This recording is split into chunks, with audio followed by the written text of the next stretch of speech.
and welcome to Ecotrophelia Europe, the Champions League of food innovation. I'm here today with 15 members of the judging panel, chaired by Christophe Hartmann from Nestlé.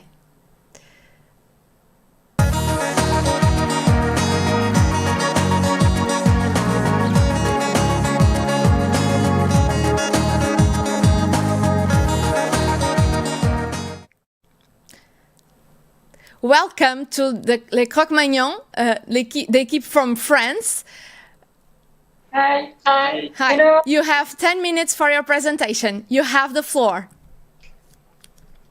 We always dream about finding the great idea. This idea that makes you think, why I didn't think about this before? Well, this is our idea. Just imagine, you go outside and there an acorn falls right on your head. You look around, there are acorns everywhere. Well, this was the beginning of the Déjeuner story. Next. Déjeuner, who are we? We are a group of 6 French students comprised of 4 food scientists and 2 designers. We are called Déjeuner, which is a play on French words with chêne, that means oak tree, and déjeuner, that can be translated as wild or crazy, because we want to break the food codes with a crazy idea to reintroduce the acorn into the human diet in France. This ingredient from the past is for us the ingredient of the future. Next. That's why today we're introducing Les Croque Magnons, the first nomadic meal made out of acorn flour and using pollock bag product as a source of proteins. Covering with acorn breading, Les Croque Magnons are composed of a crunchy acorn potato shell and a soft vegetables and fish filling. The version presented here is the fall-winter product range. It is composed of 4 acorn fish balls with 2 flavors and a delicious herbal sauce. By the way, have you ever savored the incredible taste of acorns? I can guess not. Well, not in that way maybe. Next. Acorn consumption has its roots in prehistoric times, but they have been less consumed over time. And today, they are mostly completely forgotten in many countries in Europe, including in France, for 2 main reasons. 1, unlike wheat, acorns are associated to the hunter-gatherer and not to urban societies. 2, they have an astringent taste. But what about its consumption today? Thanks to a survey we prepared, we know that in France, 6 out of 10 people do not know that acorns are actually edible. However, 78% of them are ready to consume it. Next. But hold on, one step at a time. Before consuming acorns, you need to find them. We know that oak trees are massively present in Europe. And in France, 1/3 of the French trees are oak trees. We also know that acorns contain tannins. Tannins are okay, but for good taste, we need low tannins acorns. That's why we invented a detannification process optimized in water and energy. All those trees give millions of tons of acorns each year, but nothing is really made of it. They go to waste. In fact, there is no acorn industry established in France, but that is what we have started to do. Next. We start out sourcing acorns in France. And for us, the key are the truffle farms. Truffle farms cover 18,000 hectares in France, and oak trees there are organized and well-spaced. Harvesting acorns is clearly possible, and even better, it is convenient for farmers. We contacted some truffle growers, and they were really interested into our project, because acorns are a byproduct of the truffle farming. But to make Les Croque Magnons, we need acorn flour, and not just raw acorns. But this is not our core skill set. That's why we have a partner who specializes into gluten-free milling. Next. A big advantage of acorns is their nutritional qualities. They are rich in fiber, antioxidants, and have good quality fats. Also, they have a carbohydrate content similar to traditional cereals, but they are gluten-free. Next. Based on the nutritional composition of acorns, we choose to associate it to a lean fish, the pollock, in order to create a complete meal. They complete each other perfectly, since the pollock is rich in quality proteins and low in fats. An important point for us is that the pollock is a sustainable fish from the French fishing industry due to its availability. We also use byproduct because during the fish transformation, 15 to 20% of it is lost into filtering scraps, and this is too much waste. Using pollock byproduct aligns perfectly to our sustainability and health values. Next. Le Cro-Magnon is a pre-prepared dish, sure, but a healthy and gourmet one. As you can see, there is no complicated list of ingredients in Le Cro-Magnon and no additive also. But the highlight of our nutrition facts table is that our product covers 63% of the fibers, of the JDA in fibers, which are underconsumed in Europe, and 40% of the JDA in proteins. This is thanks to the 29% of acorns and 10% of pollock in our product that allow us to reach those numbers. Next. Le Cro-Magnon is positioned in the ready-meal market, which represented in 2018 more than 28 billion euros. Our product price is among the top end of the market, but this is our innovative ingredient that make us to stand out. We will be the first and only one to offer an acorn-based product in France. Next. But who are we targeting? First, the ready-made consumer, but above all, the consumer in search of convenience food, who have strong environmental awareness and who shares our values of sustainability. We will meet their expectation by offering them a fresh, slightly processed, healthy, and eco-friendly product that they can buy at any time in grocery stores. Next. Creating a rupture in the market makes you unique, but it can also disturb the consumers. Through our communication, we want to reassure them about the edibility and the taste of acorns by making some events as tasting workshops that we will promote in our social media. Next. Our packaging is eco-friendly. It is made of cardboard and recycled plastic, and the two parts are easily removable and can be recycled again. It is also easy to use thanks to an affordable pot that reveals the sauce. Also, it is compact. It will follow you wherever you go. Consumed hot or cold, it's up to you. Next. Le Cro-Magnon will be sold in the refrigerated food section in grocery stores with a minimum of 10 days shelf life. Unfortunately, you cannot taste our product today, but it has been validated by the consumer with a 9 out of 10 mark. Next. To produce Le Cro-Magnon, we imagine an industrial tool that enables the forward motion. The main steps of our process are first the detonification process we invented, to the milling of acorns that will be carried out by our partner, the co-extrusion step to form the acorn fish balls, and finally the coating and cooking process that ensure a good texture of a product. Next. Before producing Le Cro-Magnon, we plan to spend a year in the Innovative Center, the CIA, in our school in Nantes, when we will secure the sourcing of acorns. The next year, we plan to sell our product in Paris, where the density of grocery stores is the highest. From year to year, we will broaden the distribution territory. And at the same time, we will expand our product range. For now, we're in France, but our product is completely adaptable to every country in Europe, since acorns are there and little valued too. Next. Déjeuner is profitable from the second year, thanks to an economy of scale.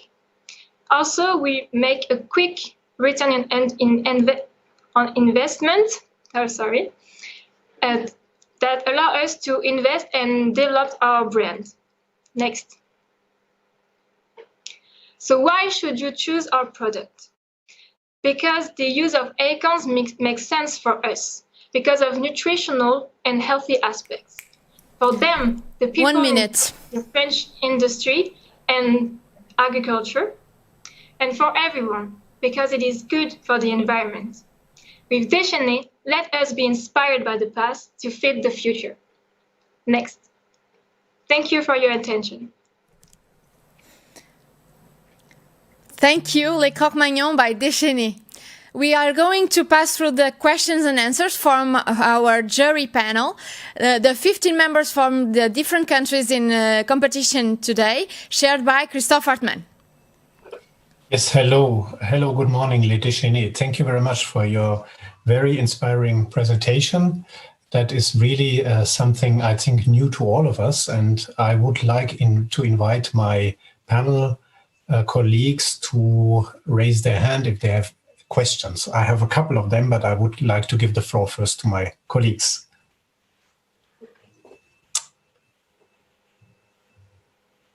Is there anybody who would like to start? Yes, I see Hubert is willing to ask a question. Please unmute, Hubert. Yes, one question, because I didn't understand everything. Is it frozen or fresh product in the shelves? We chose to sell our product in the fresh market because it is meant to be consumed as soon as you buy it. It was our choice to sell it fresh. And can you tell us a bit more about this detannification process? We can't say a lot more because this presentation is public. But what we can say is that we developed a detannification process that doesn't use a lot of water and doesn't use energy at all. So an eco-friendly process of detannification. Thank you. Okay, thank you. Other questions, please. Yes, I see more questions coming up here. Maybe I start with Helen. Helen, please go ahead.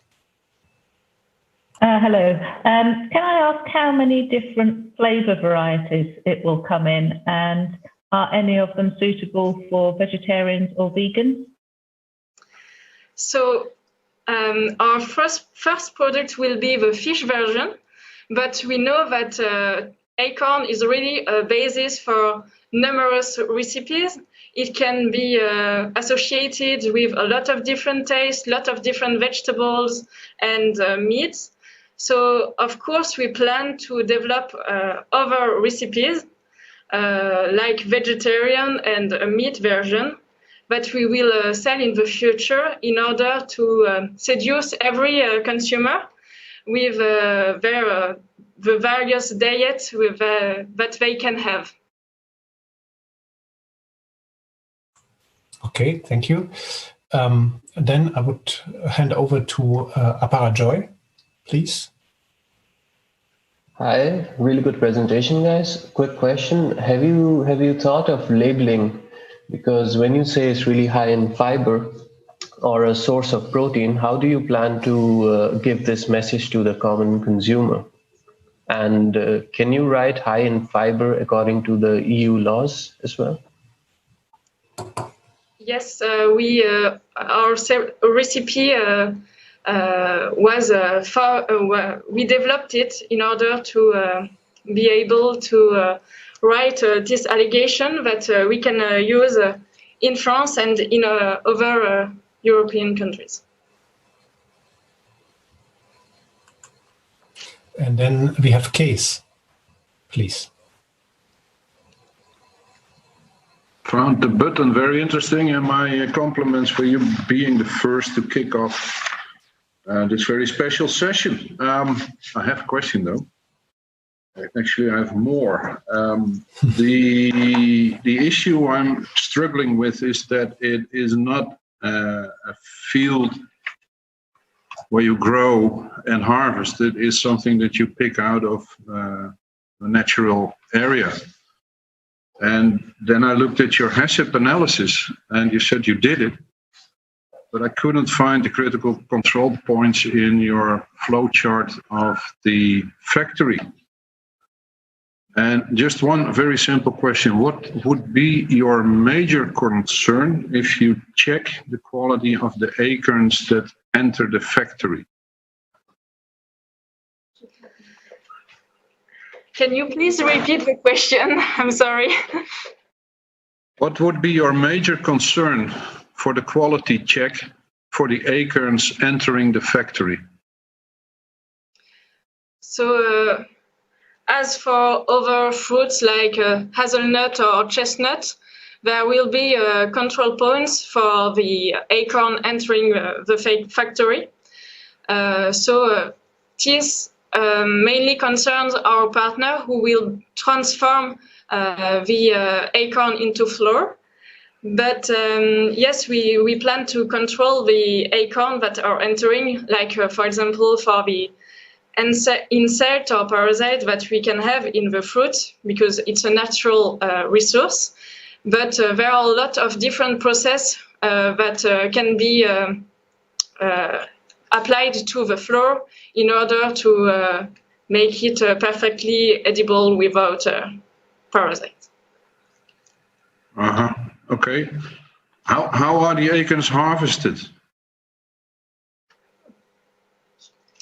So there are a lot of different way to harvest acorns. So this will be discussed with the truffle farmers. But for example, we could do like for the olive harvesting with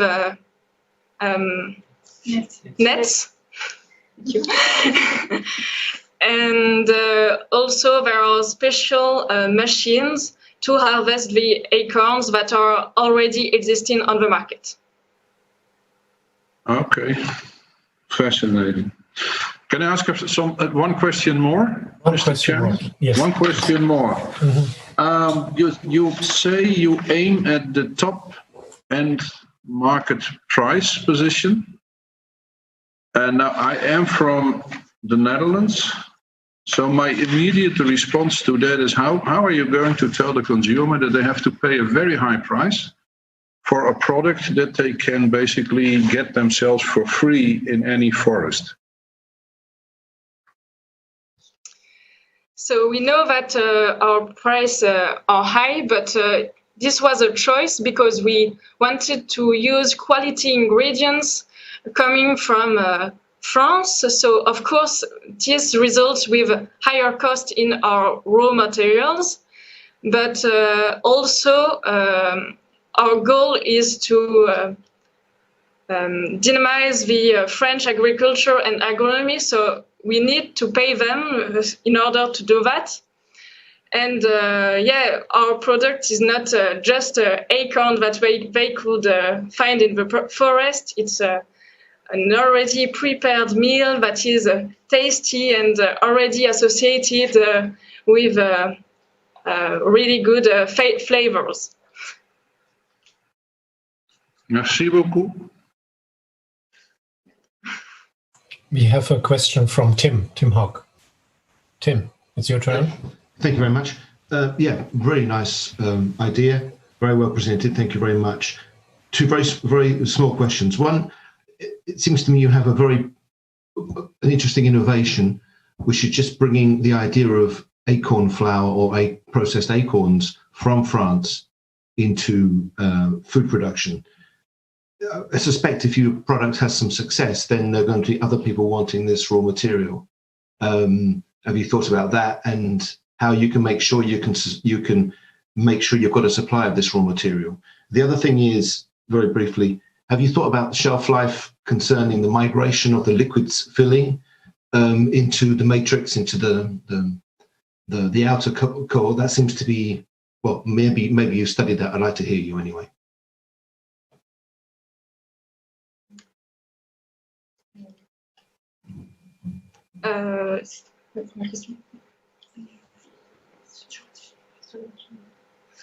First of all, regarding the shelf life, for now we have validated a 10 days shelf life, but we plan to do more tests in the laboratory in order to expand the shelf life.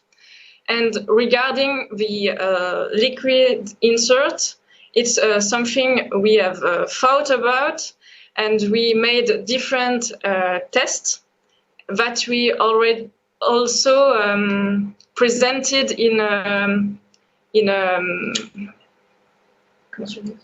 sensory analysis, and this has been tested and validated by our panel jury. Just one more question, please. May I ask a question? I have a couple, but I'm only allowed now as No, one. you can go ahead. My concern is a little bit, the consumer perception of it. Yeah. And I would almost join Casey on his comments. You ask a high price for something which is absolutely not known to the consumers, and where consumers might have actually some, let's say, concerns about it, about the taste, about the sustainability of the origin, because they might think, although you don't do it, right? You don't collect it in the wild, but they might think you collect it in the wild and you combine it with fish that also comes from the wild. Yeah. So what's the sustainability aspect of this? So how will you make sure that you can sell a premium product at a very highest price, which is at the same time very unfamiliar to the consumers? So, in order to reassure the consumer, it will be made with our communication. First of all, on our packaging, with a communication side that explain from where are coming our products, but also with tasting events so that they could discover the taste of acorn and know what it tastes like. Also, it will be explained on the pack, the taste that it is, and we are sure that this innovation and this new raw material, they will be curious about it, and they will want to taste it when they see the product. Yeah, you need to find the curious consumers which go about new products and innovations. That's correct. Yeah. So thank you very much again for your presentation. I think then we should move to the next team. Is that correct? Or do we have time still, Anna? We should move on. Thank you, Team France. Thank you. The jury is going to vote right now, and we will be with you in 5 minutes.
And now we will have Iceland with the product Frosty.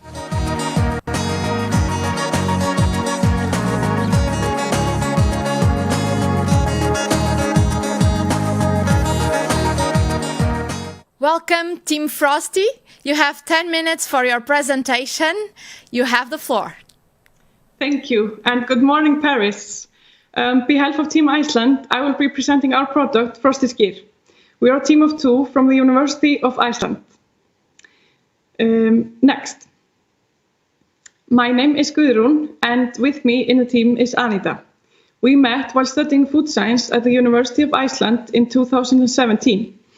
Our study in food science gave us great insight and knowledge for the importance of the origin and quality of food, but we also learned to have critical thinking when it comes to food. We are both very interested in food innovation and joined our forces in Frosty Skyr. Next. Icelandic skyr is a unique dairy product that has been produced in Iceland for over 1,000 years. It is high in protein, fat-free, textured and tasty with the consistency of a thick yogurt. Unflavored skyr is roughly 13% protein, 4% carbohydrates, and 0.2% fat. And skyr is the so-called superfood of Icelanders. Our skyr is produced by an Icelandic company that focuses on high-quality organic dairy products. Next. 1/3 of all food that is produced in the world ends up in the trash, and skyr is no exception.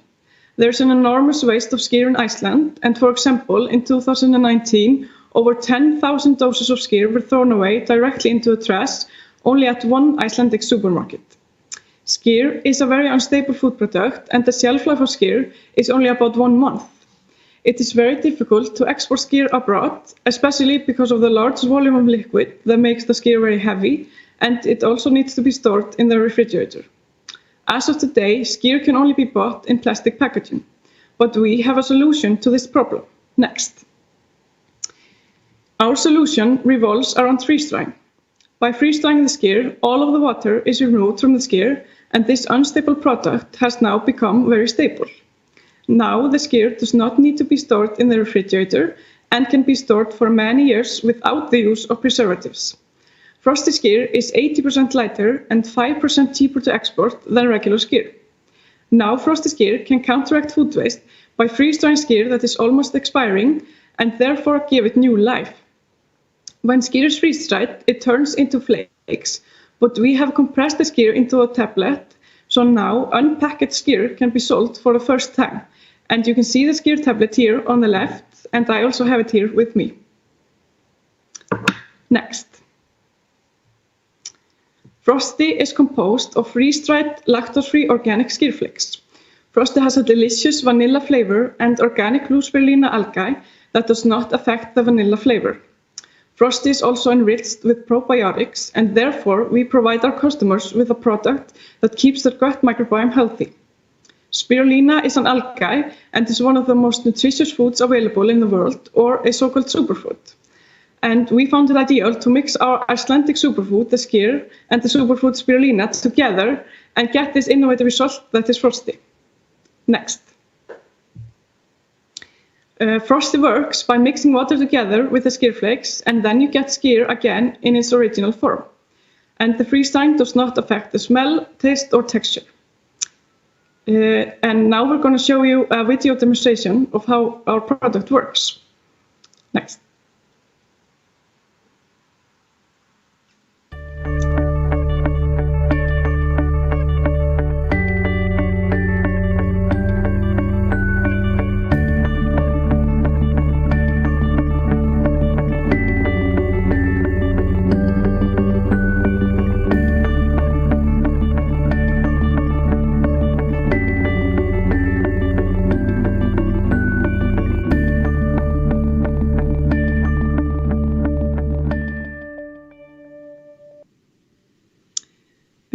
Frosty has many different target groups, and Frosty is well suited for travel, whether traveling domestically or abroad, and Frosty could be sold as food on board airplanes.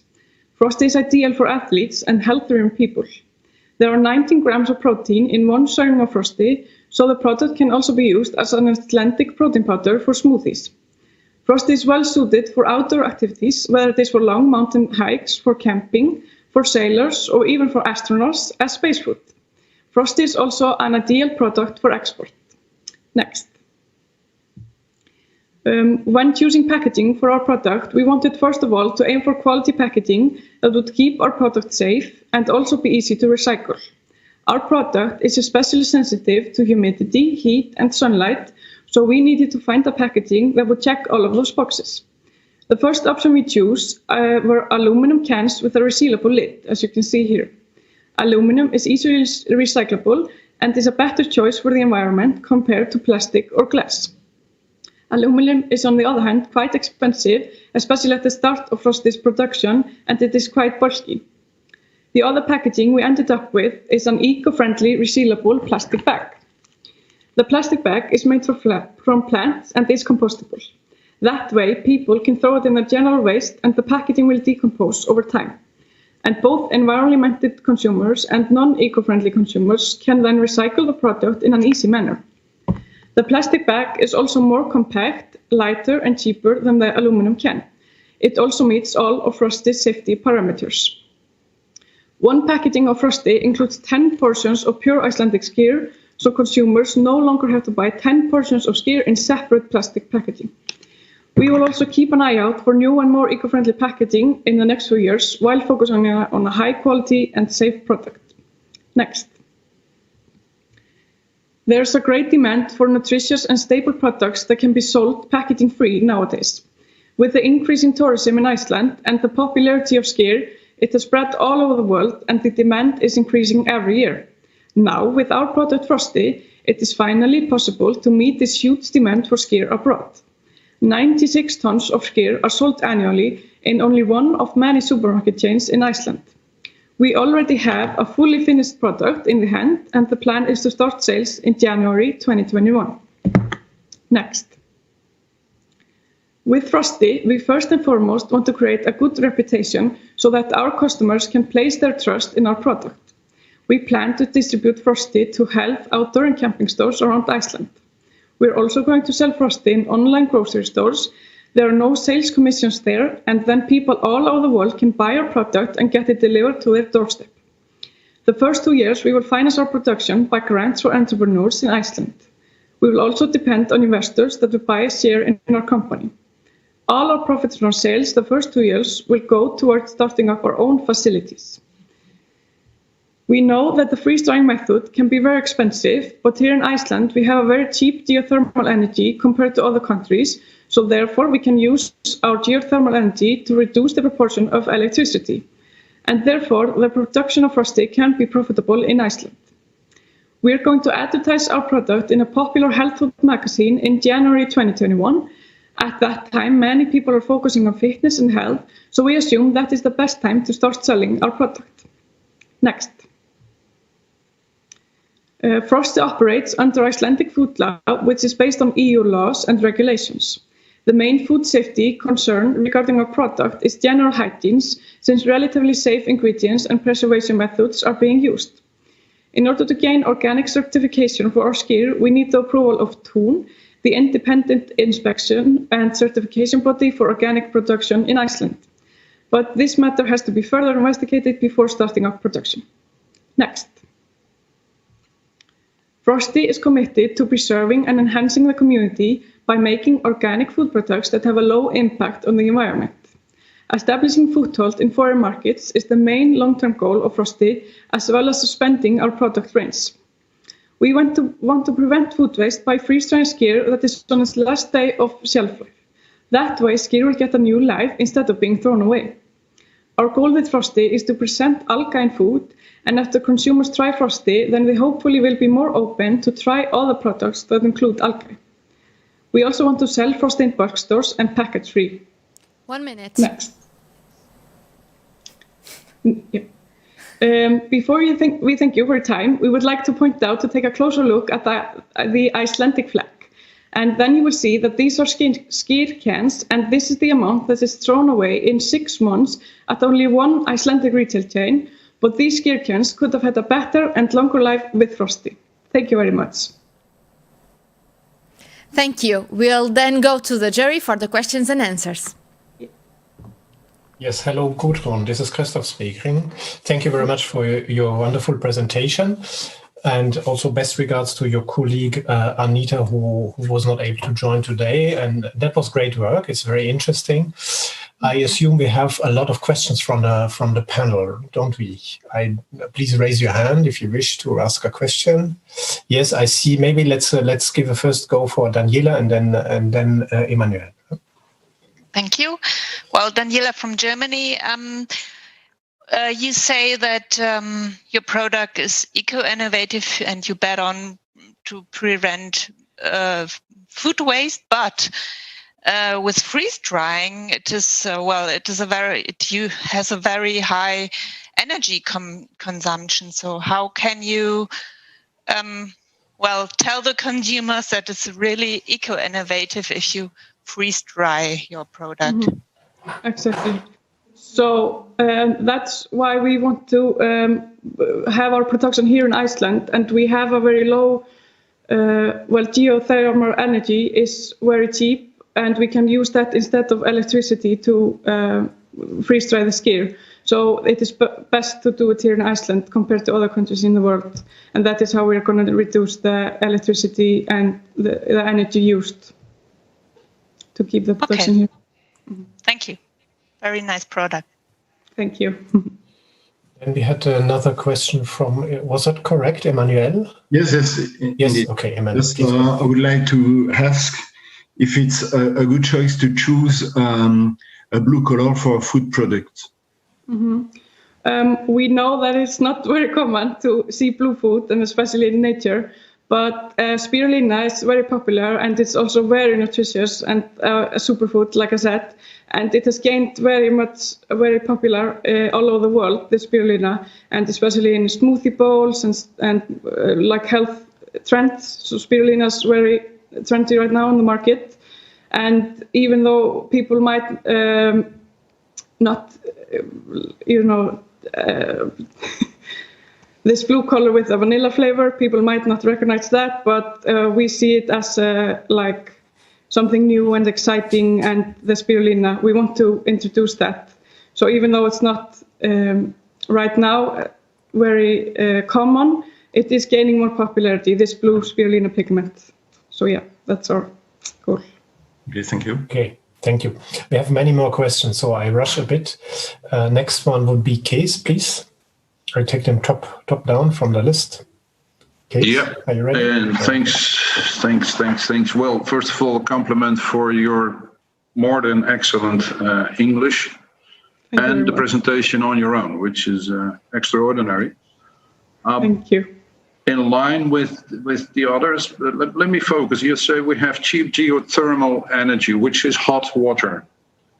Can you tell me how you're going to freeze with hot water? So we're gonna use the electricity, and we're gonna process our production next to a geothermal power plant here in Iceland, and use our techniques to freeze the skyr then.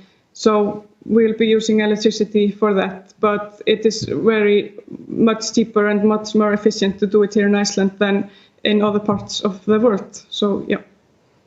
Okay.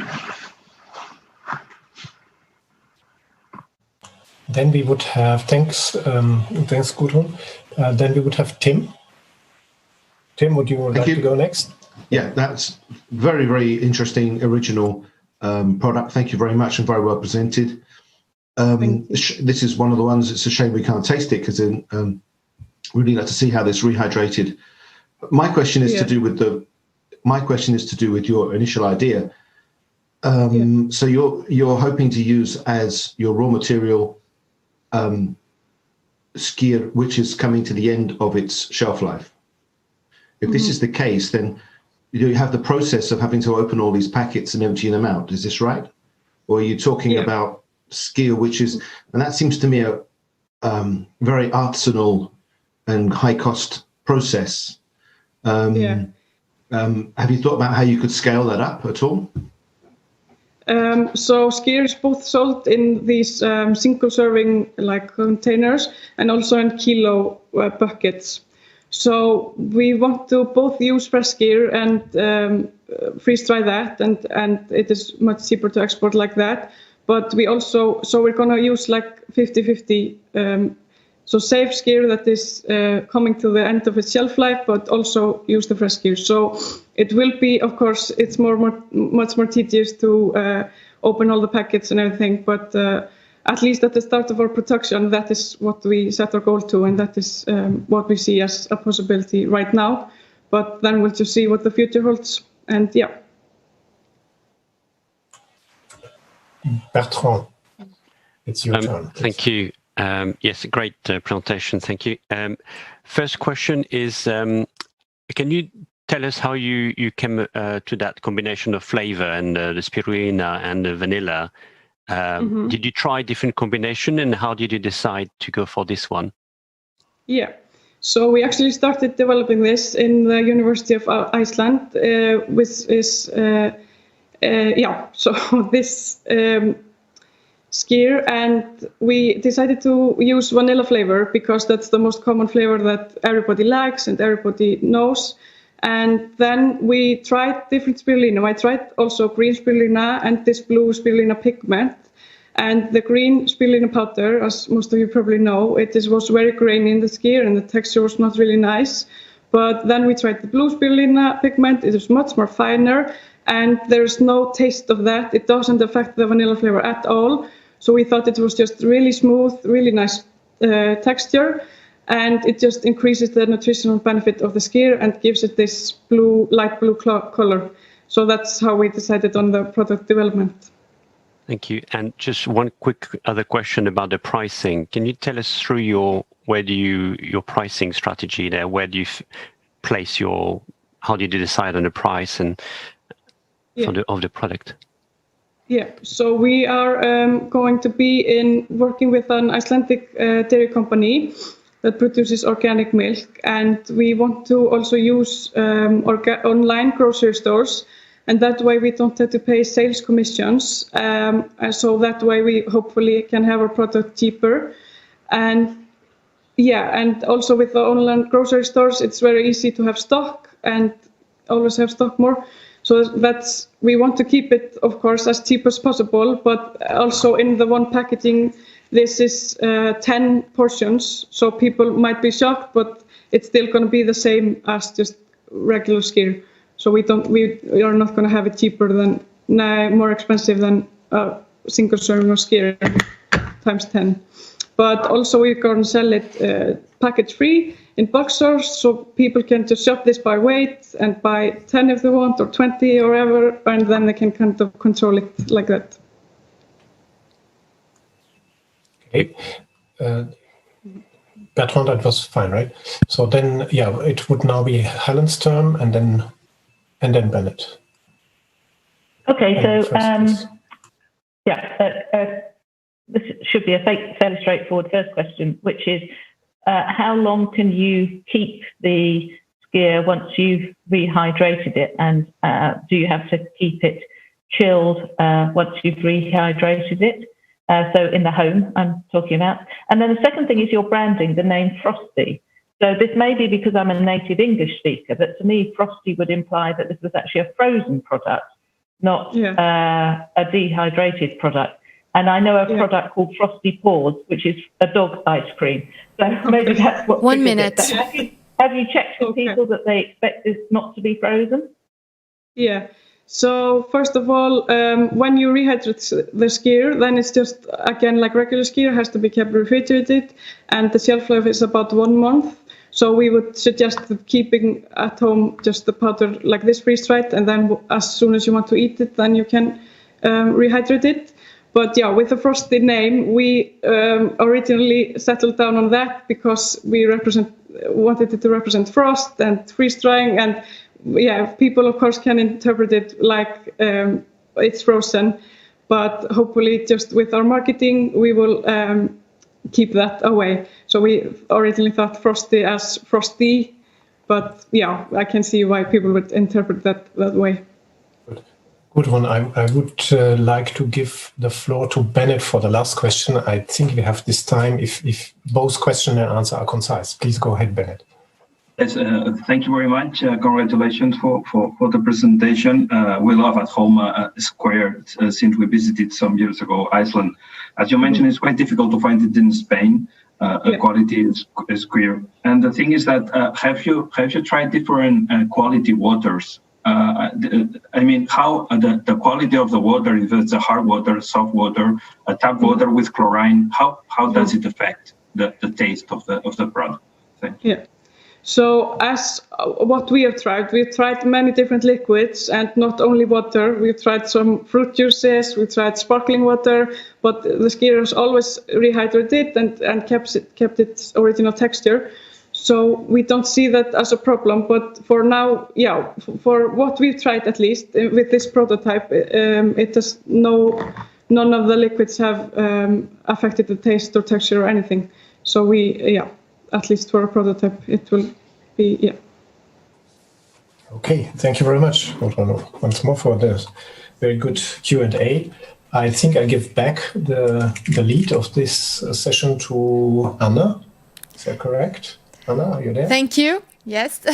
Thank you, Team Frosty. And now we will give the floor to the jury, to Mark, and we will be with you in 5 minutes.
we are going to have Team Spain with the product Tricube. Welcome, Team Spain.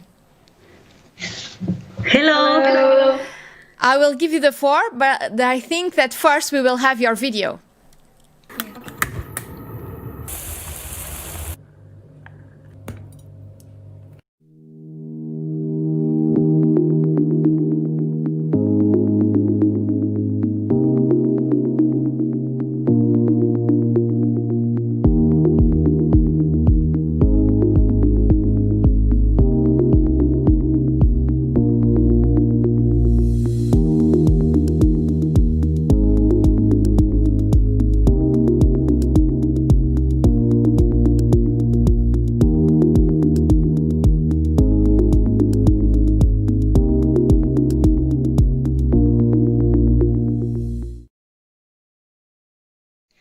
Bonjour Paris, we are TQA team representing Spain. First of all, thank you for giving us the opportunity to participate this year in Ecotrophelia Europe. And now we're going to present our product. Next, please. Let's start by presenting the team. We are 5 students of Science and Food Technology of the Universitat Autònoma de Barcelona. In this image, we can find Anna Julia from left to right, Anna, Martina, Elizabeth, Silvia, that's me, and Nuria. Next, please. These are the things we will cover during the presentation. We will start with the goals of the company and we will introduce what our company is. Then we will go through the product and see all its features. And finally, we will explain why our product is viable, including all these aspects. Next, please. Okay, so when we started making and planning our product, we had some objectives in mind. First, we wanted to give a more modern vision to homemade desserts, innovating that aspect, but without taking away their essence. So that's why we get the motto of innovation without losing tradition. We also wanted to reflect in just one bite the flavors we're used to. That means the flavors of our homeland. We also wanted to combine ingredients with different flavors, textures, and colors to provide a contrast of sensations. And finally, the use of green energy, ecological raw materials, reusable materials to go hand in hand with the environment. Next, please. Now talking about the company, we can see 2 logos. On one hand, the brand logo, Massanet, and then with the other hand, the product logo. The product logo helps to give an idea of what the product is like. As you can see, it has the square shapes and the 3 colors of the product. And both logos follow the same color gamma characteristic of the product, as you can see. Next, please. Okay, so far we've been talking about the company and introduced the goals, but we didn't mention the best part yet, the product. Next, please. Okay, with the initiative of creating a unique dessert, easy to consume and attractive, we choose to form the union of 3 desserts that are usually eaten separately. But what is Tricube? What it's about? Well, it's a dairy dessert in a form of a small cube, and it's made up of 3 gelatin layers with a consistent structure based on yogurt, dark chocolate, and Catalan cream. The yogurt layer adds freshness, balance, a touch of acidity, and a brittle texture. The Catalan cream layer adds sweetness, tradition, and a creamy texture. And the last layer, chocolate ones, add a hint of a pleasure, as well as bitterness, and it's the most consistent of the 3 textures. So, Tricube has 3 colors, 3 textures, and 3 flavors, hence its name. In the end, we obtain a contrast of sensations for those looking for innovation and tradition. Tricube is considered a premium product, so we decided to distribute it through gourmet restaurants or luxury events, as well as our product is eco-friendly, as my partner said before. Next, please. We offer 2 different kinds of container. The one on the left is designed to be promoted in fairs or events, so we want to reflect minimalism, elegance, and simplicity. Whereas on the right, we can see the main and the distribution container. It is created to arrive at our final client hands, restaurants. It is based on a compartmentalized structure that contains the individual package made up of 3 cubes ready for plating. This structure is prepared for transport in refrigeration. Next, please.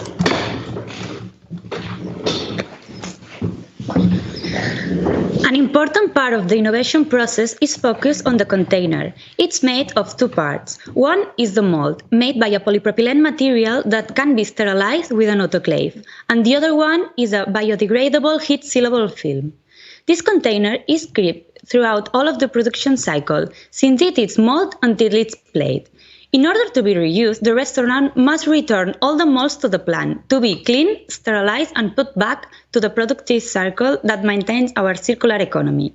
The first material is a thermoplastic based on polyhydroxyalkanoates, and the second material is a thermoplastic based on polylactic acid. Next one, please. To design the label, we have relied on our Regulation 1169/2011. You can see the name of the product reflected, the ingredients described in descending order according to their composition, and highlighting the legends in bold. Also, you can see the logo of the product, the name of the brand, and its data.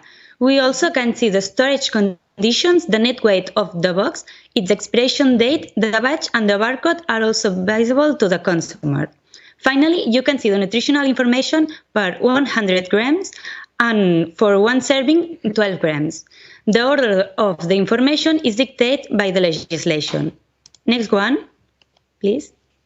So far, we have presented what our product will be, what is ideal for us. Therefore, is it viable at industrial level? For this, we have been working to develop an industrial and financial plan that affirms the viability of our project. The next one, please. These will be the factors that we have taken into account to make the project viable, starting with the location of the plant, which will be located in the industrial estate in the province of Barcelona. The plant will be very close and well connected to the main core of our sales, so we save on distribution. Another factor is the fact of being eco-friendly, as we said before. The next one, please. In this area 100, we can see all the tanks where the raw materials are stored, which then goes to area 200 of the process, where first the agar stock dilution will be made and then it will be mixed respectively with the yogurt, the chocolate and the Catalan cream. They will go to the dispensers that will place each layer in the mold. Finally, it's packaged and stored in refrigeration. The next one, please. This is the layout of what our pilot plant will be. It is distributed in different areas. We can see on the right-hand side is the reception area, then the production area, the storage area, and the dispatch area. Finally, there is also the area of laboratories and personnel. The next one, please. To carry out our marketing plan, we focus on our objectives, which are based on publicizing our product to obtain a notable number of sales and on strengthening the values of the brand to have a solid position in the sector. These are four of our policies, which are focused on marketing, and they are product, price, distribution, and communication policy. We also have the sustainability and environmental policies that complements the ecological part of the project. The next one, please. Our goal as a company is to consolidate sales and reach new international markets, but to get there, we have to follow a few steps. The first one is to select the type of client that interests us by going to food and restaurant fairs. There, we will promote our product to make ourselves known. Once Tricube is introduced in the market, we will create a link with restaurants' customers and large distributors. The next one, please. We want to emphasize that this plan begins once the launch is made on an industrial scale, but before mechanizing the entire process and moving to an industrial plant, there would be previous steps. For example, artisan production in a laboratory.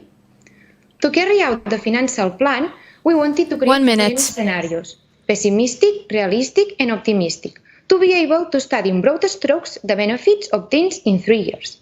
The first year, we can see that in the different proposed scenarios, there are losses. Once the second year is reached, there will only be losses in the pessimistic scenario. The next one, please. And we have arrived at the final of our presentation. Thank you for your attention. We hope you like it. And now we are ready to answer any question or point to clarifying any misunderstanding or doubt. Thank you. Thank you. I will give the floor to the jury for the questions and answers for 10 minutes. Thank you, Anna. Thank you, Team Tricube. I think in the jury there are a few questions now already posted. I give the floor to my colleague Kees to give him the first question. Thank you, Christophe. Well, thanks for the presentation. Very interesting. And to my memory, being in this jury, this is the first time where we have two channels, one aiming at the consumer and one aiming at the restaurants. And that is worth a very, very big compliment, if you ask me. However, I do have questions. The film you made suggests, by the pictures of the creme brulee, which is slightly different from creme catalan, but okay, that there is a bite in the top layer of the product.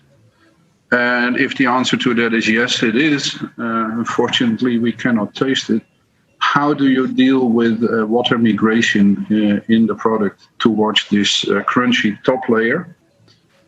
And I also have a question about the HACCP plan, especially for the metal detector, where I read it as if you check the stuff, the feedstock entering the factory. And the question there is, why don't you simply put a metal detector at the end of the line? Thank you. Yes, our product have a lot. Well, it's a high water activity, but we have that into account, and we used modified atmosphere to protect our product. And well, the shelf life is 28 days, and well, we take into account the amount of water that have our product. Yeah, but is the crunch still a crunch after 28 days? Well, we don't have anything crunch in our product because, as we said before, our it has a jelly texture. So you have three jelly textures. Yes. Yeah, The entire. Yeah. It has three jelly layers with different consistency, but now is different with crunchy. Okay. Yes, each layer have their own concentration of agar-agar. That's our. I'm with you now. For the sake of the others, please answer my HACCP question.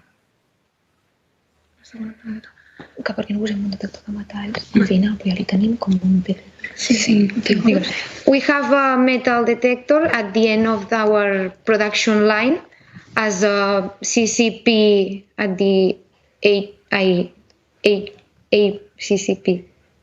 HACCP in good English, yeah. So it's at the end of the line. Yes. And why do you do it 2 times every 8 hours then? Just leave it there and let it do its work. That's what I would recommend. But okay. Okay. Why we put it? Your scheme says we do it 2 times in 8 hours. If you have a metal detector, just leave it on at the end of the line. That's okay. Yes. You're right. Next question from Helen. Helen, please. I had a question on the packaging. So you've obviously looked hard at having an environmental footprint for the packaging, but I noticed that one of the materials you've chosen is PLA. Now, I know this is compostable, but also there are certainly concerns in the European future packaging legislation because this contaminates, it can contaminate other materials which are recyclable, especially if you put it into the recycling process. So I think there's a lot of negativity for the future of PLA from the European legislation perspective. Are you aware of that at all? Well, we think that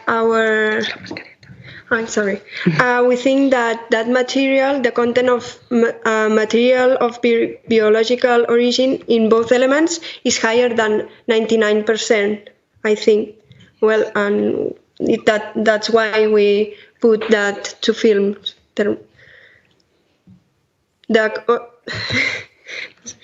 So how would you expect people to dispose of the packaging? Would they have to compost it in their home, or would they put it into the recycling? Well, in a factory that could do that, we will send that material in another factory that can reuse that material. Okay, thank you.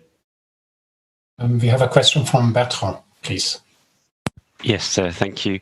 I was just curious. You've got your 3 layers. How many did you try the different combination, having the chocolate in the middle or at the bottom, or see what I mean? You've ended up with an order, a layer. How much experiments did you do or you just tried that and stuck to that one? No, the order is because the most consistent is chocolate. That's why it's on top, because we do on the mold. Yes, we do in the mold, and the consistent is the last. So when we draw it, when we flip, it goes on the top. But that's why the order is because of the different consistent of all the layers. So it's a consideration on the unmolding, right? If you turn it. Yeah. Yes. Yeah. Okay. Good. We have another question. We have one from Aparajoy now. Hey guys, really good presentation, really good slides. Congrats on that. Quick question. I see in your scheme for production that your product deals with 3 different ingredients, right? Mainly it's milk, yogurt, and chocolate. And they're mixed together, they're processed together. And then you have your first CCP, which is the cooling tunnel. How do you ensure that the ingredients, these 3 ingredients you're using, are actually okay before actually reaching the CCP?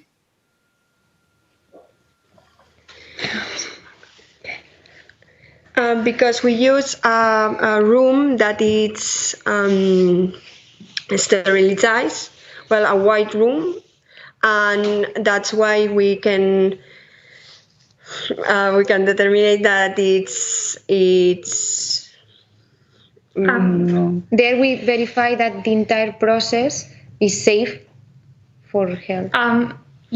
First the raw materials pass a quality control, and all the process is made in aseptic conditions.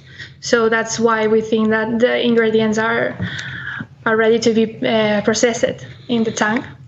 And do you reckon this could be a PRP or a CCP? From a quality perspective? Yes. This is a CCP. Yeah. That's our CCP are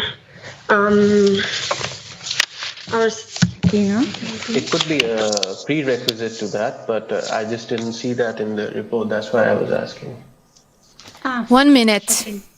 That would be a CCP for us. Yes, really. Okay, that was my question. Thank you.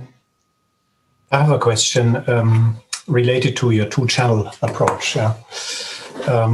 Now, if I was a chef in high-end, or the restaurant manager of a high-end restaurant, what is your main argument? Why should I purchase your product and put it on my menu, while I have already, a number of, let's say, maybe I have my own pâtissier, right, who does the desserts, and maybe I have a few artisan patisseries who are able to deliver to my higher-end address. Why should I put on my menu an industrial product? Our channels are restaurants and events too. So there's another channel, but I think that if you were a restaurant, it's a way to easy to facilitate a dessert to your customers that are pretty well. Has a good taste, I guess, and looks beautiful. Yes, yes. And it's very different. That's argument enough, maybe. Okay. Other. Thank you very much. It's easy to eat. Yes. No doubt, yeah. Okay, I hand back to Anna. I think we are at the end of the time here, right? Yes. Okay, thank you very much. Thank you, Trikub team. We will now let the jury mark, and we will be with you in 5 minutes.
Welcome back. We are now going to Greece for the product olive.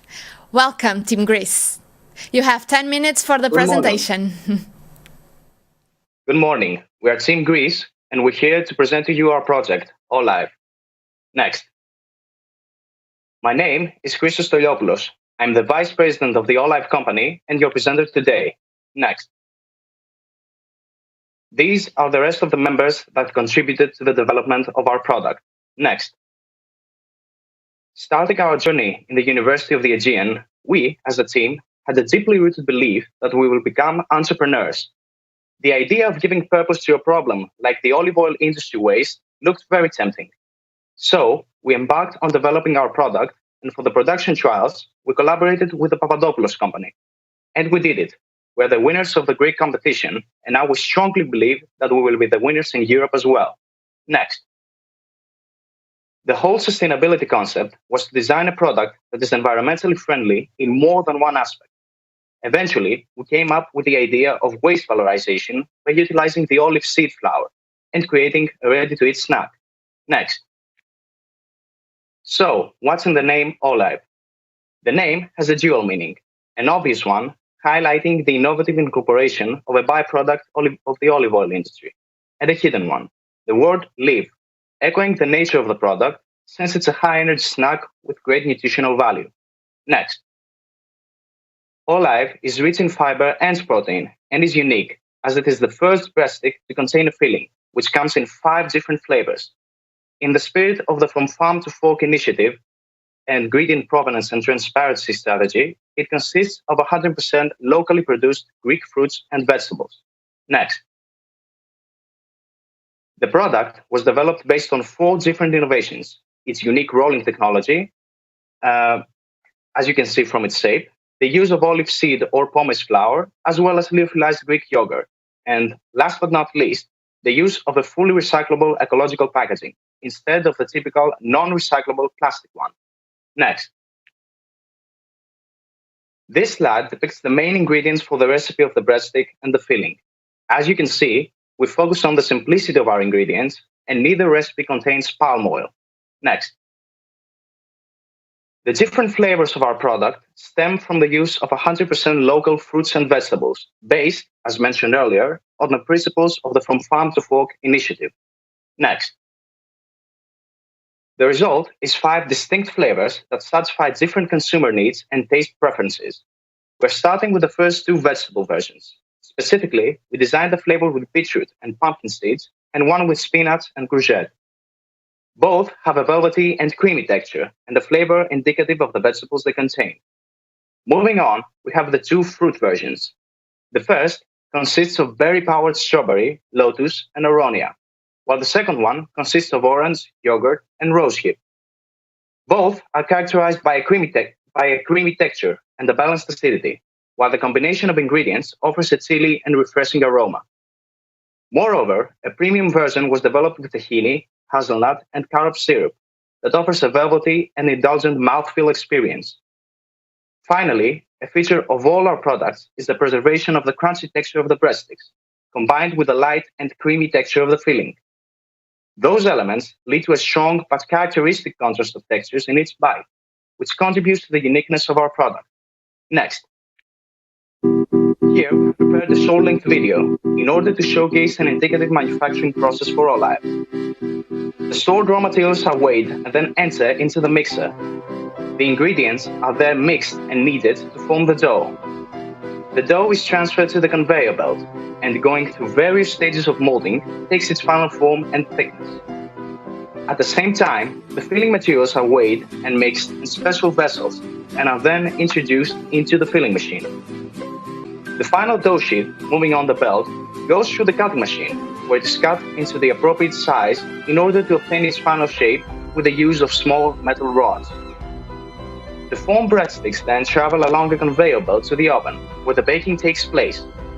From the oven, the breadsticks are taken through another conveyor belt, where they are cooled, while they're being transported to the filling machine, in order for the filling to be inserted into them. Then, the breadsticks are separated into 5 different conveyor belts, depending on the filling flavor contained within. The final product is transported to the packaging machine, goes through the metal detector and ends up to the distribution warehouse, where it will remain until it's distributed to the market.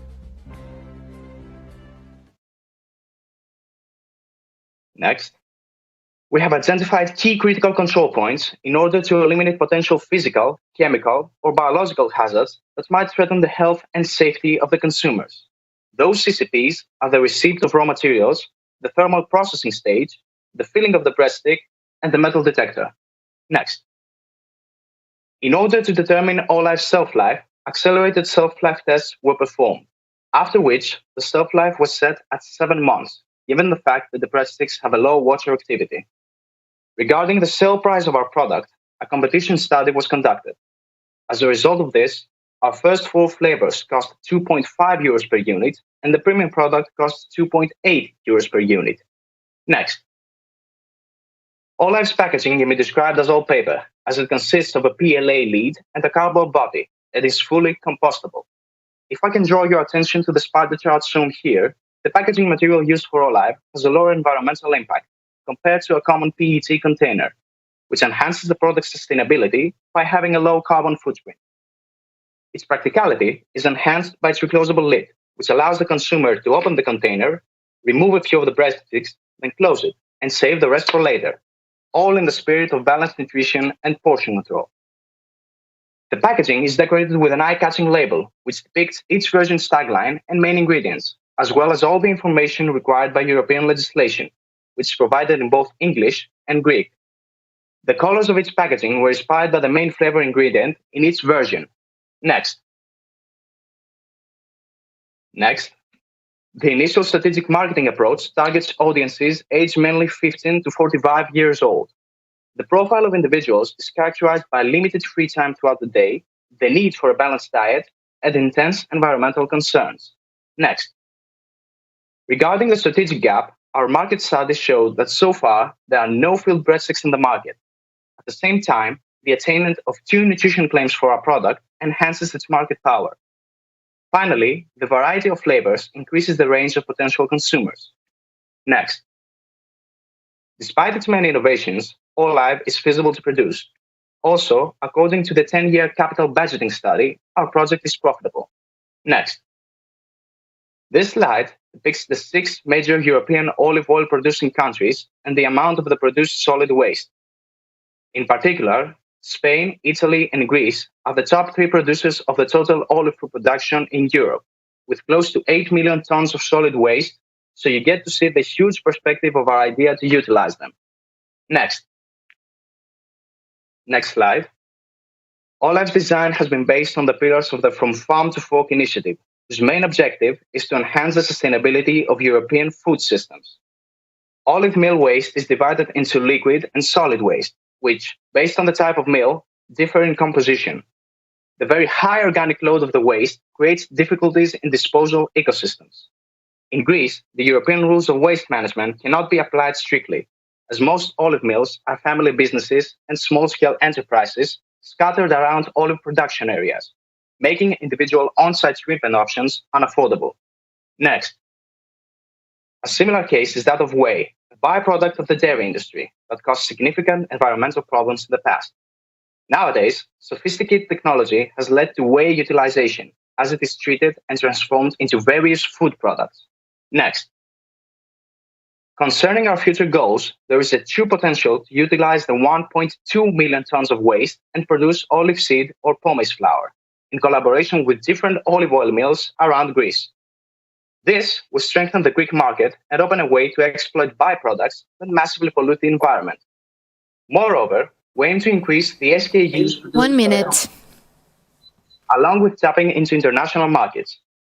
Finally, our future goals include the developing of a multi-flavor packaging, allowing customers to design their own flavor, and exploring 3D printing opportunities. Next. This concludes our presentation.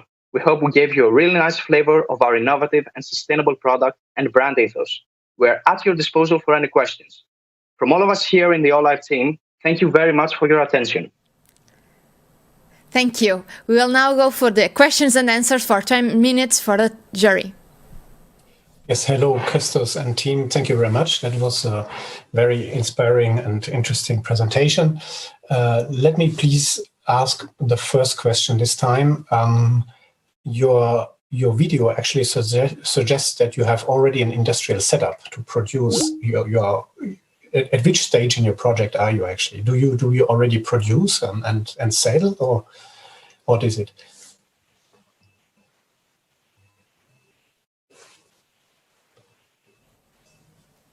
Christos, could you hear me? I'm sorry, we are encountering a little problem with the Skype connection. We will be back. Just 1 minute, and we have them. Yes. So I think you are back, right? Olive, Team Olive, can you hear me? I think I can hear you, yes. Yes, very good. So my question was merely related to your video. Your video suggests that you have already an industrial setup ready. Are you already producing, or what is the status of your project currently? The manufacturing process of the product is not yet ready. What we showed in the presentation is an example. And the product that we showed was cannoli, an Italian product. We used footage from the production of that product because it is quite similar to how our product is produced due to the filling and the dough rolling around it. Okay, thank you. Thank you much for this clarification. Then I would hand over to Helen to ask the next question, please. Well, you may just have helped answer that question, actually, because I thought that was your process rather than someone else's process. But one of the key challenges with the type of products that you're looking at is that you have something very crisp on the outside and you have something moist on the inside. Now, in that video, it showed something being sprayed in the tube, which I'm guessing is probably a moisture barrier. I don't think you spoke about that, but how are you going to stop moisture migrating from your moist inner to your crisp outer? Okay, so the filling which we used on Olive is not that moist. It's more of a fat-based mixture, which means that there is not a high amount of moisture inside the product, and we have no problems so far with moisture migration. Okay, well, just check that because it's not just moisture. Even the fat will take your crispiness away. So that's something I think everyone who makes those products has those kinds of challenges. Can I just ask one additional question? I don't see many hands at the moment. Yeah. You also had an element of your packaging that is PLA, but I understand that's not always very easy to dispose of. Do you know what the disposal route for that element of the packaging would be? Yes, our packaging, as we mentioned, is fully recyclable. Now, the packaging is composed of the PLA lid and a cardboard body, which means that during recycling, the lid has to be separated from the packaging. The PLA will be disposed of as a plastic, and the rest of the packaging will be disposed in the paper department. Okay, I think you may need to look at that because I'm not sure the PLA can go through the standard recycling process, but maybe that's different in your country. So I'll leave that question there. Thank you. Unfortunately, yes, our country does not have many composting plants in order to process properly those packagings. We have two more questions now listed here. One from Case, please. Yeah, let me start with a compliment for the excellent presentation and a good HACCP plan as well. I only have one question. You used the pomace from the olive oil industry, which contains both the fruit and the kernel. If I read it correctly and I hear you correctly, is that actually a food ingredient? I found a flour supplier started in 2017, but I'm not too sure whether this is allowed as a food ingredient. Can you help me there? Can you hear me? Come a little closer. Can you hear me? Yes. Yes, it can be used as human food, depending on the process. if you process it differently from the beginning, and you separate the leaves and the branches that usually go into the whole olive oil meal and they make the olive oil, if you separate those from the beginning, all that's left is eatable. And depending on the after process, because for instance in Spain, they already have produced some sort of flour based on the pomace and the seeds. There are two different types of flour. You can either produce it from the seeds, just from the seeds, or you can produce it from the pomace by drying because it's high in humidity, and you can dry it, and then you can sieve it, well, grind it and sieve it, and make it of the correct size in order to be a flour. So yes, it can be used for human food. Okay, we move on. We have more questions listed now. Hubert, please. Yes. Did you try to do a crepe or something like that? Did you process this flour and check that it is able to remain? Do you know the gluten content of this flour you say you will use? We tried producing it. First of all, we made some trials in our university's laboratory, but they weren't quite successful because we couldn't separate properly the leaves and the branches, because we collaborated with an olive mill that gave us the pomace as it was. So we did the grinding and drying and sieving part, but it wasn't organoleptic right at the result. We used it for the breadsticks, and we made some sort of bread as well. We used it in these two bakery products. It wasn't 100% right because, as I mentioned earlier, we hadn't separated some things first. And then we collaborated with different olive oil mills, and we made contact with them. And they made some efforts of trying to separate the seeds from the stones. And that process went way better. Given more time, I think we would have an appropriate product, flour, to use for bakery products. So we have some of the nutritional data analysis from that. And the interesting part is that the olive flour is mostly with co-gluteins, not gluten, but they basically have the same functionality. Okay. Okay. Thank you very much. So then we have other questions. I would like to ask Daniela to go first, maybe. Okay, thank you. I just have a question to the nutritional properties. Can you just spend a few words on them? The nutritional properties of the flour itself, or the product as a whole? The product as a whole. What would you like to talk about? We mentioned in the presentation that it is a source of fiber and protein. Yes. So why should I eat it? Well, I would like to taste it now, but what? We would like for you to taste it as well. So what the advantage our product has over the competition is that it is a source of fiber and protein, which when compared to other snacks of the same category, of the breadstick category, will satiate the consumer for a longer period of time.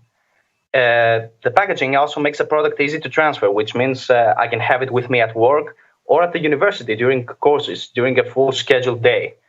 And with just a few breadsticks, not even all of them, I could have a proper meal bridge during the day. The packaging also allows Christos, in the interest of time, I think that's clear. Fibers and proteins you add, it's a source of, right? And because we have just 1 minute left, I would also like to quickly invite Tim, and then Aparajoy, to give a very concise question, and please, Christoph, a concise answer. Thank you very much. Just that we fit into the timescale. Yeah. So, congratulations. Very complete dossier. My question is to do with the packaging.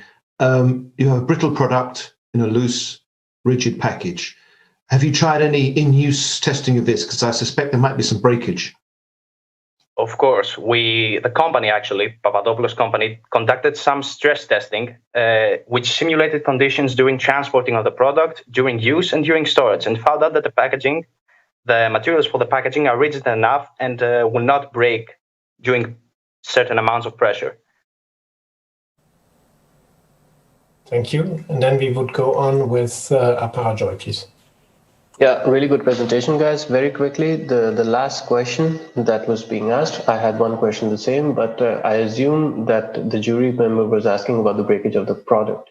Anyway, going on, you mentioned some accelerated test. Could you maybe quickly in 2 or 3 sentences let us know if you tested if the product actually becomes a bit soggy with time when the package is opened, or does it sustain the crunchiness? The crunchiness was not a problem during organoleptic testing, which was part of the accelerated test. The problem was with the taste, the flavor of the product during the final weeks of the testing. The crunchiness did not present any problem at all. How long was this test? Yes. How long was the test when you mentioned the final weeks of testing? At what temperature was the test conducted? The storage conditions were high temperatures, if I'm correct, above 40 degrees Celsius, and high humidity conditions, above 20% humidity. The testing lasted for 5 weeks, with each week corresponding to 1.5 real-time months. During the final week of the testing, the organoleptic analysis showed that the product had developed a bitter taste due to lipid oxidation, as Nicoletta mentioned. Browning. Okay. Okay, thank you. Okay, thank you very much. Anna, how are we in terms of timing? We need to wrap up. We need to wrap up. Okay, yes. Then I would like to thank the Olive team for this very interesting presentation. And then I would like to hand back. I think we go now to the voting anyway, right? Thank you, Olive team. Right now the jury will mark and we will be with you in 5 minutes.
Welcome back. We are now going to see the team from Serbia.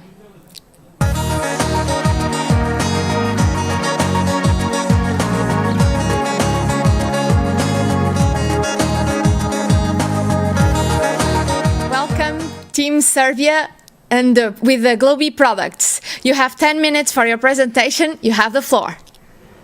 Thank you very much. Okay, so let us begin.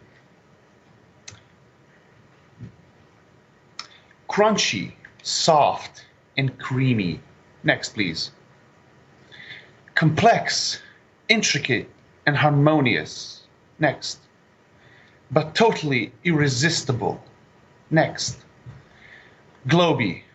Dear ladies and gentlemen, respected members of the jury, it is our honor today that we can present to you our wonderful product, Globi, which represents a healthy change in everyday's habits and food intake. Before we begin, I would like to introduce you to the Globi team. My name is Bogdan Arnaut, and my dear teammates are Luka Basic, Matija Brakovic, and Dimitrija Komatina. Next slide. To better understand our product, we must first answer 3 key questions, and that is what, why, and how. Next slide. What is Globi? We have identified several virtues in our product, and the first that comes to mind is practicality. Globi is practical in many ways, such as consuming, making, packaging, storing, and caring. The second virtue that comes right after is eco-innovation, and Globi is an eco-innovative spherical nutritional product with all the healthy components that you need in your everyday lives. As you can see on the right side, we are packed with protein and made to be eaten by different kinds of people, such as vegetarians. We are rich in dietary fibers that help the human body in many ways. And most importantly, we are without any allergens and we are gluten-free. Simply perfect. Next slide. Why did we create Globi? Well, before we answer that question, let's take a look at this little man over here. He only works and sleeps every day. Is his life healthy? I don't think it is. So that is why Globi was created. It was forged to make his worries fade away with a simple yet fulfilling fusion from nothing more than only natural ingredients. Another hard worker that we all know and love and who we all want to protect is the bee. The bees are such essential and hard workers for our planet, but sadly we are endangering them more and more every day, so much so that they were proclaimed as world's most important creatures in 2019. As bees make different kinds of honey, so too Globi can adapt to different kinds of people. Globi strives to be so much more than just a healthy product. We gain massive product flexibility, not just by using byproducts, but also helping with the junk reduction on a global scale. Next, please. When asked how, we keep it simple. 4 phases, 3 masses, 2 halves equal 1 Globi. Simple, right? So let's elaborate. The 4 phases refer to the making of the 3 masses, and those being the creamy carob filling, the marzipan from apricot kernel, and the homemade granola. We take those 3 masses and we mold them into 2 halves, the top and the bottom half. The top part being the creamy carob filling inside the apricot's kernel marzipan, and the bottom half being the granola. And then we combine those 2 into 1 small delicious Globi. Next slide. Now, furthermore, Globi's unique shape, its complex structure, and its simple size make it perfect for eating. Next slide. Now, I want you to look at it. Look at its complexity.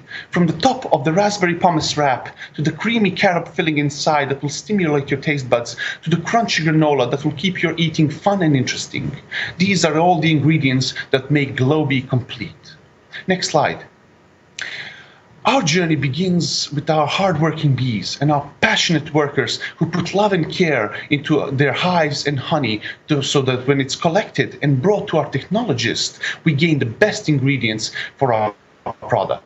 Also, to fulfill our technological aspects, we run a metal detector test and a water activity meter. Next slide.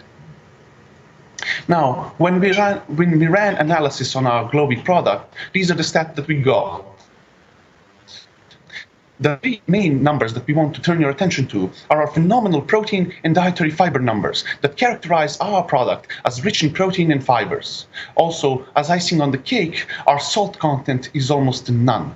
And the good news don't end there. Our water activity is 0.548, to even a whopping 6 months. Next slide. All of these ingredients, all of these characteristics were customized to one specific group of people. Let's meet Nick. Nick is a young man who leads a fast-paced life. He usually doesn't eat anything between 11 a.m. to 3 p.m. That is where we want to approach Nick with our product as a sort of a solution to his problems. So all the people who aged 18 to 35 who live a fast-paced life with regular diets and eating habits are our targeted group.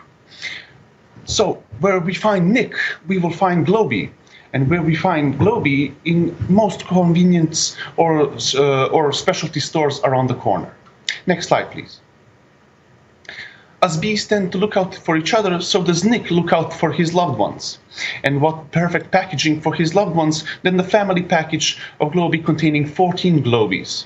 Nick doesn't have to worry about the environment because our package is made for fully biodegradable, eco-friendly cardboard that doesn't harm nature. Also, he will be the best man in the room with our uniquely designed and honeycomb-inspired package. Next slide. We thought of everyone, so we wrapped each Globi separately into an eco-friendly, recyclable package made from all-natural beeswax and recycled textile. Not only is it easy to wrap each Globi, but it's also antibacterial, which ensures another added layer of protection to our precious product. Next slide, please. Now look at this. We thought of everything. Our product and its package will stand out in every shelf on every store. Next slide. Now, this is a 3-piece package containing 3 pieces of Globi. It is a plan for the future, an idea that will let someone like Nick consume our product wherever he goes. Next slide. As we mentioned before, we have the family pack and the 3-piece pack. The 3-piece pack would be sold in smaller retail chains near larger corporate offices and business areas, while the family pack would find its place in larger supermarkets. Next slide. When we thought about the name, we thought about the whole world, the entire globe. But we couldn't imagine it without the bees. So it hit us, globe and bee. The perfect name, a single self-defining name that will spell out eco-innovation all across the globe, Globi. Next slide. So where do we find Nick's attention? He's a young man, probably on social media, so why wouldn't he be able to find our product on there as well? We thought of that, and we made social media promotions and profiles so that our product would be available to him even on there as well. Next slide. So this is the price rationale. Carefully selected ingredients, authentic product, a strong ecological aspect, and that we want Globi to be perceived as a product of high quality. So that is why, next please, we priced it at €3.99 in the mainstream segment. And to be in line with our vision and to give back, we would like a percentage from each unit to be donated to bee communities. Next slide. So where would you find Globi? Well, for the health gurus, it would be simple health stores, specialty stores, or convenience stores just around the corner. But that doesn't mean we would make it available in larger and better stocked supermarkets. Also, moving with the trends in the modern era, we will make it available on e-commerce stores online. Next slide. These are some of the, when we did research for the market, we mapped out a couple of retailers from Serbia that we think would be a potential contact to get in touch on our first project launch in the future. Next slide. And as we mentioned before, in our great product flexibility, many people have different needs and wishes. And with our product, we can adapt those needs with different types of Globi as a plan for the future. For example, students need a Globi who will specialize in enhancing their concentration. For gym enthusiasts, a Globi with increased protein values. For people who suffer from anemia, a Globi with much higher iron in. And for people who suffer from vitamin deficiency, of a Globi that will be available with higher vitamin concentrations. Next slide. And this would not have been possible without the huge help from the people and institutions that were there from the very beginning. Next slide. Let us not forget, crunchy, soft, and creamy. Next slide. Complex, intricate and harmonious. Next slide. But totally irresistible. Next slide. And as the big man himself, Albert Einstein, said, if the bees went extinct, humanity would only have 4 years left to live. Who are we to deny his words? Be the change that you want to see around the globe. Start with Globi. Thank you very much. Thank you, Team Globi. We will now pass to the questions and answers from the jury panel for 10 minutes. Understood. Yes, hello, Team Globi. Hello, Bogdan. Thanks very much for this presentation. Your product is very appealing, especially at this time of the day. I assume there are a few questions from the panel. Who wants to go first? Okay, I see there Katarina. Katarina, please. Hello, this is Katarina speaking. Thank you for this very good presentation. My question regards the sugar content. You say that you have a very healthy product, but when I look at the sugar content, it's really high. So how do you argument on this? We describe that argument by saying that our product is made by all natural sugars, only honey. Basically, only honey and royal jelly. Basically, we use those types of sugars, and not by using any other sweeteners. But in the future, while we are planning to make other types of Globis, we are planning to make a Globi for people that suffer from diabetes, and we will use stevia, for example, as our new sweetener to help them in that case. Okay, thank you.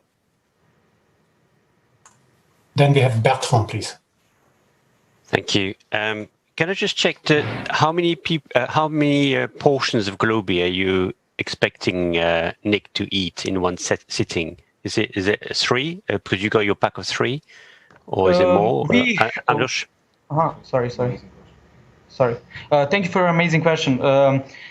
We want to say basically that our package is made with 14 Globis, and Nick on a daily basis would eat about 2 Globis. That doesn't mean it's the minimum number of Globis he should eat. It's basically what we thought by eating the same Globi. We were full the Globi, if not 1, but 2 Globis were enough to fill our stomachs. So your pack of 3 would be more than enough for him, yeah? Yes, for one day, but if he wishes to place that in his office to serve to his colleagues or to bring home for his family and his friends, he can use the family package as we have described in the presentation. Yeah, and I was curious because you said you got 14 pieces in there. Yes, 14 pieces. Yeah, why did you go for 14? Sorry, I'm just curious. 14, basically, we, as I said, 2 pieces are enough for one person to eat on a daily basis. So we thought if one person bought a Globi package for a Globi family package, and he lives alone and he doesn't want to buy constantly a 3-piece package, in the morning, if he doesn't have time to eat, he can eat 1 Globi, and he doesn't have time to eat when he comes, or if he doesn't want to eat, he can take a Globi in the evening after work. And the €4 was for the pack of 14, yes? Yes, sorry, but he can always eat more than 2. There is no. Yeah. And the €3.99 is for the pack of 14. Yes. Thank you. So we have more questions. Bennett, please. In that case. Yes. Yeah, can you hear me? Yes. Yeah. Yes. Thank you. Thank you, guys, for your presentation. I'd like to ask about the packaging materials. I understood that you have a sort of each unit is wrapped up with a recycled textile. Could you explain a little bit more about that, please? And yes, please, exactly. Thank you for the question. Okay. And which other packaging materials you include in the whole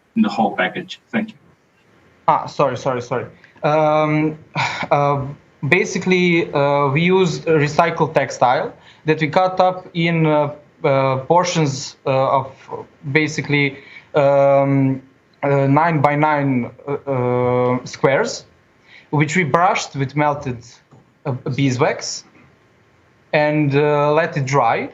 It dries really quickly. Basically, when we dry it like flapping it through the air, it dries almost instantly, and almost instantly it can be molded in these packages right here, in which there will be a globe. Is it an expensive material because of this process? It is not expensive because we use recyclable materials such as textile. Basically, we could use different types of textile and in that way help the global pollution in textile. But also beeswax is not so expensive in Serbia as well. Okay. Then, Kees, your turn, please. Well, thanks, Christoph. Yeah, $3.99 for 14 pieces, which are individually wrapped and sprayed with beeswax. I kind of missed the production cost. I think $3.99 should be the retail price, but I'm kind of getting worried about the margins that you are capable to realize if your retail price is $3.99. And you deal with the common margins for the retailers, there's not much left. Can you comment on that? Yes, basically the prices which we used are prices which we studied here in Serbia, where by using products that we buy in Serbia, the same price was lower, and that's why the price was $3.99. But if we would buy products in the EU or America, we would change the price depending on the price of the products that we were buying to make globally.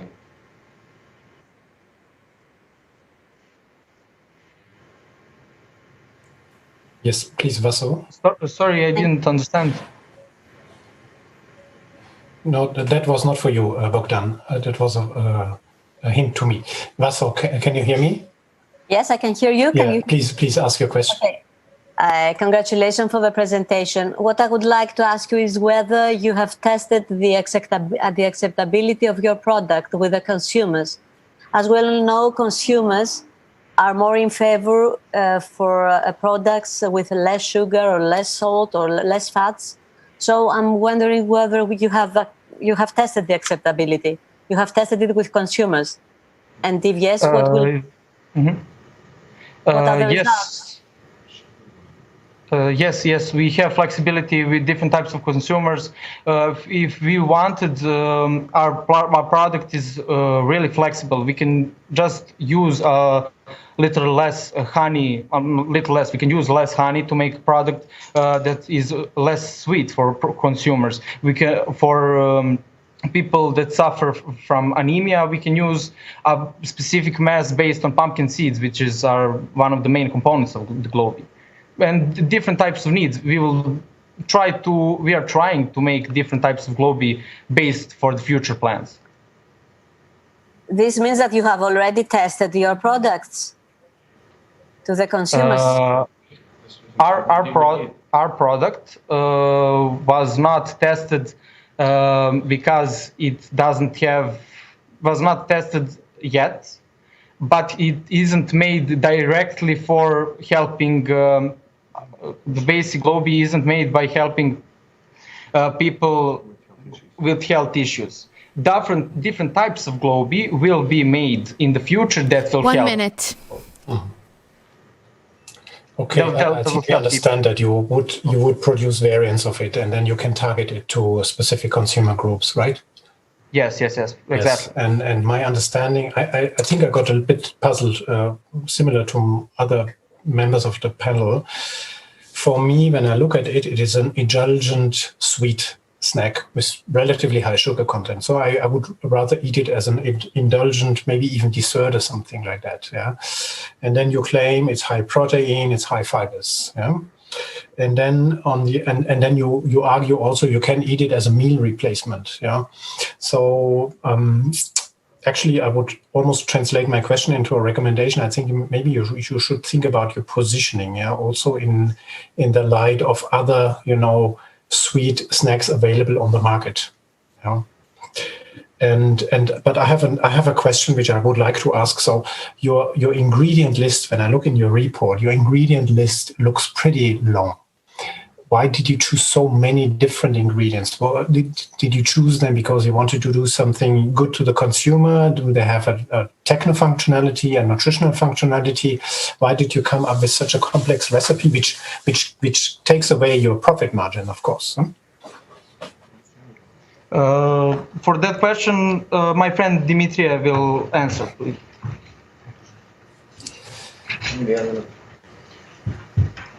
Hello, I'm Dimitria, and yeah, basically we wanted to make something new, and we combined all of those ingredients to make it basically perfect, as we said, and that was the main point of adding all those ingredients to make it stable as a product, to have everything that you need as a healthy snack.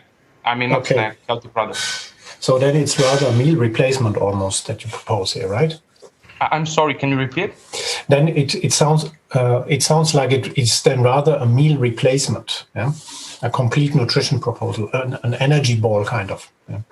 Well, something like energy bar, yeah, but we are not only trying like to sell it for people that is like training. We're trying to sell it like globally on global level. Yeah, I think that's Okay, good. Thank you very much.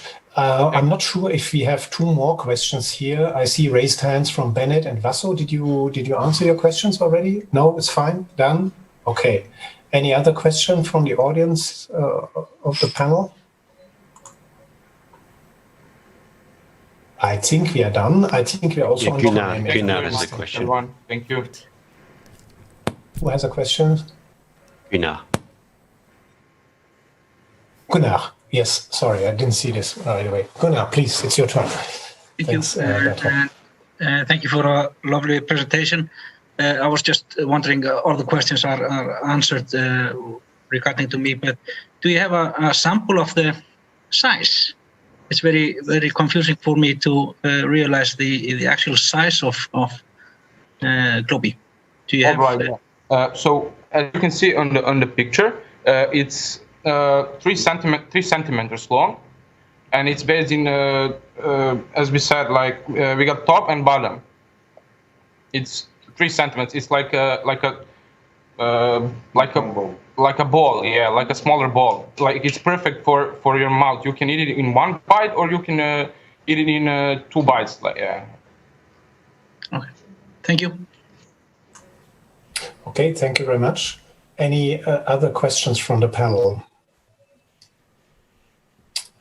This doesn't seem to be the case. Then thank you very much, and I hand back to Anna, and I think we turn to the voting period now, right?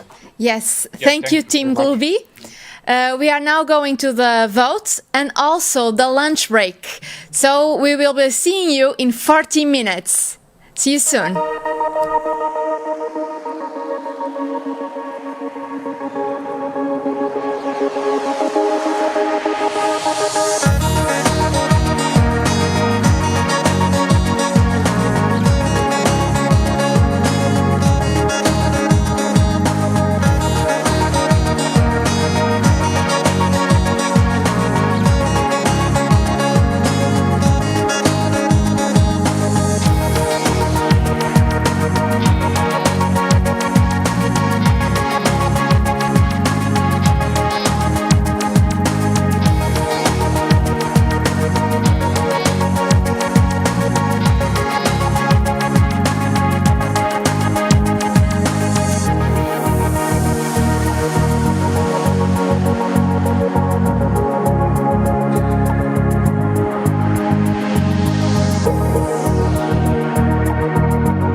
Welcome back to the Ecotrophelia Europe competition. We are going to start with the Netherlands team, Shiitake Biltong.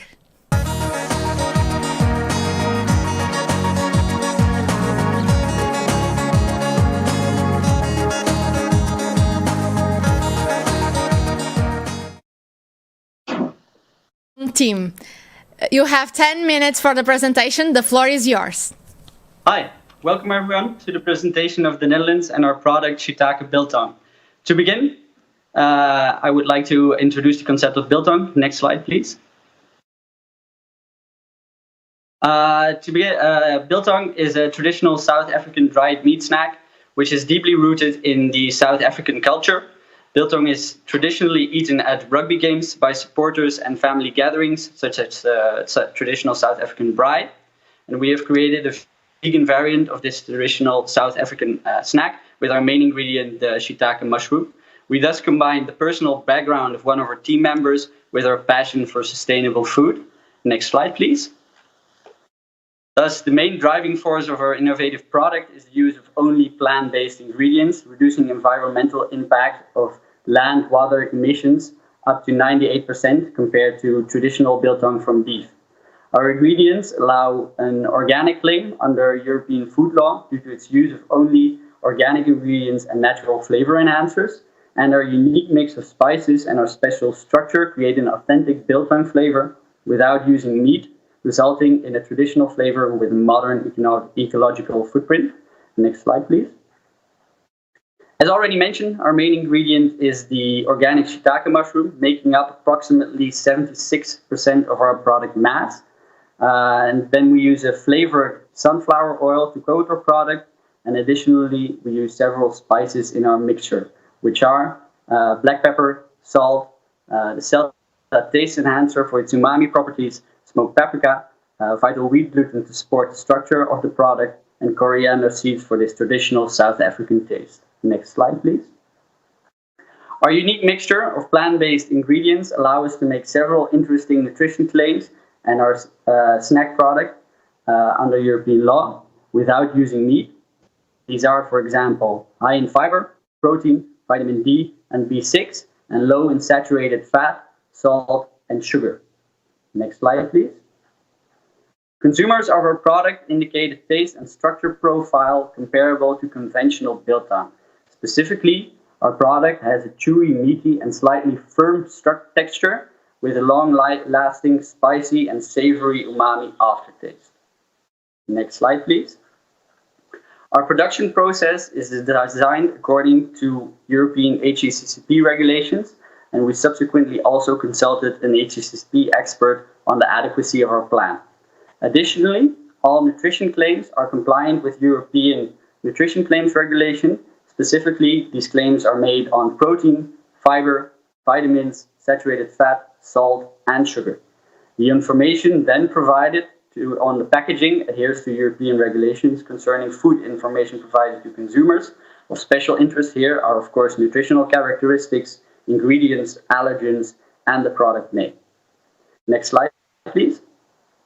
Then on to the packaging of our product. Our product is packaged in a fully recyclable PCA pouch without any aluminum lining. Additionally, an oxygen scavenger and humidity scavenger are added to the packaging to extend shelf life, and once industrially feasible, we could always substitute this with nitrogen gas, for example. The current pack allows, like I said before, a shelf life up to 6 months in the closed state and when stored adequately. Next slide, please. Now I would like to show everyone a short video on our production process. Of special interest is, of course, the simplicity and the scalability of the process. Could you start the video, please?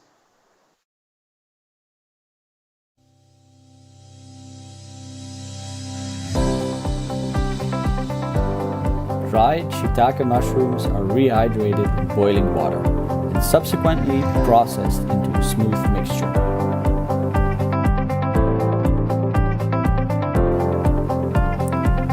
To this mixture, we add wheat gluten and our special seasoning.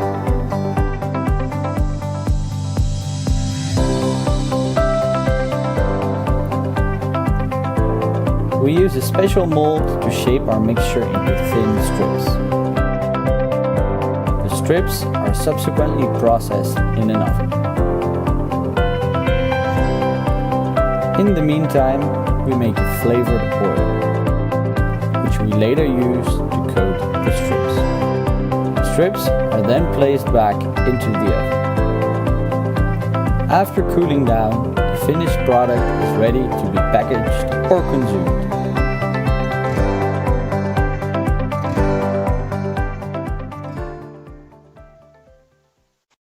Hi, welcome back everyone. Now it's of course time to talk about our market credibility, what makes our product actually stand out. Our product shiitake biltong fits within the savory snack segment, aimed at flexitarians, vegetarians and vegans.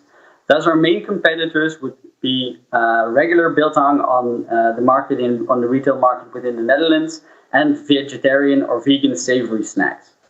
Then first we talk about regular biltong. Regular biltong is actually quite expensive, less healthy and unsustainable compared to our product in terms of both packaging and the product itself. Generally, vegan snacks are high in salt and have an unsustainable packaging. In general, we can thus conclude that our main competitors are generally more expensive, less sustainable, and less healthy, mainly due to the high salt content. Next slide, please. So then what makes our product actually stand out? Specifically, first we conducted an online survey study, and the most interesting result of this survey study was a willingness to pay of about €6.75 by the consumer that actually evaluated our product best. Production cost of our product is then relatively low due to the use of only plant-based ingredients. And additionally, according to the most recent Euromonitor report on the savory snacks market in the Netherlands, snack products that are perceived as healthier, so in this case high in protein and low in salt, are becoming increasingly popular, benefiting from the ongoing health and wellness trend. And according to the same report, niche products of international origin are becoming more easily accepted in the European society. In summary, our product is thus a healthy and sustainable alternative to biltong and other savory snacks with an interesting marketing potential. Next slide, please. Then how do we actually plan to execute our marketing and communication plan to reach our target consumer? Our aforementioned consumer study revealed that individuals with a healthier lifestyle and who are open to new experiences evaluated our product best and were willing to pay more for our product. In targeted social media advertising, we aim to reach this consumer to establish brand recognition. Additionally, we're currently working on our own website, expected to be finished in early December. Here we will publish blog articles on our product, food and health and sustainability trends, and updating our target consumer on our product developments. Next slide, please. Then we would like to conclude this part of the presentation with our success factors and opportunities. The first success factor is, of course, our niche market. To the best of our knowledge, no European competitors are on the retail market with similar products. Our product is a healthy and sustainable alternative, and which then satisfies both the hedonic goals of consumers and also the health and nutrition goals of consumers. Based on our nutrition claims, we have created a unique snack product with great taste and favorable nutrition profile, contrary to other snacks on the market. Product growth potential then. The simplicity of our product enables us to investigate other European or global markets for expansion of our product concepts. And then on to the opportunities. The meat alternative market is currently exhibiting rapid growth, creating an ideal environment for our product. Possible product portfolio expansions are also an option because shiitake biltong is a structure and taste proof of concept, which enables us to apply production techniques into various shapes and tastes, matching different regional marketing demands. And then on to our last opportunity. This lies within the shiitake cultivation. Currently, our shiitake mushrooms are sourced from China, and we're still searching for suppliers in Europe that can supply organic shiitake mushrooms for a reasonable price. 1 minute. Making our product even more sustainable.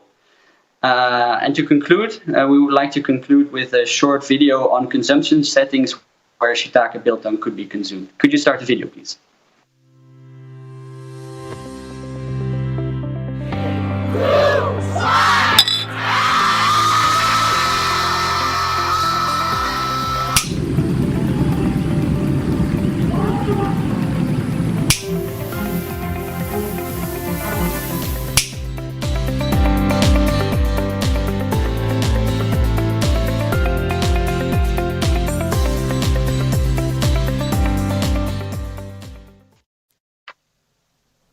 Next slide, please.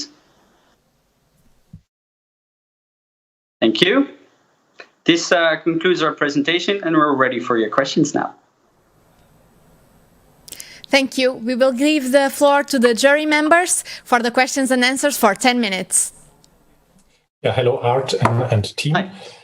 Thank you very much for your wonderful presentation, and it's really appetizing what you offer there. I see I have a number of questions here already. I would like to give the floor first to Darjal, please. Good afternoon, and thank you to the team from the Netherlands. I think that you are very brave. You have a mixture of Chinese and African specialty.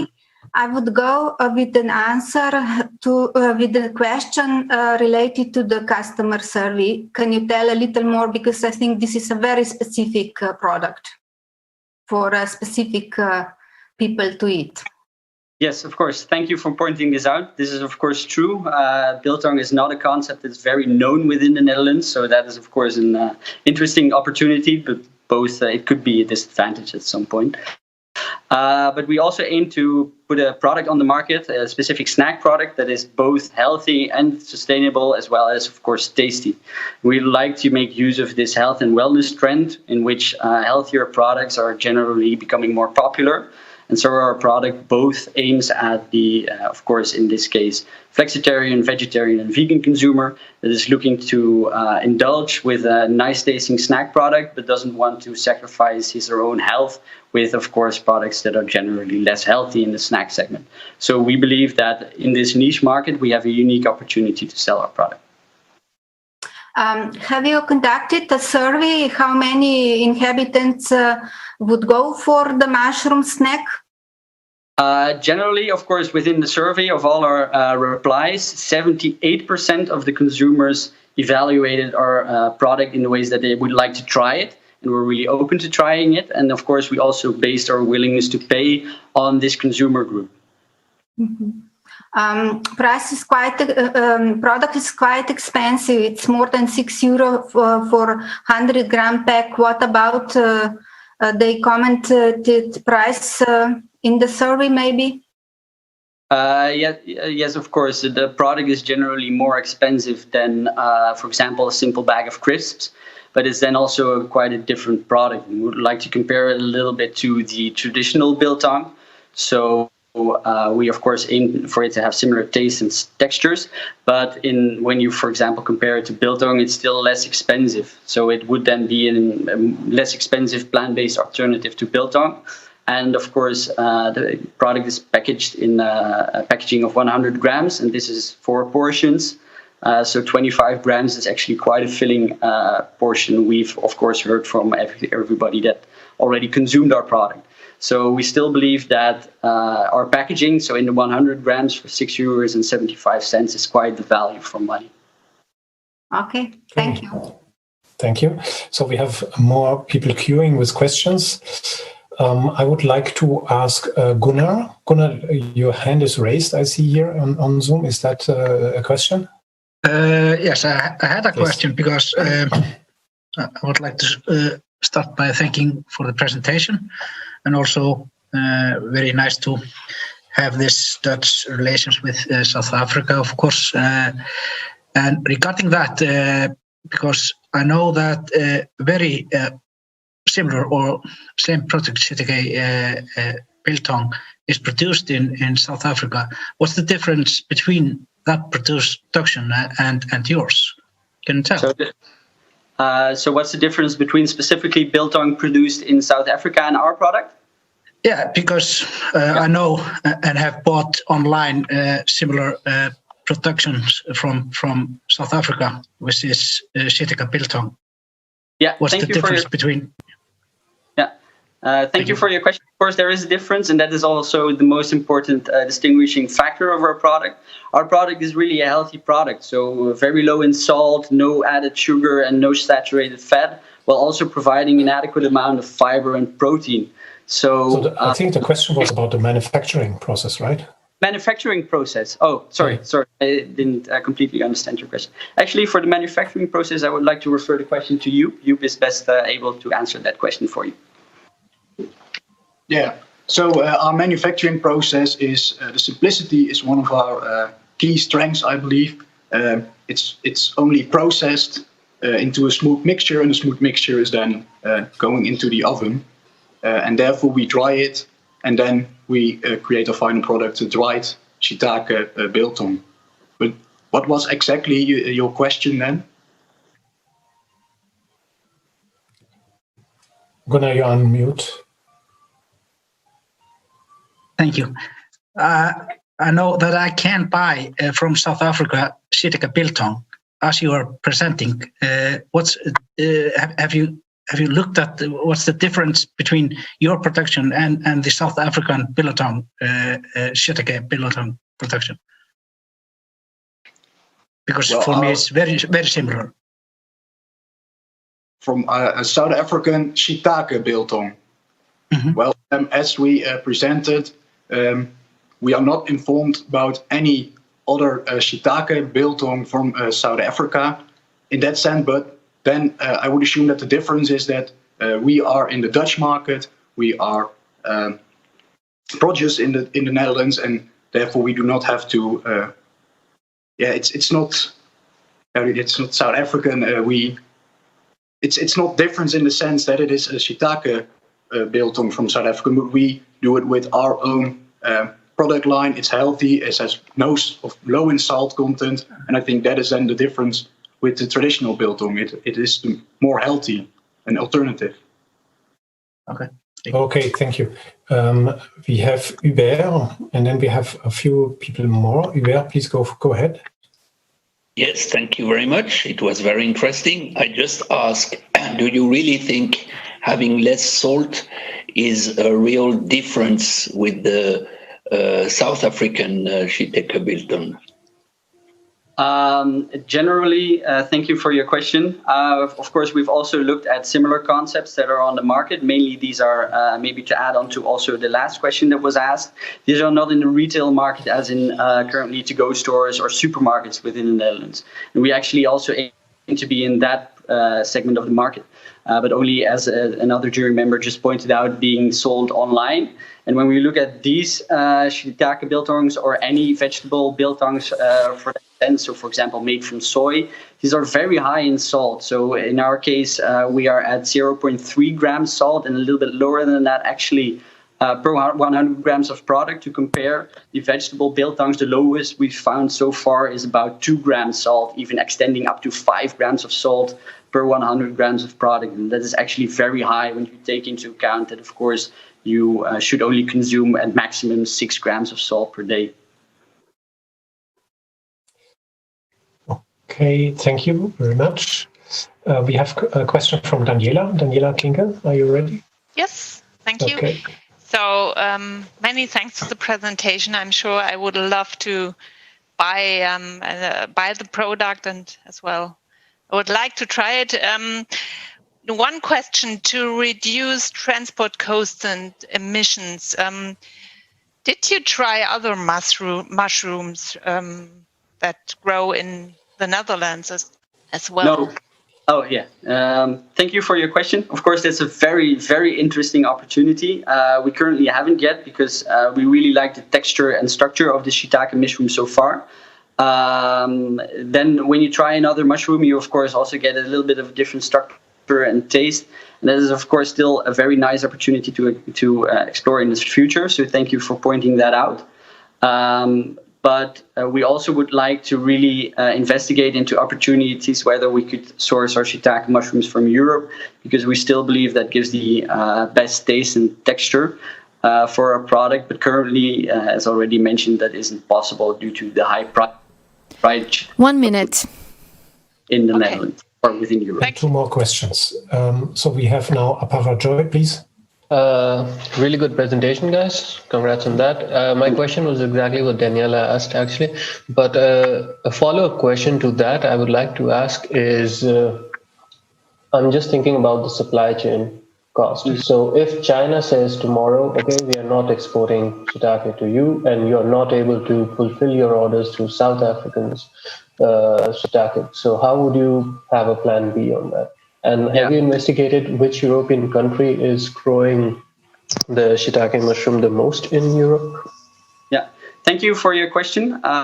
Of course, first I would like to state that we use the organic shiitake mushroom, which is not produced into very high amounts within the Netherlands and at a very, very high price. So only small family farms. And actually the closest supplier from where we are in the Netherlands is just outside Europe in Ukraine.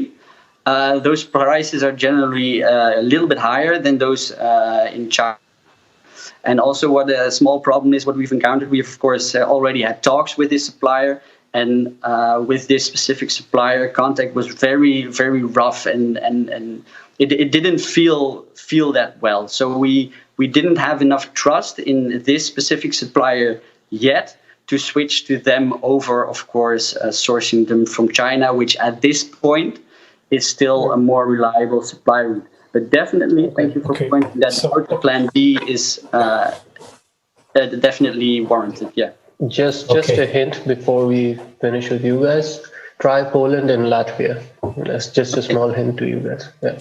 Thank you, guys. So we have one question from Tim. That should then be the last one, I guess. Thank you very much. Very good, very interesting product. My question is, as one of the beauties of this product is it's technologically very, very accessible, very easy to make, which means that you can have competitors very easily. And your margins are just fantastic. Your margins are more than 100%. So you can imagine you would have very easily get competitors for that. Have you put that into your equation and maybe bring the retail price down a bit? Probably also when you're sourcing mushrooms, as you're making a paste, you're tied to shiitake, but you could probably thin this out with other species quite easily. But that's not a question, that's just a comment. But my question is about your margins and the fact that as it's technologically accessible, you might have competitors. Mm-hmm. Thank you for your question, and thank you for pointing that out. It's a very relevant aspect to consider. Of course, everyone will get competitors at some point, and it is definitely when you, of course, come into the segment where you can produce larger quantities and get more reliable supply routes, that it is, of course, possible to scale down your price. But we've also really based our price on the willingness to pay of the consumer that evaluated our product best. So it doesn't mean that we actually have to sell it for this price. It's just an indication of what we could sell it for. I think you could position it as as in a different kind of format or at a different kind of eating opportunity with a much more affordable price then to give access to proteins those who are most in need of it. Yeah. Mm-hmm. Yeah. Yes. Just as an idea. Yeah. Thank you for pointing that out. It's a very relevant point. Yeah. But we have, of course, this is the price for the packaging of 100 grams with 4 portions. So we could still consider, for example, creating to-go packagings with 1 portion for 1/3 of the price. Yes. So there's still a lot of opportunities to explore. We really need to wrap up. Sorry. Thank you very much. Well done, and congrats again for your very nice presentation and your interesting products. Thank you for your interesting comments. Thank you, Team Netherlands. Now the jury will vote, and we will be back to you in 5 minutes.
to Belgium with the team Aloya.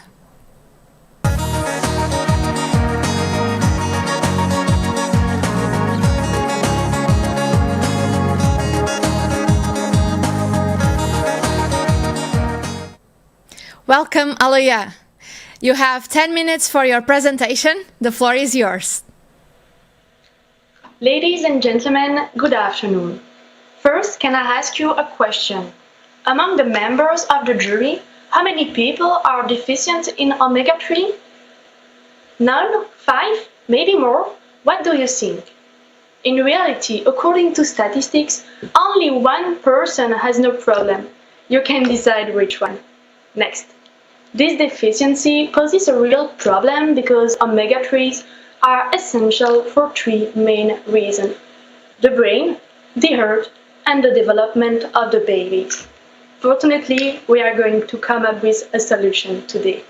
Next. But first, why should you trust us? Because we are the best team. At least that's what we believe, and we will try to convince you. Chloe is our expert in marketing and finance. Eileen is the best in R&D and quality, and my name is Salome, and I'm in charge of the sustainability. Next. Today, we are very happy to present you the yogurt Aloya. Aloya is composed of milk, a walnut cream, a microalgae oil, and few pieces of walnuts. So 2 key ingredients, the walnut and the microalgae oil. Next. As you probably figure out, our innovation is that Aloya yogurt is enriched in DHA thanks to a microalgae oil which is named Chytioquartium. This microalgae is found in the sea and has the ability to produce DHA in very interesting concentration.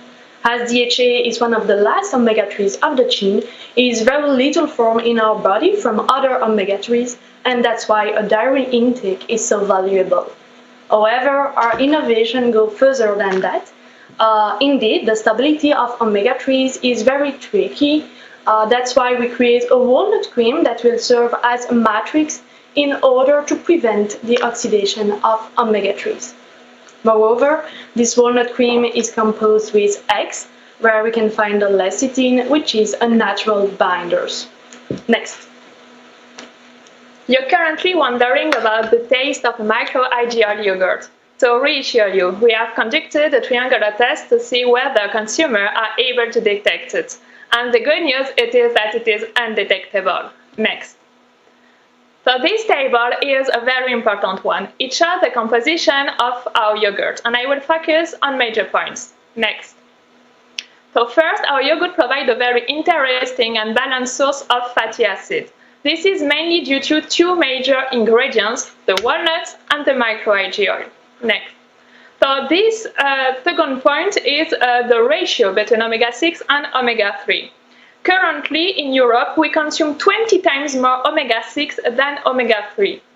And the European commitment recommended a maximum ratio of 5. It's why we have reached a formulation to obtain a ratio of 3.73, which is the European objective. And to prove that, ladies and gentlemen, we have conducted a fatty acid analysis. Next. The fatty acid was analyzed by using a gas chromatography analytical method, and therefore we are able to detect 26 fatty acids gathered here in the 4 main categories: the saturated, monounsaturated, omega-6, and omega-3. And the results confirm our theoretical expectation. We succeed to create an omega-3 enriched yogurt. Next. So we have an enriched yogurt, but how do you get it? What are the manufacturing secrets? First, take freshly walnuts and add the second key ingredient, the microalgae. Then add eggs and sugar in order to obtain the walnut cream. Add also the milk. As we are now in autumn, you will have choice between pear or raspberry jam, both seasonal jam. Inoculation of the bacteria must be made before the jar closes in order to bring the expected acidity. And finally, an innovative secret is the implementation of a heat recovery system. So the post-fermentation heat lost in the cold room is recollect and re-implemented into the heating system of the ovens. Next, free ISO certification can be obtained, but now we can also say that our Aloia yogurt are made with Belgium raw material of the highest quality. And sustainability is also an important point. And Aloia are packaged into returnable glass jar. Regarding legislation, our yogurt can be labeled as organic. And finally, both together, the walnuts and the microalgae bring enough omega-3, allowing us to add the claim high omega-3 fatty acid content. Next. Free ISO certification can be obtained for our yogurt, one regarding the safety of the foodstuff, one for compliance, products and services, and the final one for environment. Aloia is a source of allergen due to eggs, walnuts, and milk. Therefore, we pay particular attention to labeling and to consumer information. And finally, when we conducted microbiological analysis, no E. coli or staphylococci were detected. Next. The production of Aloia yogurts is not only feasible, but it also responds to the increasing demand for healthy and innovative yogurts on the Belgian market. On this basis, we conducted a consumer study. We were quite successful as we have reached a total of 200 participants, and we could establish that our target consumer were young workers, in particular the health-conscious ones, those who are looking for healthy snack easy to transport in their busy daily life, but also elderly, those who are willing to stay fit and healthy, looking for food that are easy to eat and digest. Indeed, in our survey showed that 2/3 of elderly put the health benefit as the first criterion for buying a yogurt. Next. To reach both groups of people, we have developed a double strategy. Firstly, we plan to reach the young worker segment through digital marketing on social networks and tasting in stores. And secondly, we plan to reach the elderly segment through local market activities and in rest home. Next. After a market and consumer study, we were able to establish a SWOT analysis. Our main strength is our unique source of the HA from microalgae, and this gives us a competitive advantage towards our direct competitors. Our main weakness will be our high price. However, we have seen in our consumer study that people were willing to pay more money for high-quality products. Now, concerning the market, there's various opportunities for Aloia. For instance, there is this increasing trend for local raw materials. And finally, we could identify some critical points for the future, such as the animal origin. We are aware of this increasing trend for the vegetal products. However, we believe that dairy products will still have their place for a long time on the market, and our idea is to diversify those dairy products by respecting animal welfare. Next. So another reason why Aloia is the yogurt of tomorrow is that its production is profitable. So what is our market positioning? Well, by comparing ourselves with our direct competitors, we were able to establish a market price of 8 euros per kilo. Now, taking into account the sale price and the cost, this means we would end up with a margin of 1.23 euros per kilo of yogurt sold. Next. So now, here is a graph showing you the production level in green and the EBITDA in orange. And since we are ambitious, this is the real forecast if we plan to increase our production level by 10% each year. Next. Let's now talk about the sustainability of the product. So we try to have a positive impact, both in terms of prosperity, next, social expectation, and next, environmental resilience. Next. So with all these objectives, we contribute to the sustainable goal of the United Nations. For example, 1 minute. by using microalgae oil instead of a fish oil, we reduce the strong pressure on ocean ecosystems. This is an initial commitment that will be continuously evaluated, improved, and monitored. Next. So to conclude, remember, you were the first to discover this amazing product. Aloya is the yogurt of tomorrow because it's nutritional, profitable, and sustainable. Thank you for your attention. Thank you. Thank you. Now we have 10 minutes for the questions and answers from the jury. Yes, thank you very much to the three ladies from the Aloya team. That was a great presentation and a very inspiring product you have there. I assume we have a couple of questions already listed. Yes, I see that. So I would start off with maybe Chakravarti. Aparajoy, sorry. Aparajoy. Yeah. Thank you. Good presentation and good idea. Only one thing regarding packaging. Is there a special reason why you chose glass and why the bottle has a narrow neck compared to the usual the plastic tubs? The reason why we used glass is the idea that we wanted to use really returnable glasses to have an ecological footprint that will be okay. And the idea of the square glass, we know that it's atypical, but the idea is to diversify our product on the market because we have a new idea because it's made of walnut, and it's also this idea of high quality products.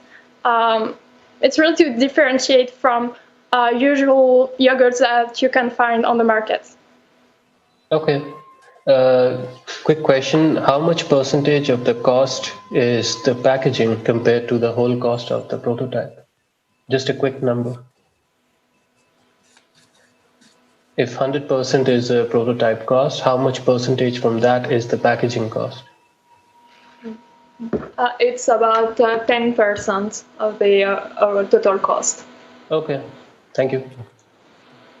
Then I would like to invite Victor from Serbia with his question, please. Thank you very much, Mr. Chairman. Thanks for an excellent presentation to the Belgium team. I would like to ask them first, why the name of the product is Aloya. In my language, for example, Aloya is more or less immediately associated with the product that is based on aloe vera, for example. Maybe in some languages as well.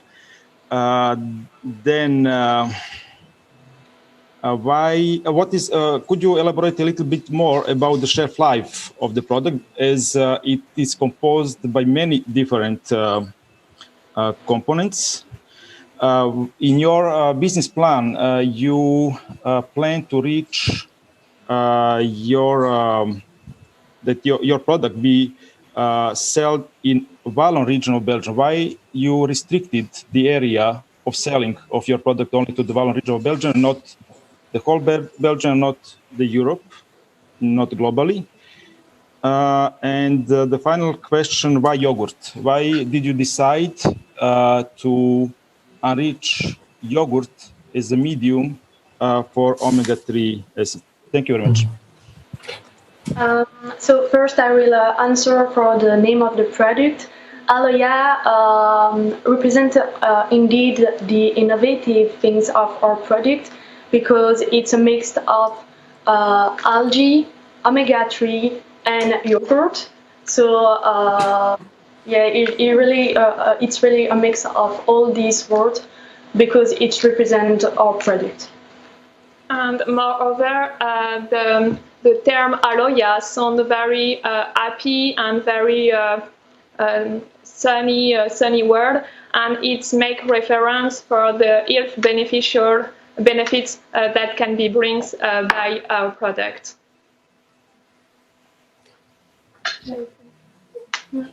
Now concerning the question about the shelf life, well, we have evaluated according to the yogurt sector, of course, but we have taken into account that there is the presence of walnut and eggs, so this could reduce the shelf life, of course. And an interesting point is to produce an accelerated aging test in order to precisely determine the shelf life. Then there was a question about your distribution strategy, yeah? Wallonia, Belgium, Europe, and so on. Yeah?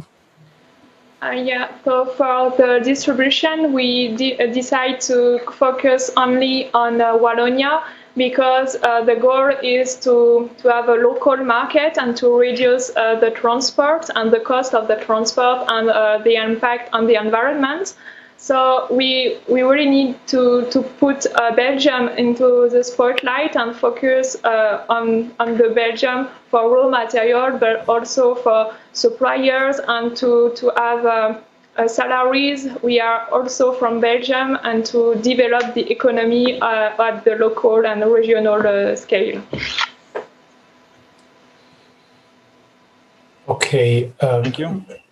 Okay, fine. Then I would move on and give the word to Bennett, please. Very interesting from the nutritional point of view. Can you hear me? You are breaking off a little bit. Maybe try again. Ask your question. Yeah. Can you hear me better now? Yeah, try it. Yeah, go. Okay, I'll try it. It's a quick question regarding the ambition of the first year sales. We're talking about 5.5 million sales turnover for the first year in a very mature. Okay. No, Bennett, we can't hear you. Maybe reconnect your audio device there, your headphones and microphone. Okay, go on. Please move on. Yeah, I'll take another one. Yeah. So, Case, maybe if you are ready, Case, would you ask a question? Sure, I'm ready. First of all, a compliment that you took up the effort to link your project to the social development goals, which is nice. Two questions. The logistics. I think if you take a returnable glass jar to a retail store, I don't think they want to do that at all. And we've had many before, and this argument came along quite a lot of times, and it's just not doable for the retail store. So that's my comment. And the question is, you said you have the walnut cream, which would serve as a matrix for ALA and DHA and prevent that for oxidation. Yeah. Now, it's a glass jar with a lid, so flush a bit of nitrogen if you're not too secure about the oxidation, but I didn't see how that could work, possibly. The walnut cream preventing oxidation for the fatty acids. The idea is that the walnut cream will represent a dense and opaque matrix. So this will prevent the oxygen from entering and prevent the light, so limiting the photooxidation. Another interesting point is the using of the hex with the lecithin that will be used as a natural binder that will create an emulsion and also prevent from oxidation. And the use of walnut is also interesting because there is the presence of ascorbic acid that has antioxidant properties. There is all those different factors that are used to limit the oxidation in our products. Okay. Bennett, would you try again, please? Yeah, can you hear me better now? Yes, perfect.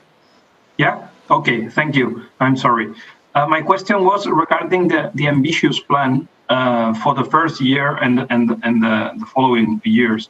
We are talking about 5.5 million euros in sales for the first year in a very mature market. We are talking about dairy, we are talking about the yogurt market with the big players and the small players as well.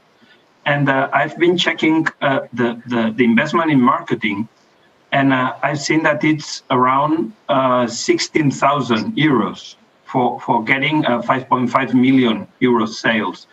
And I would like to understand how do you employ this investment to get such a big sales return?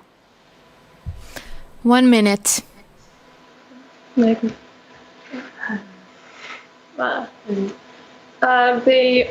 The idea is to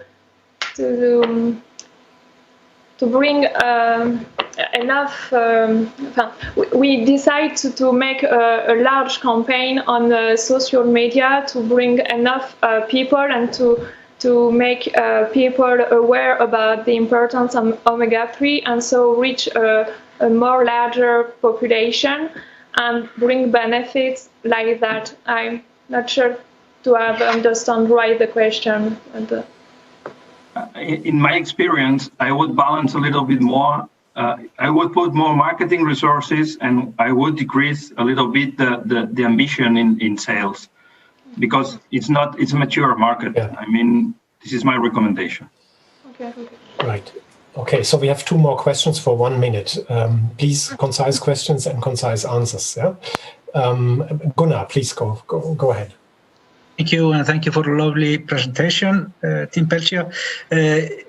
You are focusing on health and of course it's on how rich out of omega-3 your product is, but have you not thought of the high percent of sugar in this production, because it's very high on sugar? We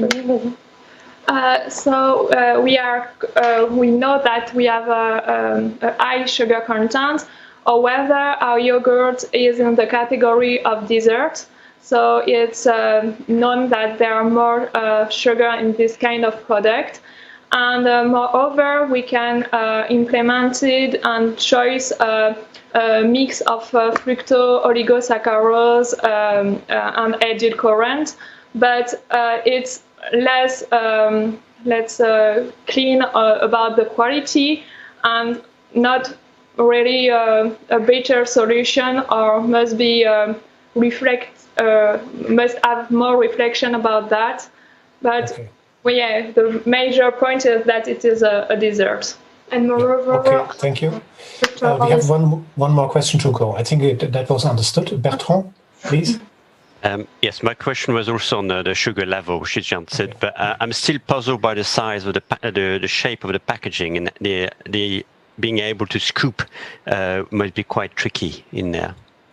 Did you have any comments from your consumers? We have tried many times with several consumers, and with the tail of the spoon, it's okay. We've tested. You can hit the entire yogurts with no problems. Okay, so you have very skilled consumers then. Maybe. Good, thank you very much. I think I hand over back to Anna. Thank you. Thank you, Team Belgium. The jury will now vote, and we will be back in 5 minutes.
And now we go to Austria for the presentation of the product Sprout Crisps.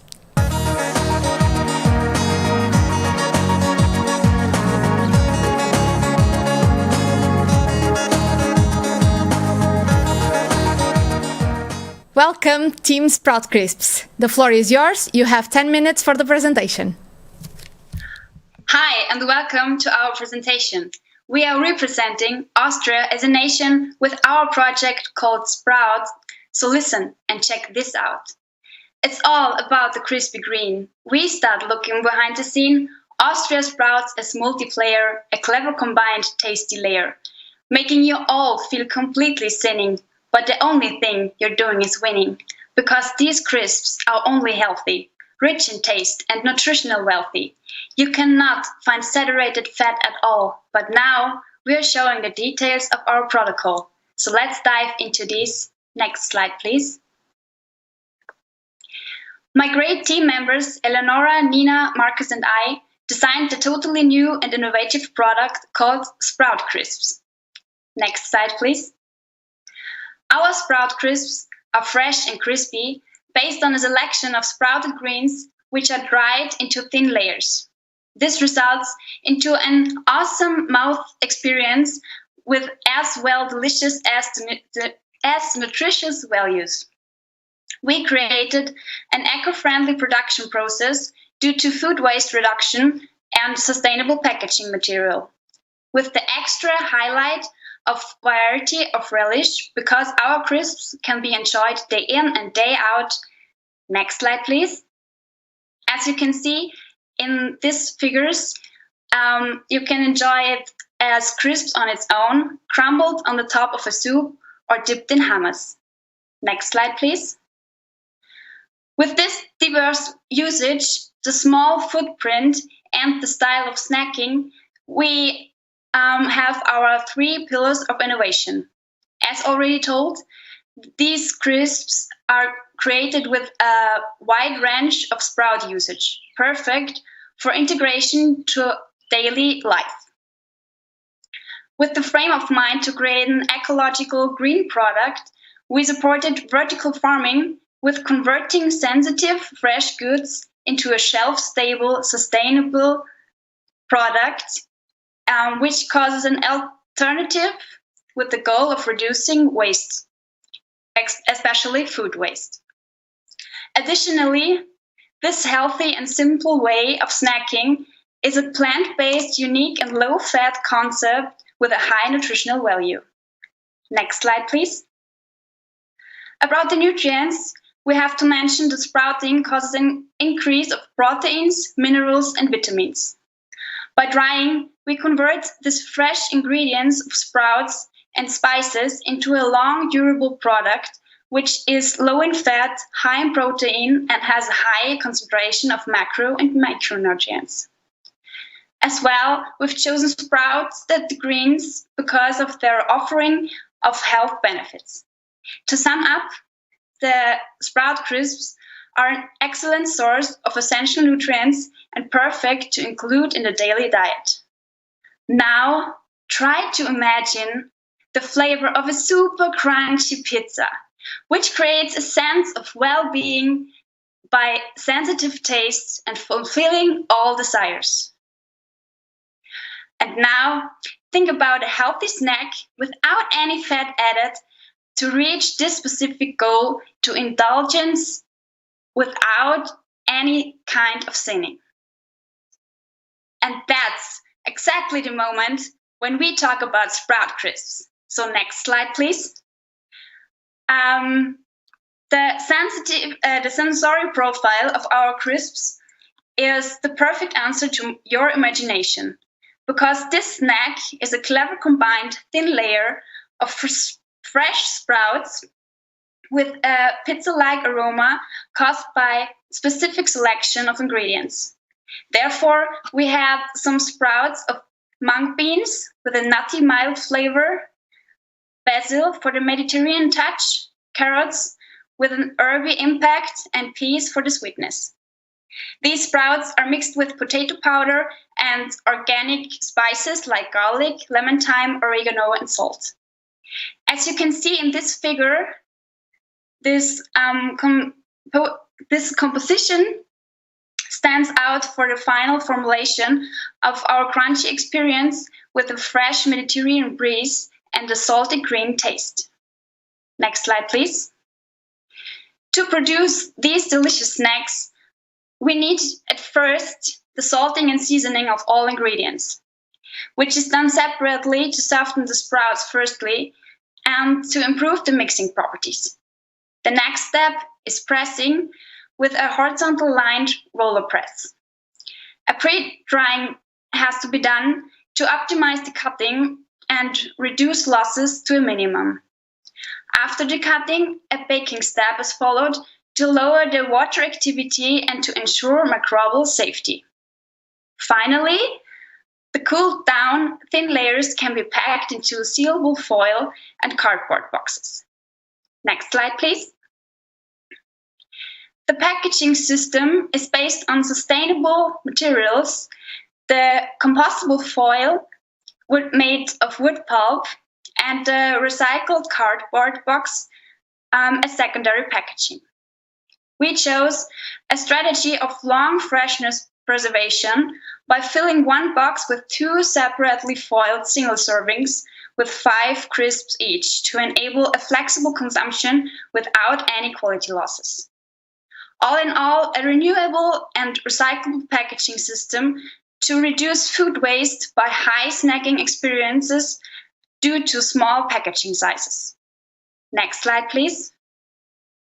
About the food safety and labeling, we want to focus on the upcoming parts. The HACCP concept, where we ensure a low moisture product due to a minimal water activity. Secondly, the may occurring risks, where we are sure of no allergens, and the following claims named no novel food, natural ingredients, gluten-free, and vegan. Next slide, please.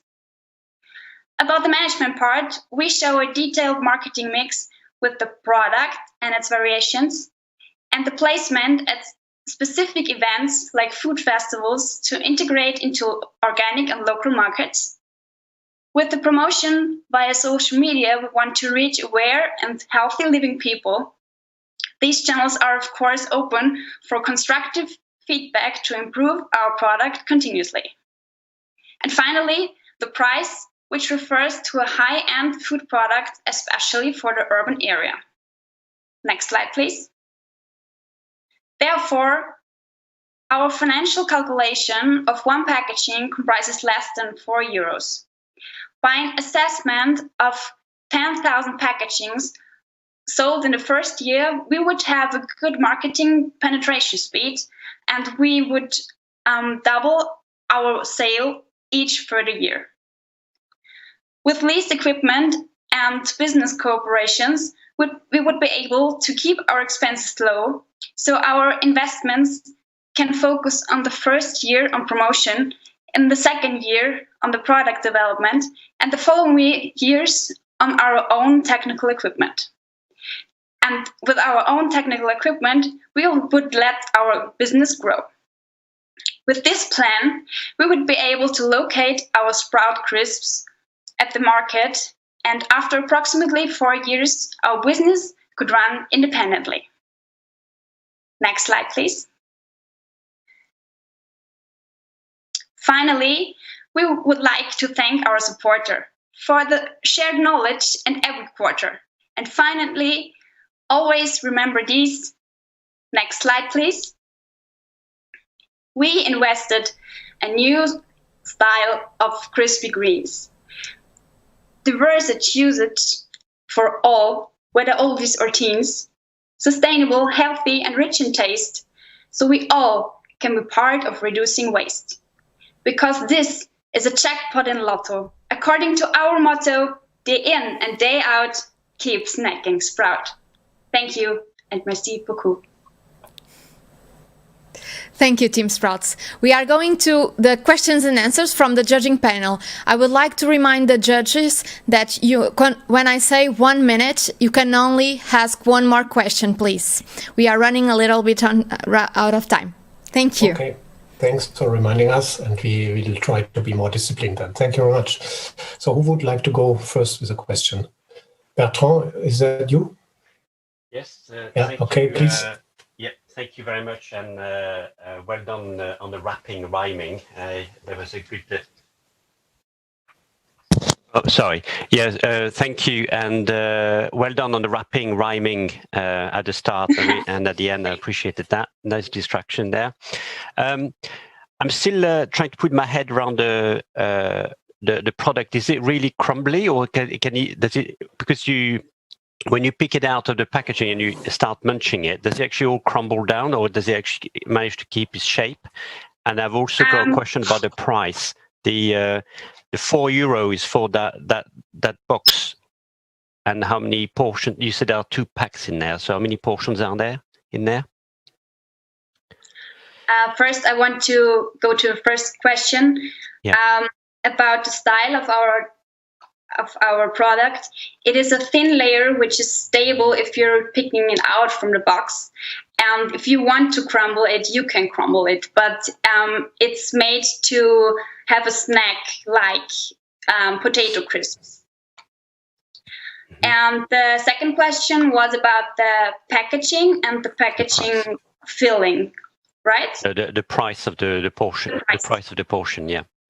The price is €4 now calculated, because we're just in the starting of our production, so we might have a higher financial impact, and we are also reaching the urban purchasing power. So with the aware and healthy living people, we think that €4 would be a good price to reach our product at the local market. And there are two servings in one packaging, and in one packaging you have 5 slices. So in total you have 2 packagings in one box. So you have it's €4 for 10 crisps. Yes, for 20 gram for 10 crisps. Yeah. Okay, good. Let's go on with the next question from Keith. Yeah, well, it's in line with Bertrand. Well, first, the compliment. I loved your rhyme. Santa Claus is not coming this year to my country, unfortunately, but you gave us a pretty nice feeling about it. The first thing is my brain is confused left and right side, because the vertical farming thing is actually for producing fresh products with the accompanying margin there. And then you say, we eliminate food waste because we're going to dry that product. It's this kind of a mixed feeling in my head. And then all the price, $3.98 for 20 grams. Did you look at the competition, like very basic fried onions that you can buy for next to nothing in any shop, and or the specific crunch mixtures that are on offer in retail that you could throw over your salad with as main ingredient sunflower seeds, which cost nothing also? Convince me that I should buy it, or that anybody should buy it.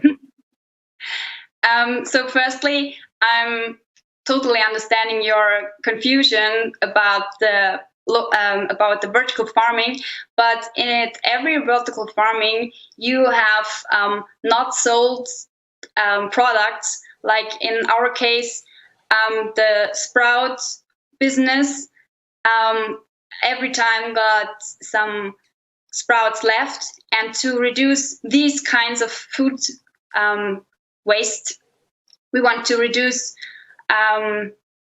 So we're taking their losses to make our own product. Okay. Then you hope that the products that you need are all at the same time left over from the fresh produce. Yes, we're in cooperation with Berries Green, and they shared their waste with us so we can produce it yeah. Okay, we have two more questions. Victor first, please. Thank you very much, Mr. Chairman, once again. Yes, you mentioned in your dossier that shelf life of this product, according to current state of the art or current state of the research, is 4 months. Is it? This is maybe rather short for such a product. Did you estimate some of the options to prolong this? Is the first question, and the second. Also, in your dossier, in the production line, you have baking at 1 hour at 100 degrees Celsius, and then drying process of 24 hours at 50 degrees. Did you test something else? I mean, did you try to shorten this later stage by increase a bit the temperature? What is the result of this? Thank you. Yes, I want to answer immediately on this question. Our dossier was ready about September, and nowadays we were able to optimize this process. So we're only baking at 100 degrees for 1 hour to make sure about the microbial safety. And the drying afterwards was quit because it was enough. And the first question was what again? Sorry. About the shelf life of 4 months. Okay. Yeah, we estimated 4 months because we cannot be sure about a longer time now, but storaging is already set in our university, so maybe we can set it up to 6 or 7 months. Thank you. Thank you. So we have a question from Vassal. Vassal, please, and then Helen. Thank you. My question is close to the previous of Keith's question. I would like to ask you, what will be the advantage of your product to persuade the consumer to buy it, especially take into consideration the high price of it?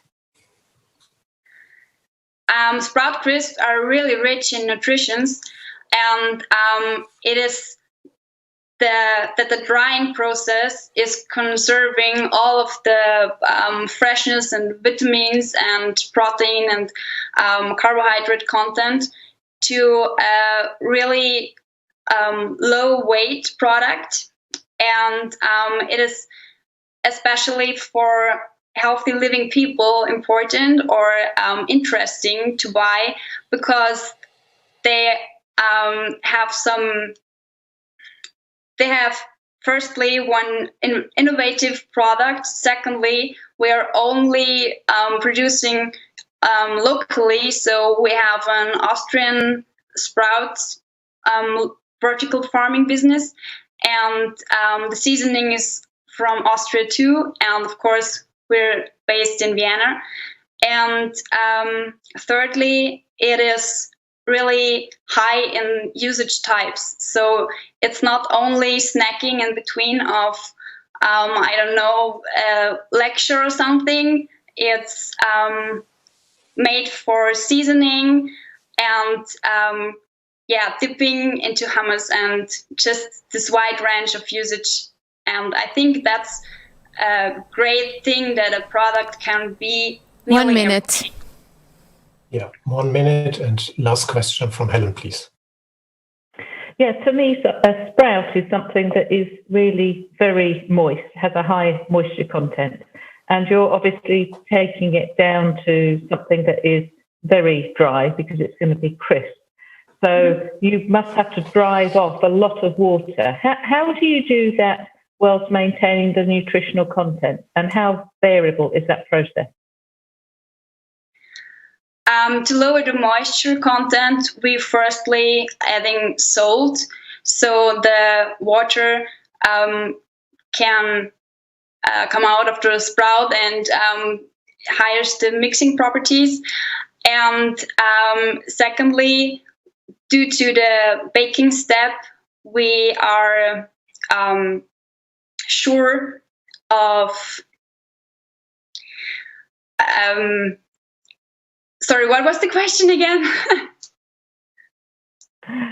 How do you maintain the nutritional content because you're having to dry it so much, and how variable is that? How much can you control that process? On this point, we have to make further research how baking is lowering the nutritional value, but because we made some analytical profiles in our laboratory, we can make sure that the ingredients are safe with this production step of baking. Okay, thank you very much. I hand back to Anna. Thank you, Team Austria. And then the jury will vote right now, and we will be back in 5 minutes.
And now we go to Denmark with the product Avena.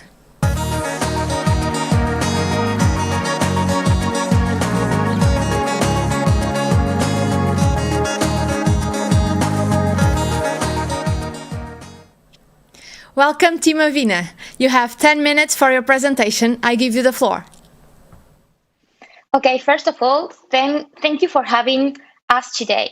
I'm going to introduce our product, which is Avena, and it's described as a rich, creamy caramel sauce, 100% plant-based, using only sweeteners and natural sugars. Next, please. Why getting complicated when you can easily shift to a sustainable and healthy lifestyle by choosing Avena? Easily spreadable straight off the jar onto breakfast items, pour over ice creams, desserts, and many other snacks at any time of the day. With all this in mind, we believe our product not only is original, but is also unique with its innovation and creativity behind the scenes. Next, please.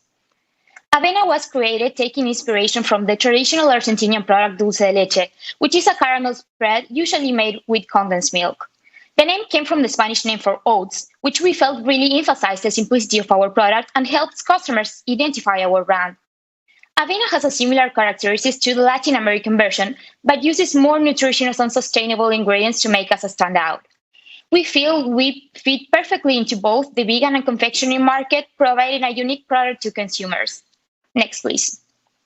The team will consist and depend mainly of Sam, Caitlin, and Leopold, and me, Eva, the creators of the idea of Avena. We are a diverse team, food scientists, nutritionists, and an engineer, and we did a great synergy working together. Next, please. Next. Avena's ingredients are simple, using only two products, oat milk and sweetener. The milk provides natural sugars, aiding in the overall flavor, whilst the stevia blend is a healthier alternative to normal sugar. The blend is a mix of stevia glycosides and erythritol, which is all made clear to the customer on the back of the jar. Next, please. Whilst containing very different ingredients, the flavor is matching to that of traditional caramels. The sweetness is the same as normal sugar versions, and the oat milk gives the same creamy taste as condensed milk does, whilst giving the product a more healthy, natural flavor compared to others. Next, please. The texture was an important filter to make perfect. The oat milk gives a luxury creamy consistency, while the sweeteners allow for a smooth, not grainy mouthfeel. The boiling process gives our product a rich caramelized color that has the perfect consistency for both spreading or pouring over products. Next, please. Next. The design was also really important to our brand. We wanted to keep the branding sleek and simple, so not overwhelm consumers with something busy. We kept to neutral colors with the black and white accents to highlight key information, and the back label also keeps with the same theme to give a cohesive design to Avena. Next, please.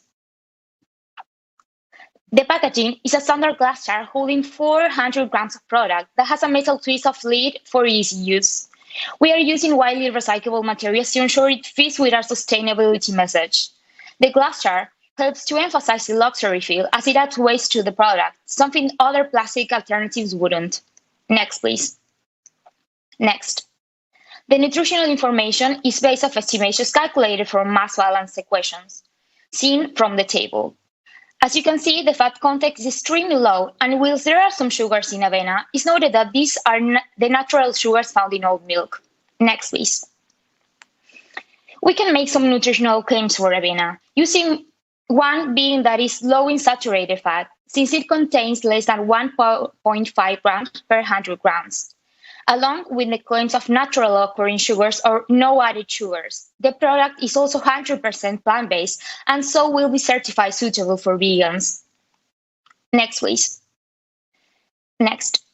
Manufacturing of Avena is similar to the original dulce de leche process. At first, oat milk is mixed with stevia, heated up to 100 Celsius and subsequently evaporated until a final moisture content of 30% is reached. The final product is discharged from the machine and then filled into glass jars. The glass jars are further cooled down to room temperature and commissioned. Next, please. Avena is a sterile product which is aseptically packed into pre-sterilized glass jars. Therefore, no growth of harmful microorganisms is expected when consumed within the proposed shelf life, which for an open jar is calculated to be 8 months when stored at room temperature and 2 weeks for the open jar, which has to be stored in the fridge. Next, please. The layout of the production facility is expected to be on a room with the raw material storage tank outside of the building to facilitate refilling. The room has to be at least 5 meters tall in order to be able to house the high evaporator. Furthermore, in the building, there is a space for an office and a finished goods storage, as well as a storage for the stevia and packaging material. Next, please. The main equipment which is needed for the production of Avena is the evaporator, which perfectly matches our requirements and expectation for fiscal year 3. In addition to the evaporator, a storage tank and a refrigerator are needed. Next, please. Production quantity is based on a monthly output of 3K glass jars of Avena to be reached in fiscal year 3. Per week, around 7K liters of oat milk is needed as a raw material. Thus, 60 jars of Avena are produced each hour. Next. In order to provide safe food to the customer, a basic good manufacturing practice is put into place. By conducting a hazard analysis, including the critical control points, the production process was considered regarding food safety. Next, please. Next. In order to increase the odds of turning Avena into a profitable product, market research has been made, which allowed us to identify strengths and points of product weakness that can be fixed before launch. Ethical reasons are highly compelling drivers of the plant-based boom and the adoption of flexitarian and vegan diets. However, health remains the key motivator for their diets. Although health is one of these key motivators, these products are generally heavily processed and contain lengthy ingredients list. There is a need to bring in clean label offerings to avoid consumers' backlash in the long run. According to a survey, 36% of global consumers are seeking all natural claims in the foods they buy, and here comes a good fit with Avena. Next, please. The product is expected to add more value to consumers aged from 5 till 75, which means Avena has a large audience globally and in Europe. According to a survey, those who are restricting certain animal-based products but not follow a strict diet account for nearly 50% of consumers globally. But there is a sector that actually can be benefit more. People who follow a vegetarian, vegan, lactose-free or reduced sugar diets. Around 6% of European population is already vegan or vegetarian. The numbers of vegan in the world is expected to continue rising with each year, as a matter of fact. Next, please. In order to estimate consumption and potential demand, we frame our product in European spread segments, which include marmalades, jam, jellies, chocolate spreads, and peanut butter. If we rank Avena close to peanut butter and chocolate spreads, the average volume per capita consumption will be approximately 1 Avena glass jar per year per consumer. But as Avena is yet a startup, gradual growth and market share capture is expected until reaching the estimated total. Next, please. Revenue in the spread segments amount 9.5 billion in 2020. The market is expected to grow annually by 3.6%. Europe dominated the spread market segment with a 45% in 2019. Wide range of applications in bakery and desserts, which are the leading markets in Europe, is a prime factor contributing to the food spread market growth in the region. Next, please. As we can see, year-over-year revenue development of the European spread market is shown, reflecting that our product might be one with the fastest growth. Next, please. Next. To introduce Avena into the market, we decided to first launch in small coffee shops and cafes to build our consumer base and amplify word of mouth marketing, with an aim for Avena to be available to purchase in supermarkets with an already existing platform and presence in the market. Next, please. Social media is a key tool for marketing to our consumers. Instagram specifically is a great platform to utilize by engaging with consumers via competitions, giveaways, posting stories, and utilizing tagging. It's also possible to run customer service through such platforms initially too. This is low cost and is becoming more common in the marketplace. Next. Instagram ads run on pay-per-click basis, and it's possible for us to set a monthly budget, which can be altered to ensure we are reaching the maximum audience. Next, please.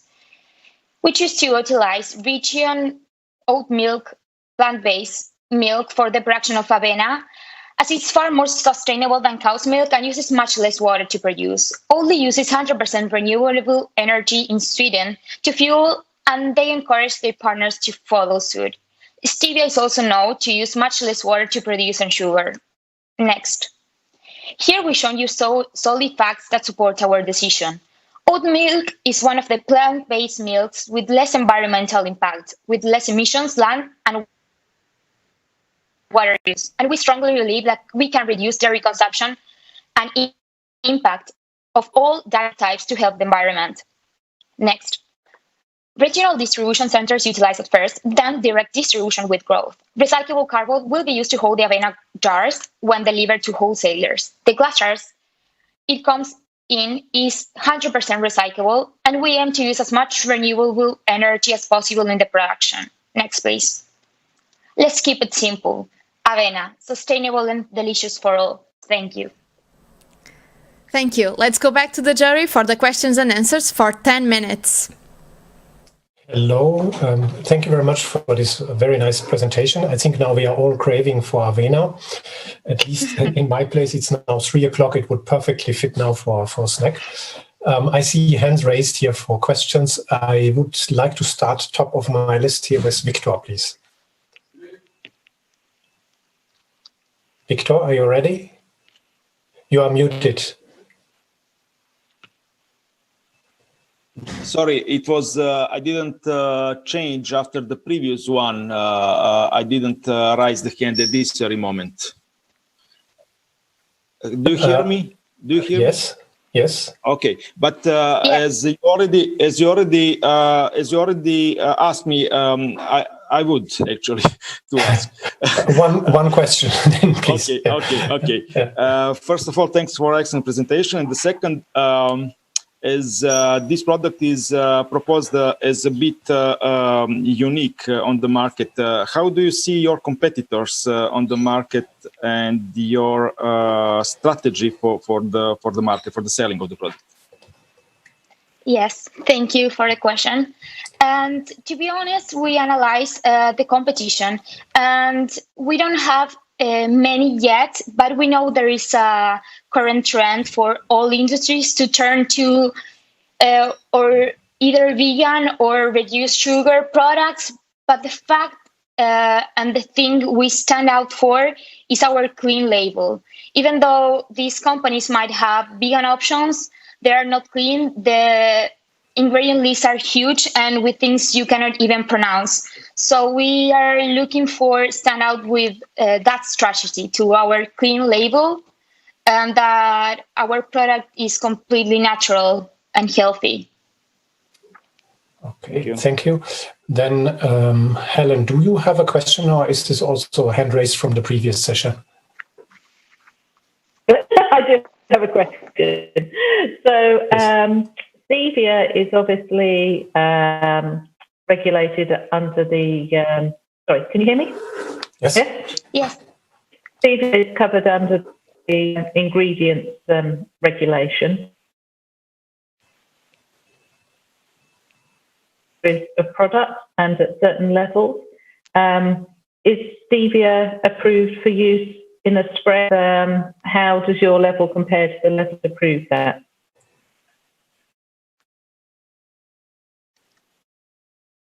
Yes, so the question was about the regulatory situation around stevia for use in spreads, because most likely you will use them at relatively high levels compared to other fields of use where it is approved for. Yes. The thing is, we didn't choose Oatly brand just for choosing Oatly brand, because they have a barista version of oat milk that has a little bit of more fat, but still it's super low. But the thing is, with this milk, with the boiling process, we just added a few content of stevia and it's still sweet. So we know there is a regulation of the amount of stevia you can use. That's why we used a mixed with stevia glycosides and erythritol. The amount which is the maximum for each person is 4 milligrams per kilogram body weight. So what we use in the entire glass jar is not even it's super low compared to the maximum restriction. So it shouldn't be a problem, but it's something that we are aware of and we should be careful. Okay, thank you. Then we have Kees and then Tim, please. Thanks, Christoph. Yeah, well, nice presentation. There's actually two issues that I'm kind of missing. First is, you know probably where oat milk is made from. It's in the name. It's from oats, and then you make the milk, and then you evaporate 70% of the moisture. So there should be a shortcut to be much more energy friendly, starting with oats, and then making your product. I'd like you to comment on that. And the second one is, I think I can predict where the first recall from your factory will be from if you look at your HACCP plan. And I would like to hear your thoughts on that.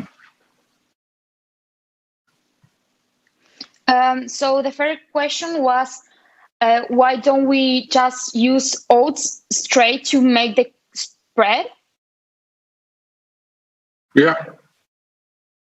To be honest, we thought about it, but the fact is we had to do the oat milk first, and we thought it was an entire new project because we wanted to be perfect, but also by choosing Oatly at first, we know that it's a already well-known brand, so customers or potential consumers, when they see that we are using Oatly, they are already familiar with the brand, so they are more likely to buy the product.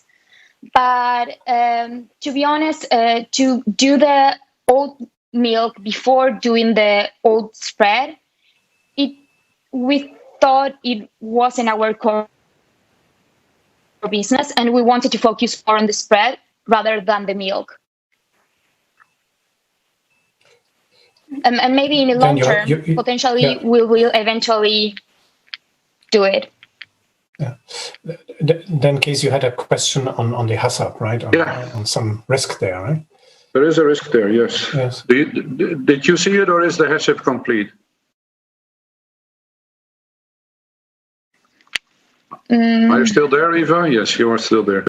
Yeah, but sorry, I cannot understand the question.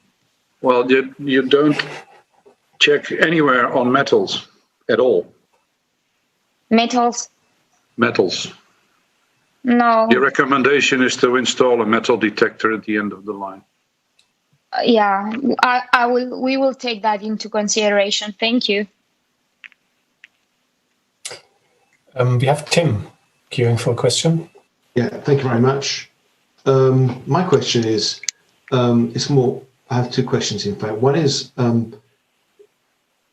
the color, the QC for the color. You've got a clear white, a clear transparent glass package, and you're doing lots of batches, and small variations in heating, small variations in pH may give you big variations in color.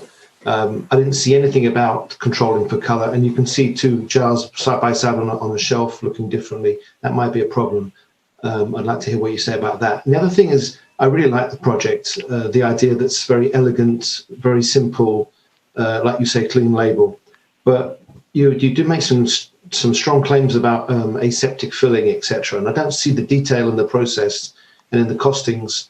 That's an expensive way of doing things. You've got to have lots of equipment around it to do aseptic filling at any scale. So I'd like to hear your opinion about that as well, your reply about that. So color, and aseptic, and the fact the process is not fully described to contemplate that.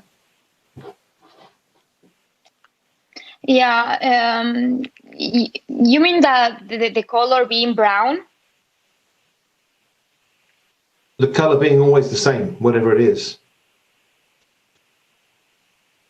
The color depends on the length of the evaporation, and is determined by the final moisture that is evaporated. And we tried with different prototyping with different milk alternatives, and they were like completely different colors.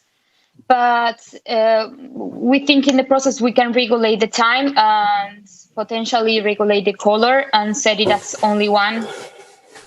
1 minute. We have, I think we don't have additional questions. Well, I didn't really get a reply. No, you didn't. Yeah. No, I was asking about, you didn't mention quality control for color, and also you didn't answer me about the process, because you mentioned aseptic filling. You sterilize the glasses and you do aseptic filling. That's quite a job when you've got a jar, aseptic filling into a jar. So it'd be interesting to hear how you think you do that.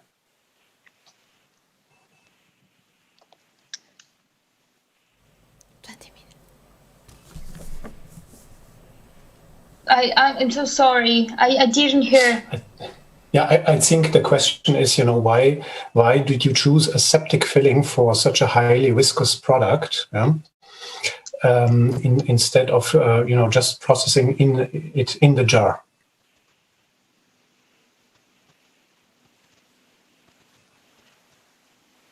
You could cook it in the jar right away, right? And then it would be, you wouldn't need to have aseptic filling, which is very difficult to do. Mm. Yeah. Yeah. Maybe something to take into account. Yeah. Yeah, I will do that. Yeah. We have a food scientist that will be 100% on that. You can simplify your process there, I guess. Yeah. Okay, thank you very much. I just wonder if I have time. If you have time for one more, or should we save time rather? Maybe we should save time. Yes. I guess. Huh? Yes, please. Yes. Okay. Well, then I give it. I keep it. I keep it for me. My question, and then I give back to you, Anna. Thank you. Okay. Thank you, Team Denmark. We will go for a short break, 20 minutes of break, and then return for the teams. See you soon.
Welcome back to Ecotrophelia Europe, the Champions League of Food Innovation. We have already seen 9 teams today, and we are going for the last 4 ones. Stay tuned for this competition that is a very special one and a virtual one broadcasted live on YouTube. Right now we are going to see Germany, and we are going to have a product called Insectastic. Stay tuned for the next 4 teams.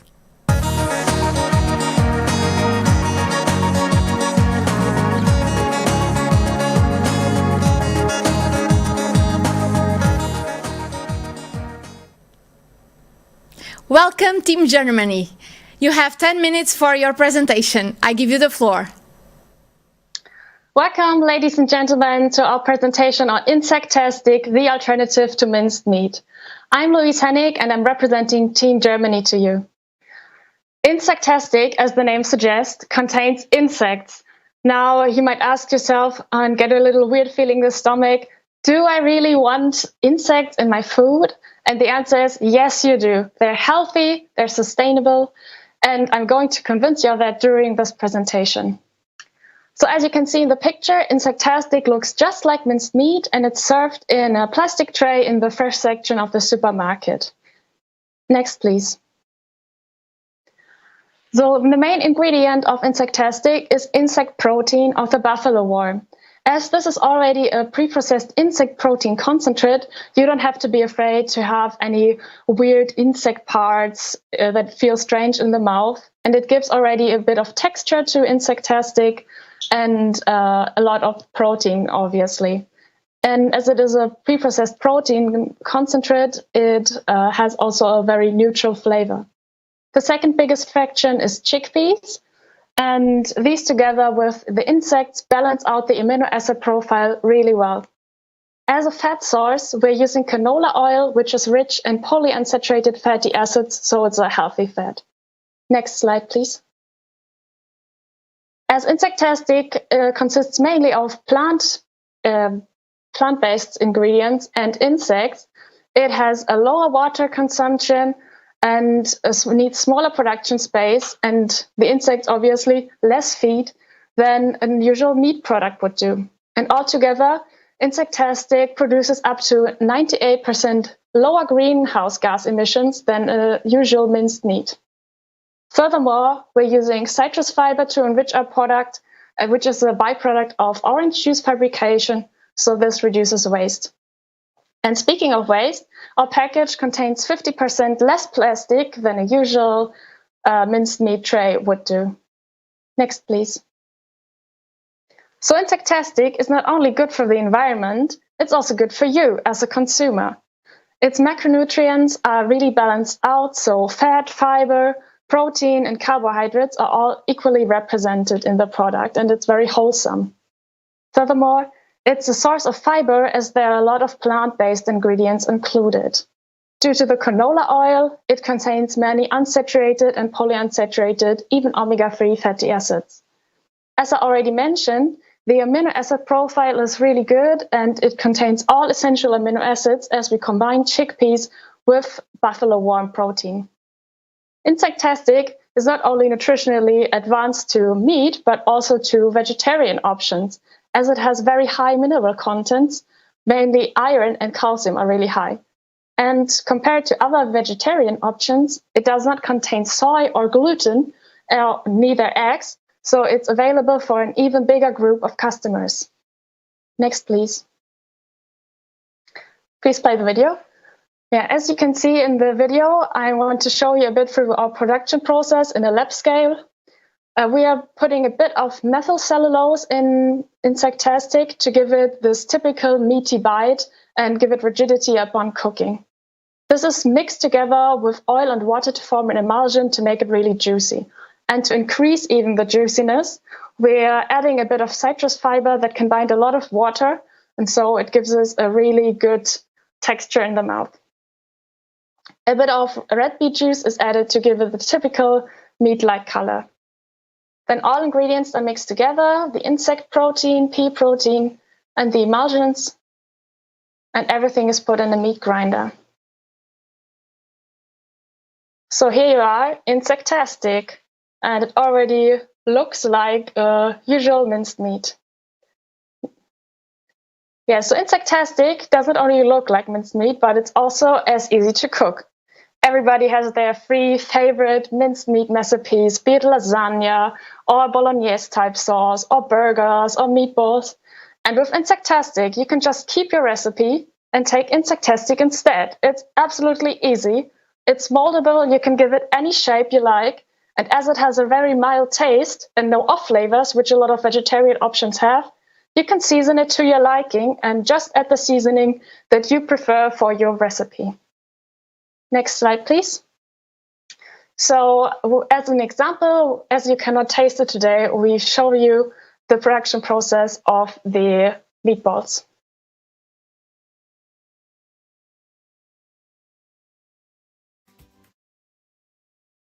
So the ingredients are mixed.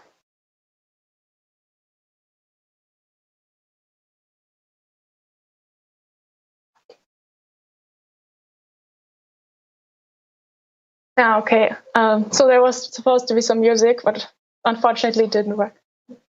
It's good.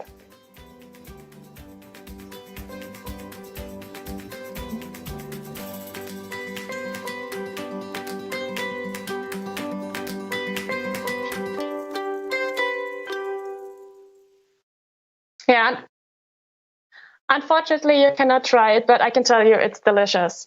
But being easy to cook and tasting great aren't the only strengths of Insectastic, as you will see in our SWOT analysis. Insectastic combines numerous ecological and nutritional benefits while having a price similar to meat, so it's really attractive to our consumers. But we also see some weaknesses. The packaging still contains a bit of plastic, but we've reduced that already by 50%. But still, we're looking for more sustainable options, for example, bioplastic. Furthermore, the protein content in Insectastic is still a bit lower than in meat, but it's comparable to that of vegetarian options available on the market. We see great opportunities to expand our business further as the market for flexitarian options is ever growing and more people are becoming aware of the downsides of meat consumption. So we could offer convenience products like sausages or burgers in the future. And we might even be able to reduce our prices further as our main ingredient is becoming more available on the market and will become lower in the price. A big threat to our business is that a lot of consumers are still skeptical about insects, but we're working against this with intensive marketing strategies. And we're competing with vegetarian options, but as Insectastic does not contain gluten, soy, or eggs, and has a more balanced nutritional profile than a lot of vegetarian options, we're working around that and offering our product to a bigger group of people. Next slide, please. So in the first year, we're expecting a total investment cost of about 800,000 euro, mainly for production equipment. And on top of that, there will be production and marketing costs of about 2.8 million. But with about 1.5 million units sold in Germany only, where we are planning to start our business first in the first year, we are expecting a turnover of 4.5 million. So we are going to be able to pay back our debts in the first year already. Next slide, please.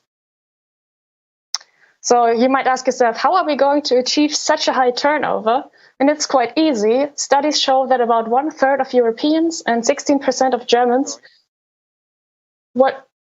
Sorry? What? About 16% of Germans would eat insect products. So if only 1% of these would buy our products once a month, we could already have such a high turnover. So the potential is enormous. And we want to use influencer marketing to profit from the personal relationship that the followers on social media platforms have to the advertisers. That will make them curious and reduce their odd feelings about it. And once they have tried Insectastic, they will buy it again and again. Next slide, please. So Insectastic is versatile. You can cook it in any style you like. It's delicious. It's nutritionally beneficial. It's wholesome. It is good for the environment. And there's no such product on the market yet. So it's all in all a really fantastic product. Next slide, please. 1 minute. So this was my presentation. I hope you had an insectastic time, and now I'm ready to answer your questions. Thank you. Thank you. Thank you for keeping right on time. We will go to the questions and answers from the jury panel. Yes, hello, Insectastic team. That was great. Do we have questions? I see some hands raising there. Was that correct? Yes, Emmanuel, please. Yes, my question is about the color. Did you check the visual attractiveness of your product, especially the products into the packaging? Because on the picture you have here, the color is more brownish than red, and on your video the product is more red. Did you did you check the attractiveness of your product, and is it a problem of stability or something else? I believe that this might be just the quality of the photo. I can show it to you. In real life, it looks like this.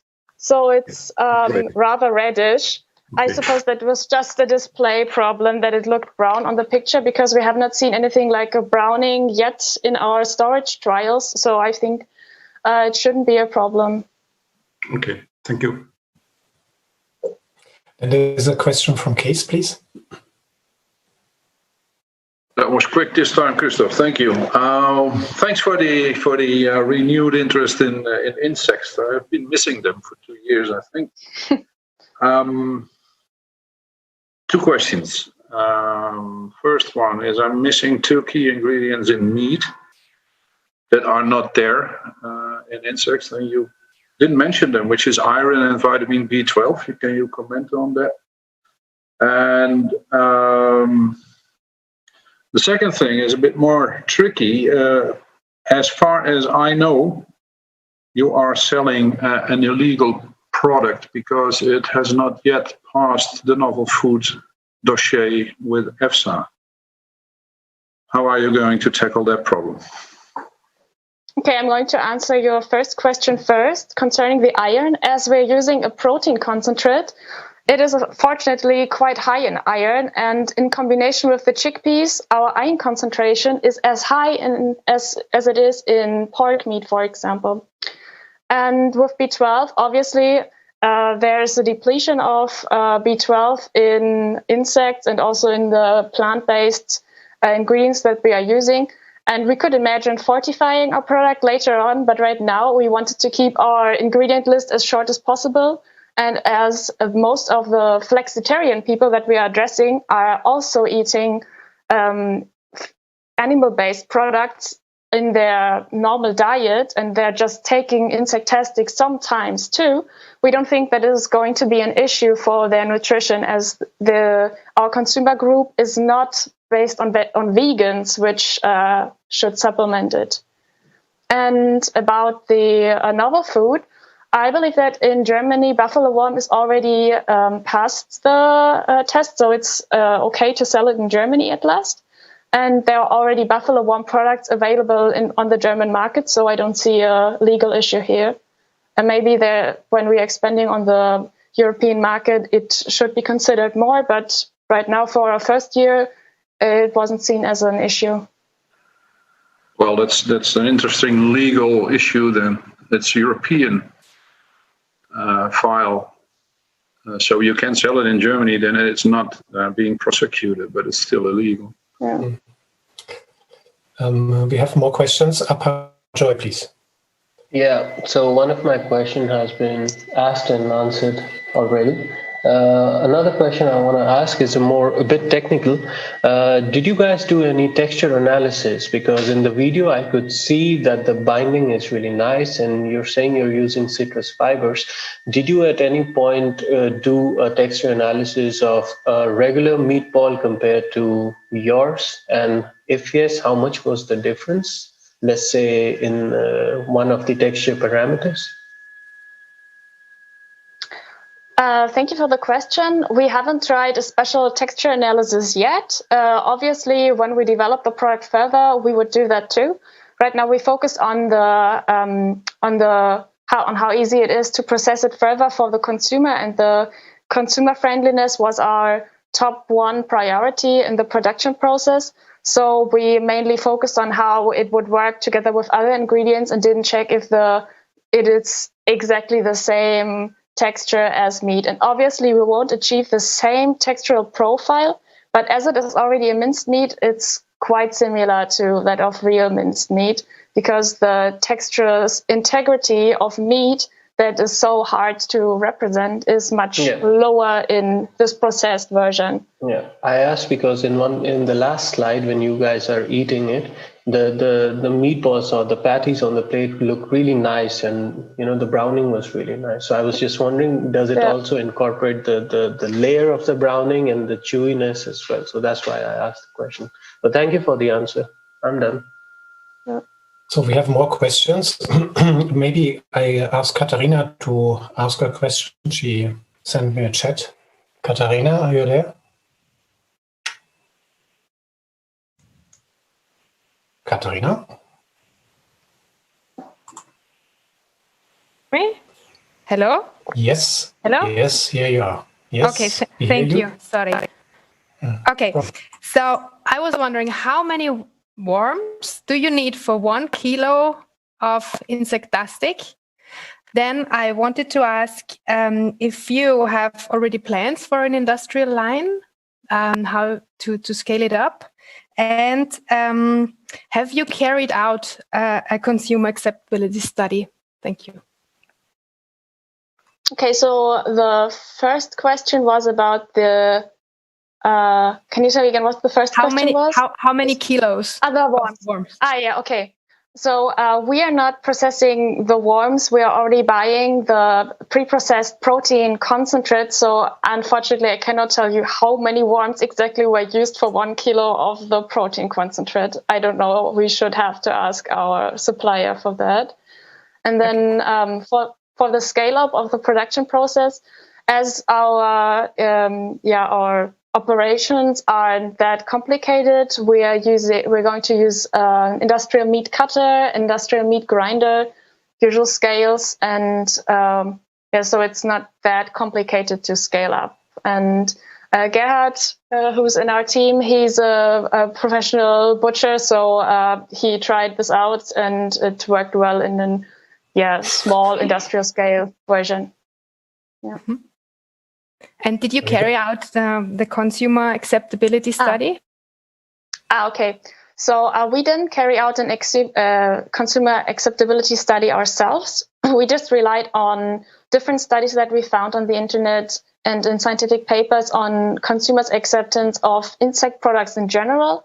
And because we could not be sure if our product would be bought by consumers in the same amount, we already reduced our expectations much. So in the study, 16% of Germans, for example, said that they would definitely or rather buy insect products. And we suggested that only 1% of these would even consider buying our product. So we haven't tried that. We've just cooked our product and given it to some people in the surrounding of our university and asked them about feedback, but we didn't carry out a professional consumer study. Thank you. We have 2 more questions, potentially even 3. Helen, may I invite you to ask a question, please? Thank you. And first a comment. Thank you so much for the videos, because that really brought it to life for me. Can you say again, what ingredient panel is the protein name, and how much is the price of meat mince? Helen, we could not clearly hear you. Could you say it again, please? I turn off my drive. So what is the price of the product compared to meat mince? And what is the name of the ingredient on the ingredient panel that is the... Okay. 1 minute. The price of Insectastic is €2.99 per package. And we found that for the same amount of grams in one package, in the average minced meat, it would be about €3.14. So it's a little higher, but I think it's in a comparable area. And yeah, sorry, what was the second question again? About the about the ingredient panel. I just remembered. Sorry, I'm a bit nervous. Yeah, so the name of the insect is just insect protein concentrate, and in brackets the name, the Latin name of the insect species. Okay. Bertrand, I would like to ask you a question, and then I have a final comment to do. Yep, quick question. Just looking at your logo and your packaging and the image on it, and the Instactic and the colors used, to me, that if I saw that, I would think, oh, that's for children. Is that something that you've come across? I'm not sure if you mentioned this in your presentation. Yeah, the presentation obviously is restricted in time, but we thought about that actually. And as we saw that in studies, age groups that were below 50 were more interested and more open to insect protein and insect products, we already believe that if a young consumer group is attracted to our product, then it's going to be more easy for them to start integrating it in the diet at a young point in their lives. Sorry, I meant your logo looks like it's a product for children. Yeah. No, it looks like it's for children. If you look at your pack with the cartoon and the colors, to me, it screams children. You know, it is a product for children, not for adults. I don't believe that it has to be either or, because our product is not only aimed at children, but obviously we're seeing them as an interesting consumer group. Yeah, if you could just let me finish my sentence. We're trying to put it in a cartoon style that is also attracting adults, because cartoons aren't only for children, and there are many, many cartoons for adults on the market too.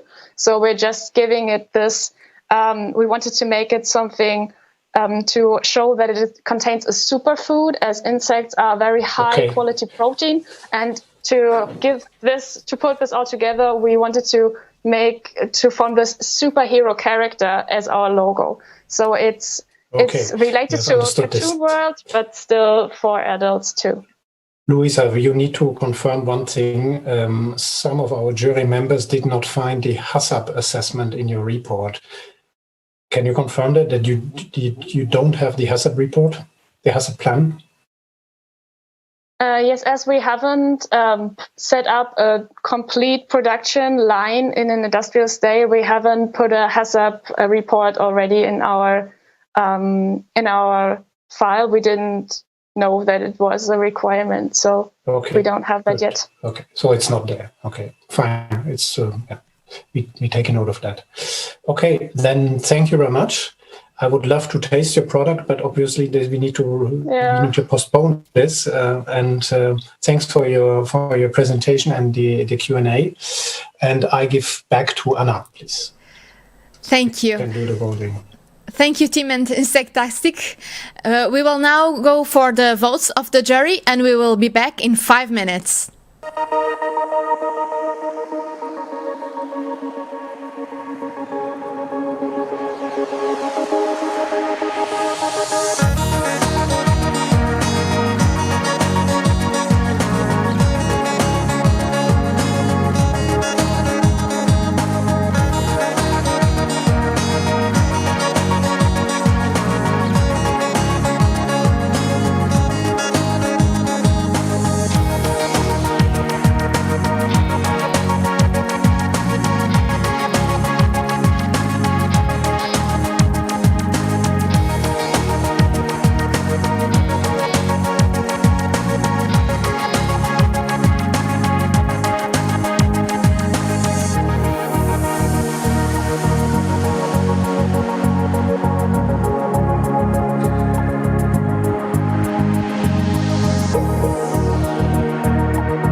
And we're back, and we are going to Portugal with the product Orangebe.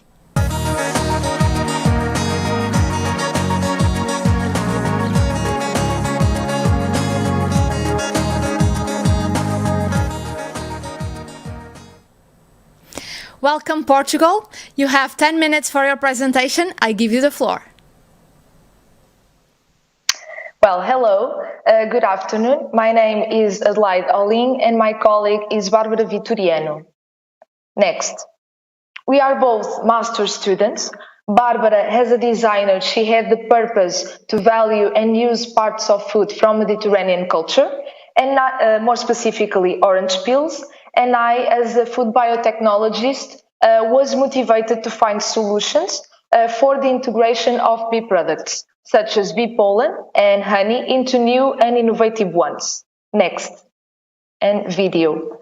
According to these goals, we decided to come together to develop these fermented products and the Orangebe brand as a result of a multidisciplinary team that we believe that is essential for the development of any successful product for the market. Next. Our main ingredients are bee pollen, that is considered a functional food because of the health benefits, but not well known by a lot of the consumers. Next. And 3 byproducts, not only because of their interesting nutritional and organoleptic characteristics, but also to expand their potential for gastronomic uses. So we have orange peels, aquafaba, that is the water from boiling beans, such as chickpeas, and yacon syrup that is made from yacon roots that can break really easy, and it's made a syrup that is rich in prebiotics. Next. But how do we get those byproducts? Well, by getting in contact with some Portuguese companies that produce this waste in big quantities and by inserting them into secondary paths and creating a circular economy. Next. This vegetable alternative to yogurt has 3 layers. We have on top bee pollen that is sprinkled by the consumer at the moment that the product is consumed. Next. In the middle, we have the fermented product that is made from the water of the 3 most consumed beans in Portugal, that are chickpeas, next, red beans, next, and black beans, next. At the bottom, we have the sweetest part that is made from orange peel jam, next. In terms of nutritional allegations, we can say that this is a product with no fat and also a source of fiber, with 89 kilocalories per serving. Because of the use of yacon syrup, we can also say that this is a product with a high percentage of fructooligosaccharides. Next.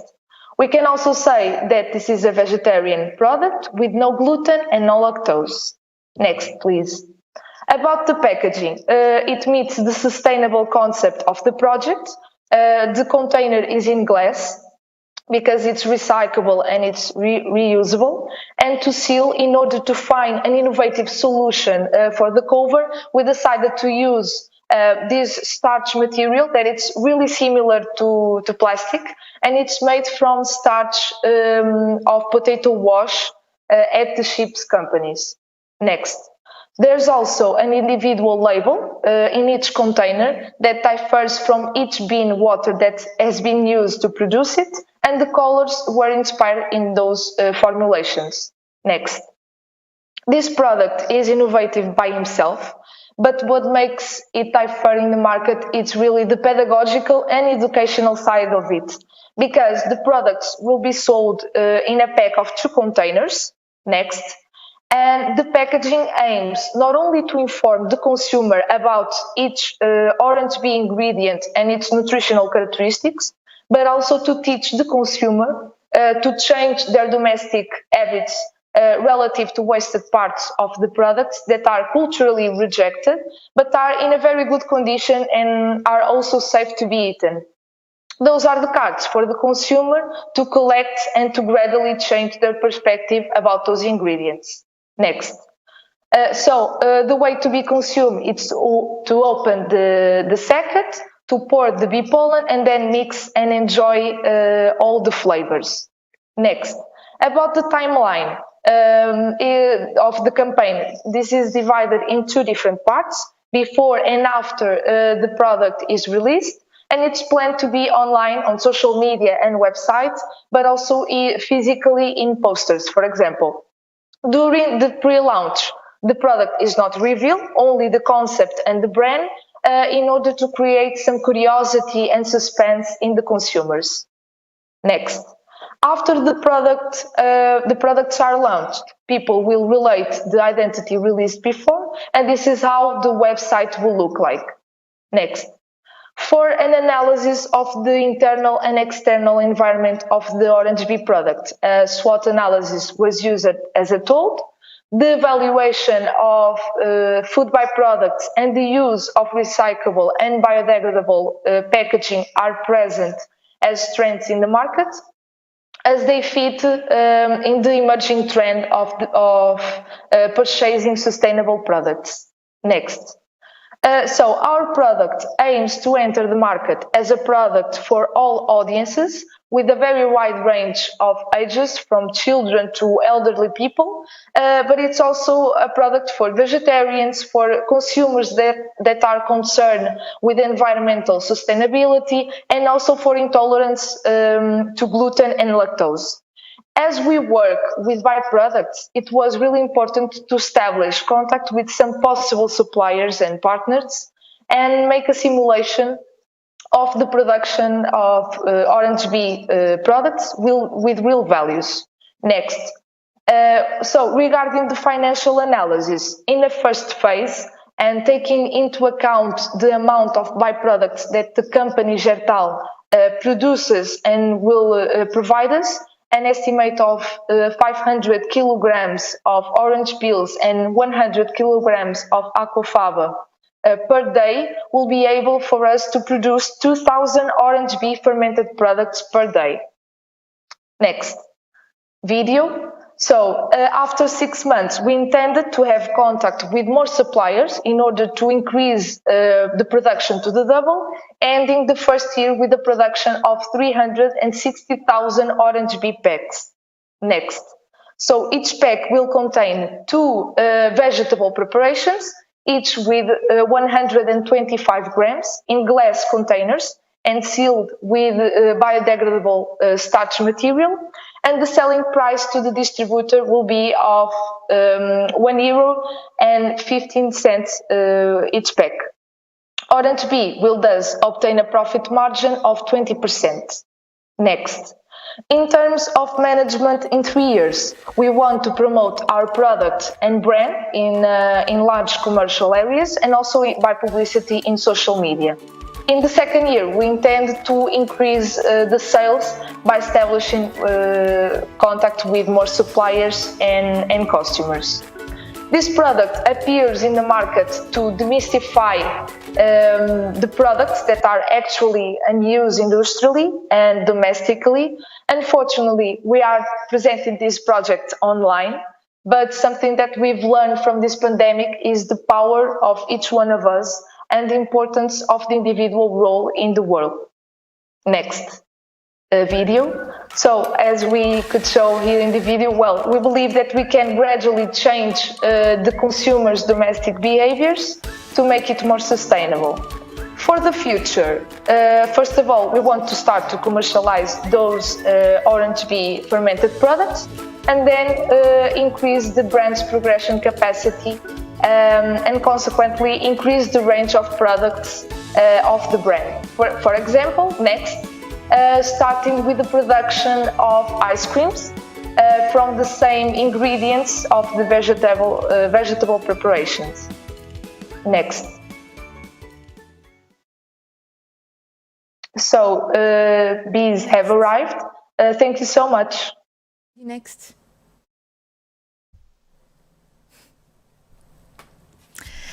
Thank you. We will now go to the jury for the questions and answers. 10 minutes. Yes, hello.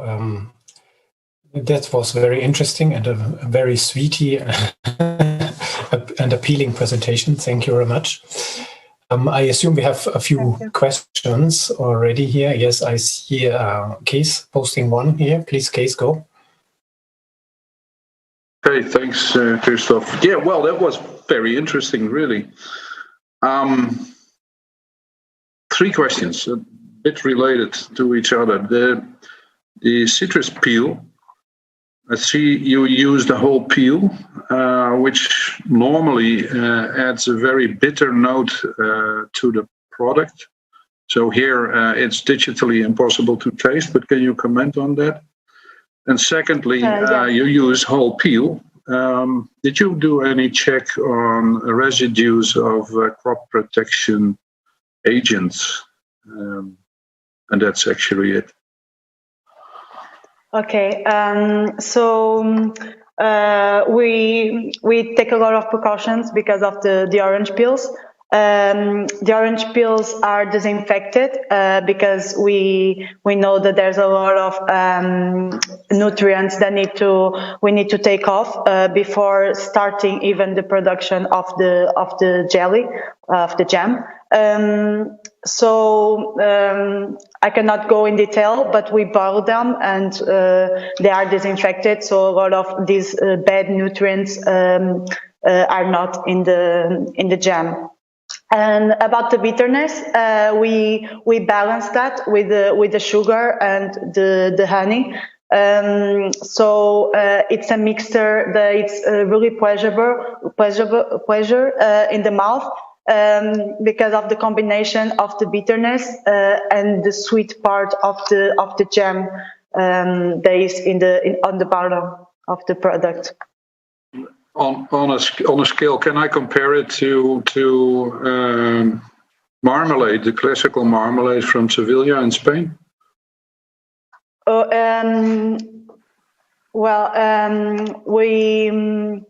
It's not really bitter. It's sweet, but it's a different texture. There's a little bit of you can feel that there's the peels on it, but they are so soft that it's really nice to chunk on it. Like I wish you could try. Actually, we made a test only with around 40 people, and the experience was really positive because this combination is so different, and we have this false impression about the orange peels because we don't even consider them culturally eatable in a lot of cultures, like in the Mediterranean culture and in Portuguese culture, we don't eat them. However, there are other questions. Okay. Thank you. Okay. Sorry. Bertrand, please. And then we have Hubert. Yeah, thank you. I was interested. You mentioned. I think you got 3 flavor different flavors from using the different beans or pulse. Correct. When you did your consumer tasting, are they all? Do they have their favorite or they equally liked? That's the first question. That's my first question. Okay. Actually, the 3 products, they are made from different boiling waters because as we are working with byproducts, we need a big quantity to produce a lot of products per day. So we decided to use these 3 variables. However, they have the same flavor. Only the color is different, and yeah, it's to play with the colors and to have from our suppliers more product. In this case, the aquafaba. That's why you use the 3 beans. Okay, sorry, thank you. And a question: when you mix the pollen into the yogurt or the product, there, what happens? Does it stay crunchy, or what happens to it? Well, it's not crunchy. The preparation is really creamy, and at the bottom is it's like a jam, but it's really sweet, and it gives a lot of sweetness to the preparation. And the pollen on top, when it's mixed, it melts in the mouth. It's not crunchy. It's like melts in the mouth. Yeah. Thank you. Okay, then we had Hubert, please. Hubert? We cannot hear you, Hubert. You are muted. Thank you very much. We would like to eat your delicious product. Oh, we can't hear you. At this time of the day, it seems the perfect time. I'd like to ask you, how do you control texture of the aquafaba since it is a byproduct? Okay, so we use the aquafaba as it is, as a raw material.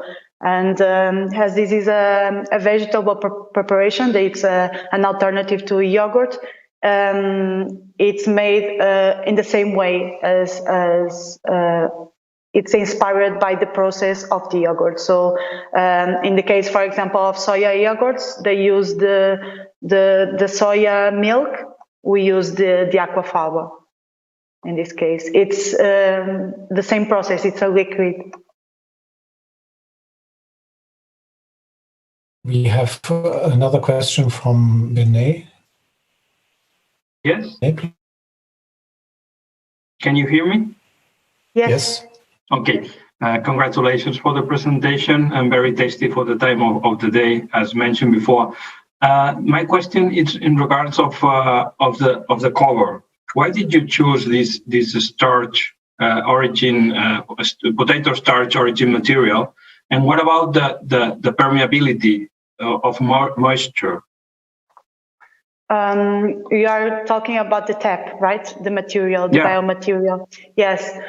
So the pollen needed to be in individual sackets. So we needed to have a tap with a space to put the pollen. And as our product wants to be or aims to be the more sustainable as possible, and we really wanted that our package to follow that concept, and that's why we're looking for alternatives. And this material is going to start being produced in Portugal. It's being developed in our university by other students and with a big company of chips. And it's made from the starch, and we decided to use. Of course, we need to test again for this kind of food product, because it's not really 100% certain that we can use it. But we didn't have a possibility to try that in laboratory because of the pandemic. We cannot. But it's something that we really need to test before putting it in the market. Okay, and please check how it protects from moisture, because it has permeability as far as I know. Yeah, for now it's working very well until 3 weeks, more or less.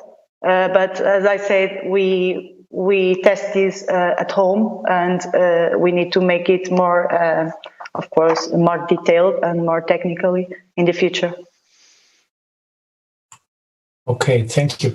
Daniela, you have a question, is that correct? Yes. Okay. Thank you. So many thanks to the team of Portugal. I think it's a really very interesting product, and I really liked your presentation. And my question is, do you know any other products where aquafaba is already used, which are on the market yet? For alternative vegetable alternatives to yogurt, there's no other product like this. This is the only vegetable alternative to yogurt by now, as we know, and research we did that uses aquafaba as the main ingredient for the vegetable preparation. Okay, thank you very much. I have a simple one. I didn't quite get what the fermentation step brings, actually, when you ferment. Why do you do it? What does it bring to the product? It brings consistency because as an yogurt, or we pretend to be a dessert or a snack, and we want to make it the more we wanted to insert these byproducts in something that people are already used to eat, and the yogurts are really consumed a lot in Portugal and in other countries, but especially in Portugal we made the research. Yeah. Okay. Thank you very much. Thanks very much. And I think I hand over to, and we are going to do the rating then, right? Thank you, Team Portugal. We are now letting the jury vote, and we will be back with you in 5 minutes.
Welcome back. We are now going to Slovenia with the product Jesus.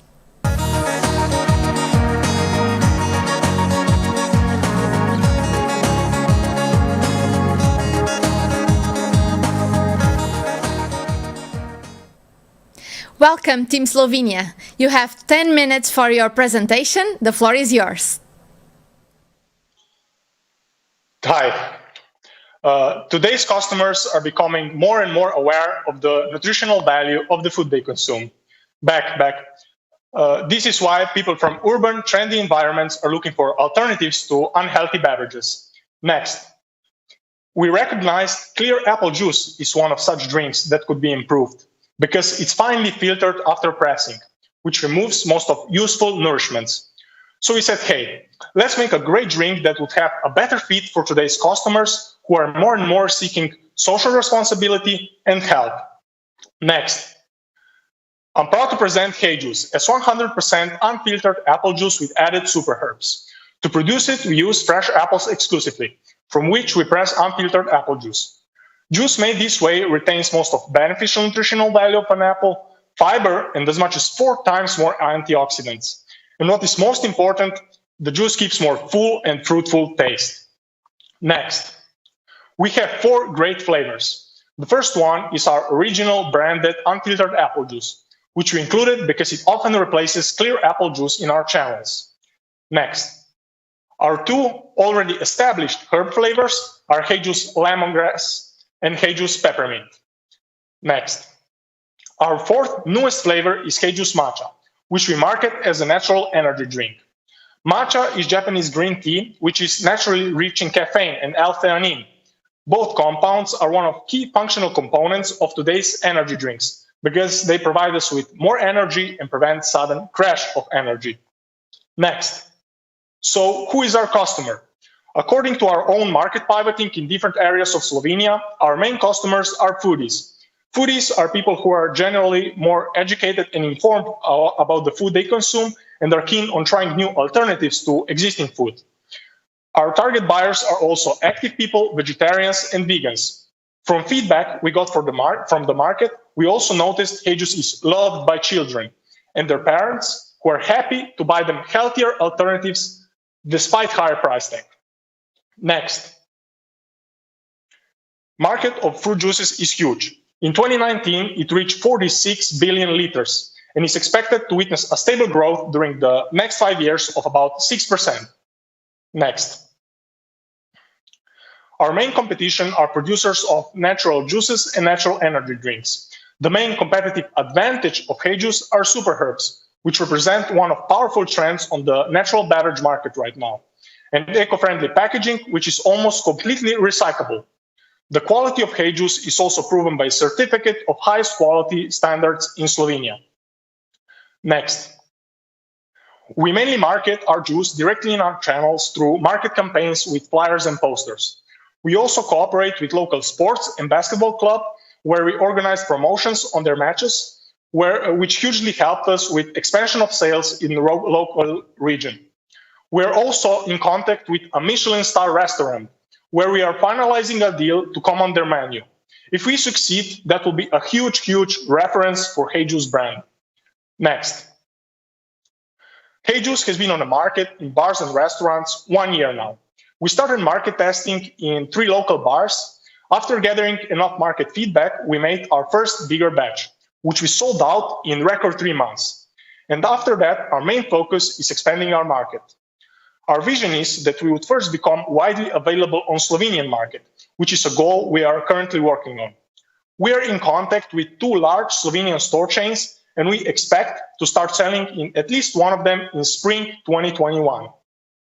After we have enough manufacturing capacity, we also want to expand to other European countries and China, where we already established a connection with food distributor from Shanghai, who is not doubting the potential of our product on Chinese market, where such products made in Europe have high added value. Next, the cost of production, marketing, and distribution is about 75 cents per 250 milliliter bottle.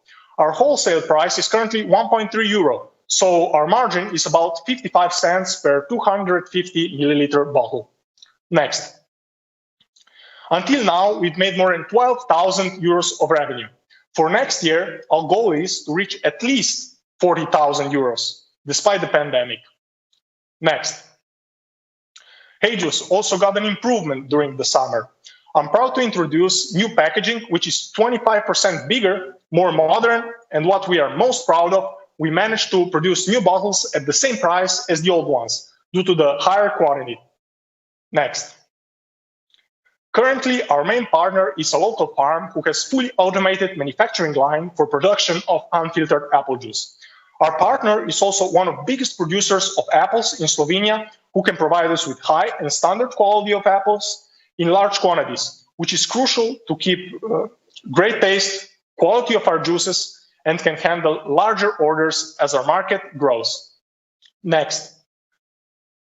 HeyJuice team is built by Valentina, student of biotechnology who covers fields of biotechnology, marketing, and design. And me, Andre, student of mechanical engineering, I cover technology of manufacturing and sales. We are part of startup incubator where we got mentorship and funds, as well as the possibility to pitch our idea on 2 major student business competitions in Slovenia last year, when we won 1st and 2nd place. We also won a gold medal on Genius Olympiad competition in New York last year. Next.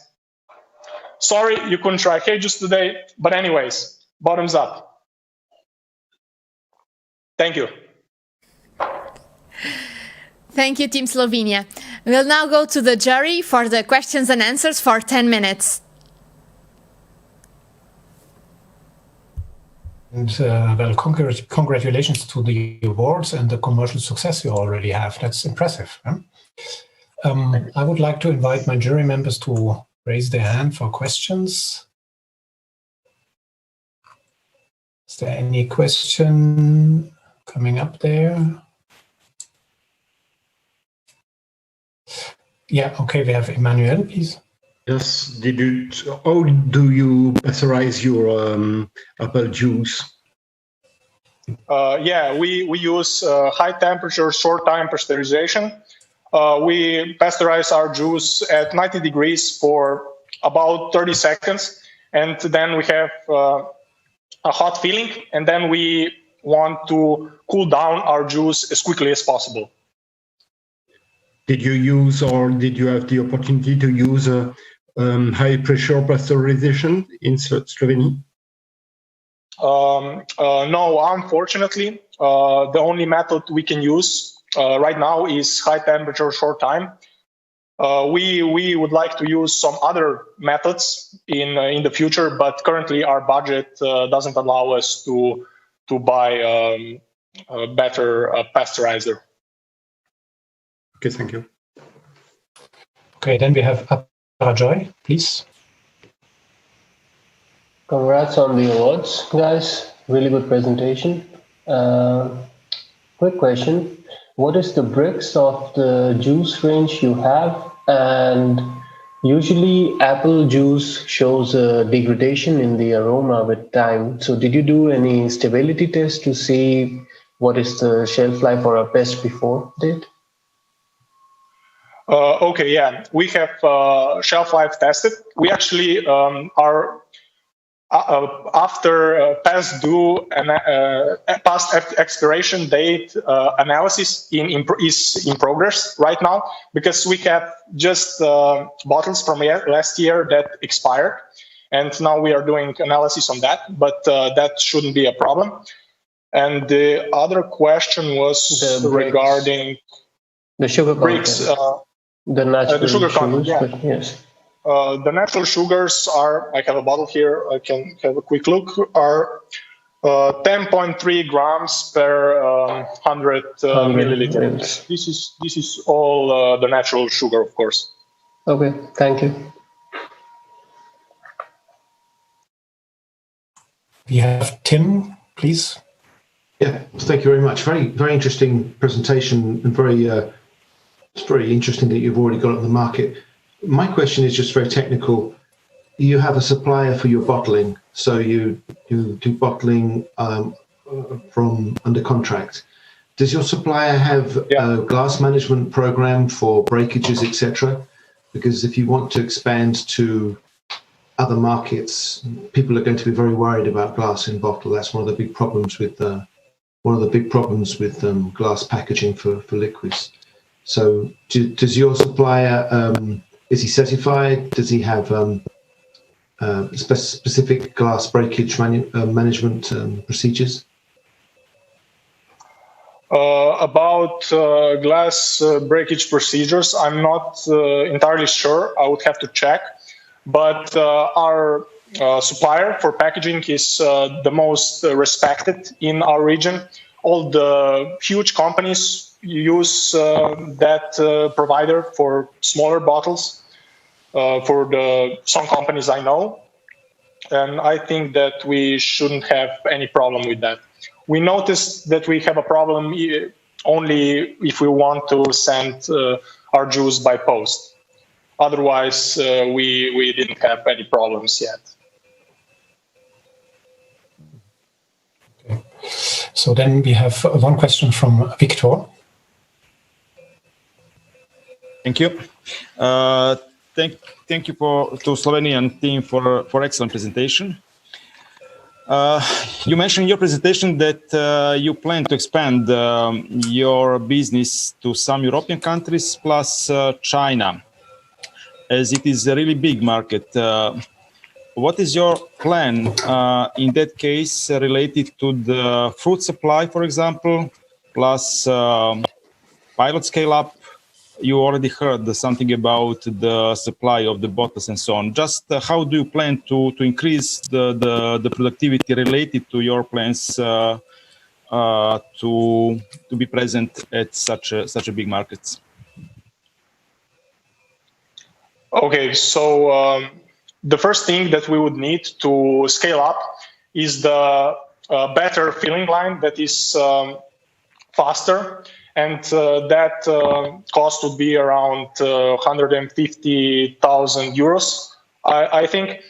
But now already we can make 5,000 bottles a day, which is a quantity we are not selling yet. So we have quite a lot of space.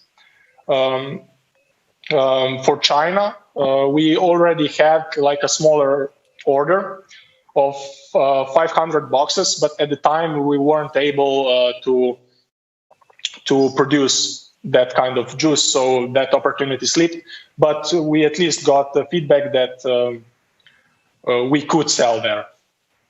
Do you plan to move the production line to China in that case?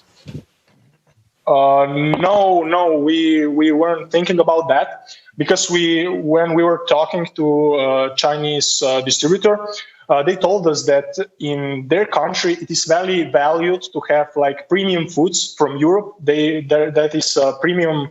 Yeah, you mentioned it. Yeah. Yeah, and just the last small one from my side. Do you have competitor on Slovenian market?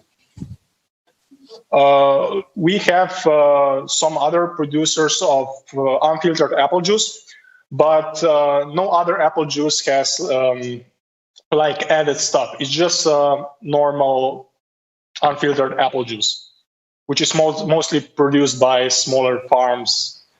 And we wanted to make a different kind of product, and also a nicer brand and the whole package itself. Mm-hmm. Thank you. Okay, thank you, Andrei.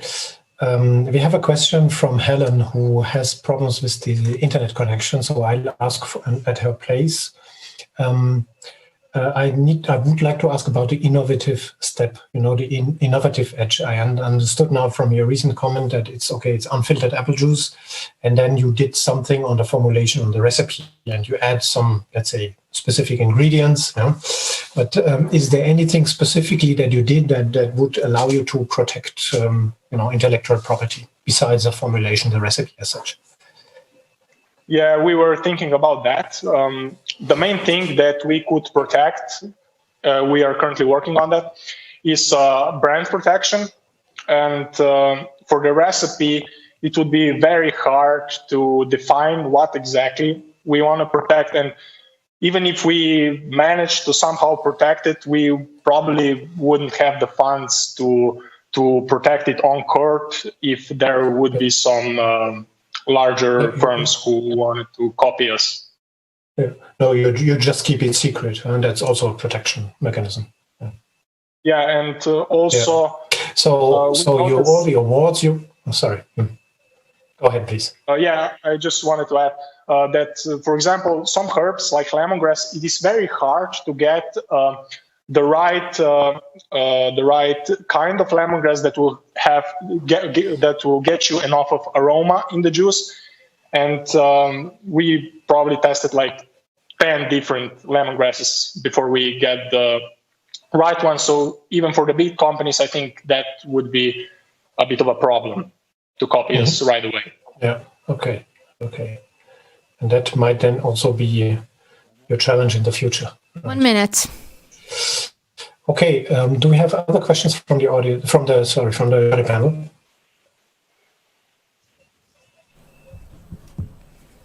No, that doesn't seem to be the case. So in that case, we wish you good luck and good success for your future ventures. And thank you very much. Thank you.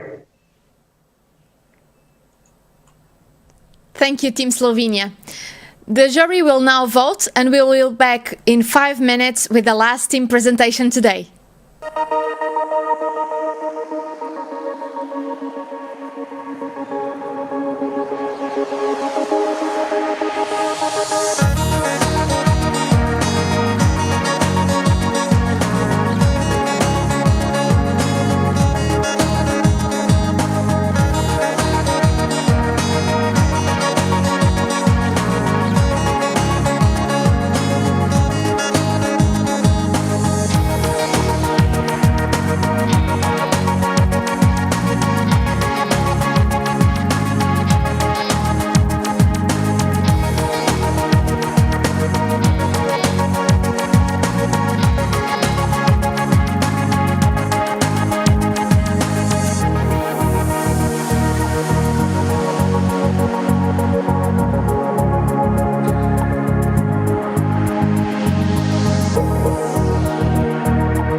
We are now going for the last team of the day, United Kingdom.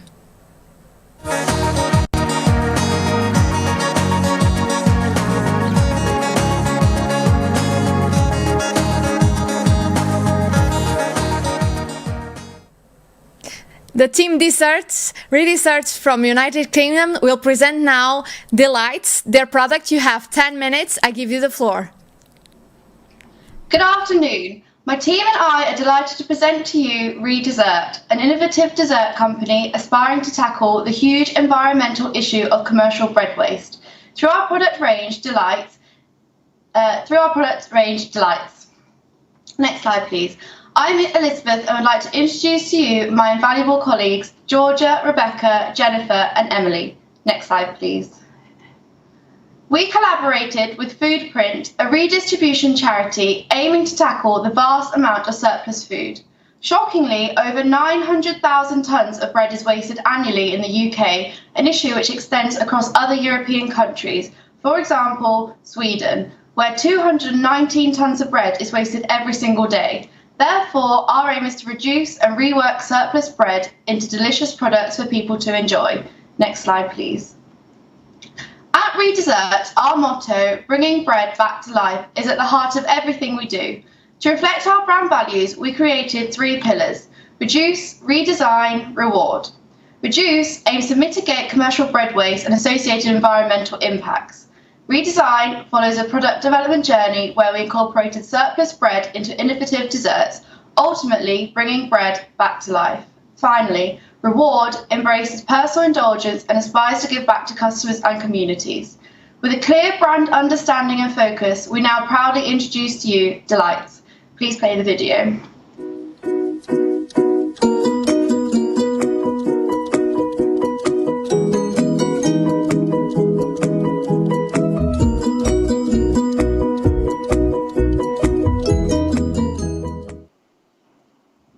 Delights were inspired by a traditional Indian dessert, gulab jamun, a moist dough ball soaked in a cardamom-flavoured sugar syrup, which we redesigned to incorporate surplus bread. The inspiration for our first flavour variants came from the traditional British desserts, jam roly-poly, sticky toffee, and lemon drizzle. Upon expansion, we will explore additional flavour variants traditional to the country of purchase. Through the addition of associated flavour inclusions and syrups, we have created a taste sensation. Next slide, please. Based on our flavour range and positioning, we believe our competitors to be own brand retail and food service products, comparing price point, nutrition, ingredients, portion size and weight. Next slide, please. Our choice of millennials and Generation Z as a target market is based on research that shows these groups are more open to trying something new and are more sustainability driven when making a purchase. Next slide, please. To make our dough, we use ground, dried, white bread and add raising agents to create an aerated, light consistency. Our sugar syrups provide sweetness and a moist bite upon soaking. Inclusions such as jam pellets are added to the dough balls, as well as flavoursome ingredients to the syrups, including lemon zest, ensuring a burst of much-loved flavour in every bite. Next slide, please. Dessert aims to use natural ingredients wherever possible and be nutritionally competitive. An example for roly-poly Delights is shown here. Delights contain less calories per 100 grams than our benchmarks, as well as 3 of our flavours qualifying for a low-fat claim, a nutrient which is often high in desserts.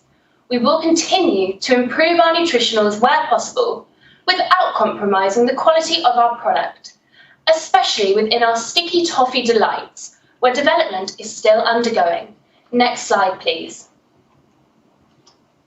The production of Delights begins by grinding and drying the bread, followed by mixing the other ingredients. The syrup and balls are cooked in separate areas using flexible manufacturing. The fried balls are then deposited into trays and evenly covered with syrup. Horizontal form-fill seal will then be used to seal the trays, along with an automatic date coder to print our 7-day shelf life. Delights will be dispatched via 3 distribution channels: retail, food outlets and online. We developed a full HACCP plan identifying 5 critical control points, as well as implementing quality control checks throughout production, including bricks refractometers and colour comparison charts, ultimately supporting our reward pillar. Next slide, please. Delights will be packaged in a clear plastic tray and film, surrounded by a vibrant cardboard sleeve with a visibility window. Our packaging must be eye-catching to attract impulse purchasers, as well as robust and durable to protect and preserve our products. Our packaging is 100% recyclable. We hope to continually work with eco-packaging companies, investing in innovative and sustainable packaging solutions dependent on the country of purchase and their waste streams. This will support our reduce pillar. Next slide, please. Our marketing strategy focuses on engaging our target market. We will advertise competitions and promotions via our packaging and social media platforms. Redessert are passionate about supporting educational sustainability agendas.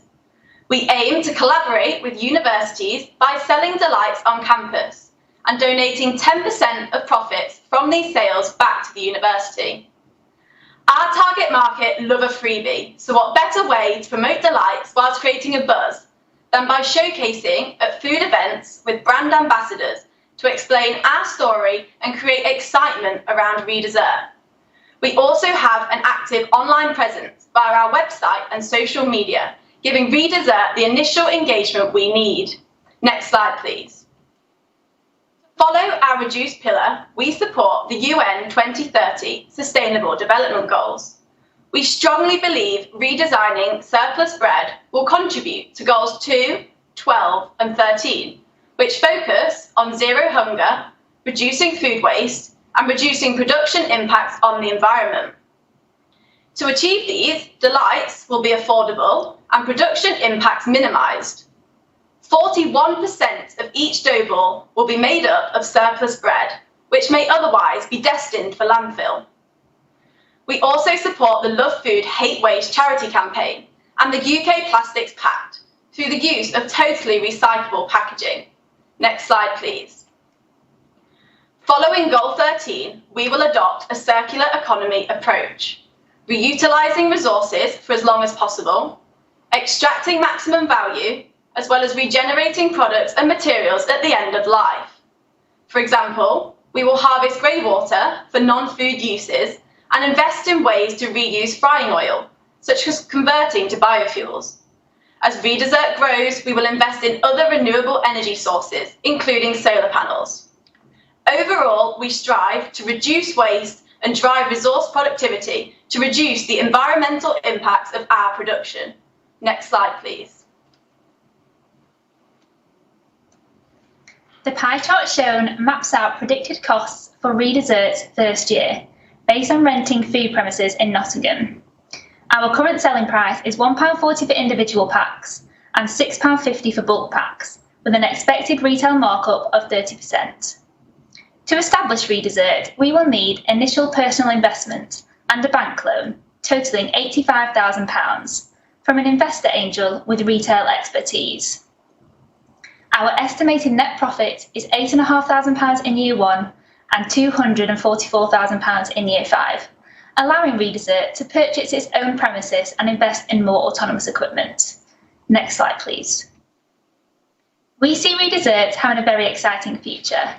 Considering our brand pillars, we plan to expand our range using surplus wholemeal bread, other waste streams such as misshapen fruit, and collaborate with sandwich manufacturers to utilise their production waste. We envisage European expansion through cultural flavour additions, for example, tiramisu in Italy. Family size and multi-flavour pack formats will also be explored, as well as range expansion to include those on restricted diets. Loyalty schemes will be introduced to reward customers and encourage future purchases. We would also like to run a design your own flavour competition, allowing us to stage 1 minute. Flavours our customers will enjoy. Next slide, please. We would like to thank you all for listening, and we now open the floor to any questions you may have. We are Redessert, an eco-innovative brand with a unique range of tasty treats. And with your help, we can bring bread back to life. Thank you. Thank you, Redessert team. We go to the jury for the questions and answers for 10 minutes. Yeah, hello, UK team. That was a very good, very interesting presentation. Thank you very much. And I think we would all like to taste one of these wonderful desserts that you offer here. Maybe next year or next time, I don't know. So we have already a few questions here in the pipeline. I would like to give the floor first to Daria, please. We can't hear you, Daria. You are muted, I guess. Is it okay? Yeah. Yes. Thank you for a nice presentation. I have a question connected with the surplus bread collection.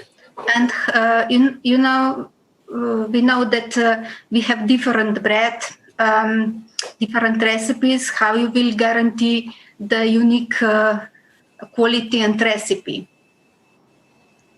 Thank you for your question. I'll pass you over to Becca to talk about this.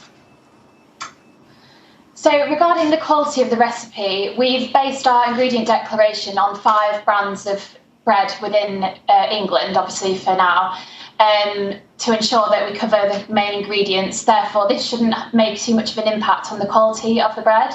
And regarding the sourcing, we know that the redistribution charity that we've collaborated with currently have about 180 kilograms of waste bread every week, even after redistribution, therefore ensuring that we've got the initial supply we need just from one source to begin with. What about the cost of this bread? So the redistribution charity that we are currently collaborating with, it's their second largest cost at the moment is the removal of bread to go to landfill. So we are agreeing either to no cost or a very small cost to take the bread away from them, which ultimately saves money for them as well. And this would be in the price, how many % will represent this? I'll pass you over to another member of our team, Jen, just to talk to you about the price.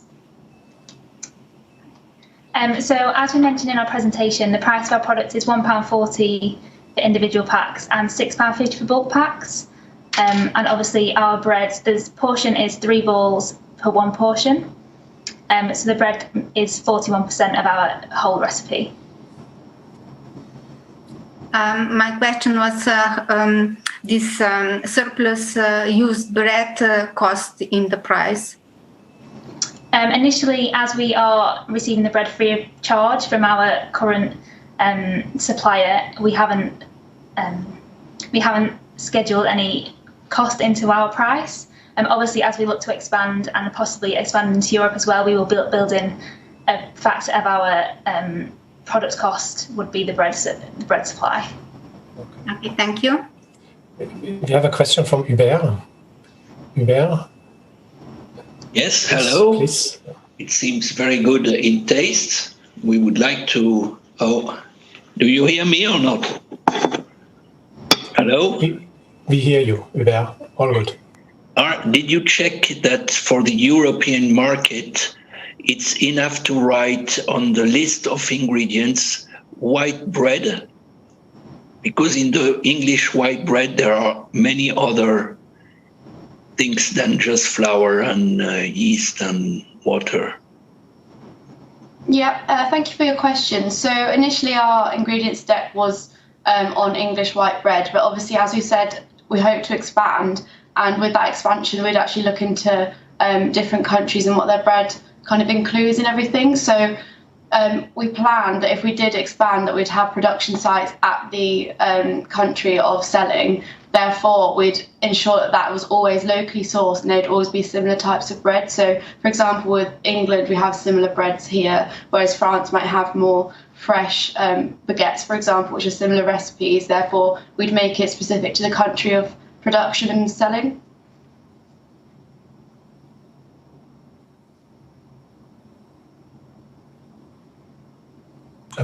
We have more questions. Case, please. You're muted. Case, you are muted. Sorry, yes, I'm back. Okay, thank you for this interesting talk. And you're the first with a HACCP plan that I could say is quite complete, which is the complement. Also, in the HACCP plan, you say exactly the issue I have with this product. Critical step number 2 is the bread inspection, where you have a visual on mold presence. Apart from the logistical nightmare of collecting all that bread, do you really think a visual inspection on mold would be enough to satisfy the authorities? And the second question, are you really going to put a low-fat claim on a caloric bomb? You're very high in sugars. And the third, but I leave that to Benet, you compare it to churros in Spain, and I think it's not exactly the same. If you want something from Germany, I can recommend the Berliner Bolle. Thank you for your questions. With regard to the churros question, I think that was just an example of what kind of flavour variant we could go for. So although we're not trying to copy the product, it's more about the sauce and the flavouring and pairing like a donut style product with the chocolate. In terms of the first question, I'll pass you over to Becca to talk about kind of what our plans were for visual inspection. So obviously we know that mould will be a critical risk. So therefore in our specifications to suppliers, we will state that we will receive the bread within 1 to 2 days after it's gone past its best before date. And obviously we know in the case of a lot of products, it's best before, it's not a safety issue. And regarding the visual, obviously there can be mould which is not visible. And so initially, obviously this is our plan, but we look to use more equipment-based measures in the future to detect this and send off for testing of each batch to ensure that this isn't an issue. And also, obviously, our suppliers' food print, they're able to keep the bread in their stores for 2 weeks post its best before date, and they've had this approved, whereas we would only be using it for 2 days post best before date. Therefore, the issue should be as minimised as possible. So you're telling me that you are eating bread that is labelled as best before?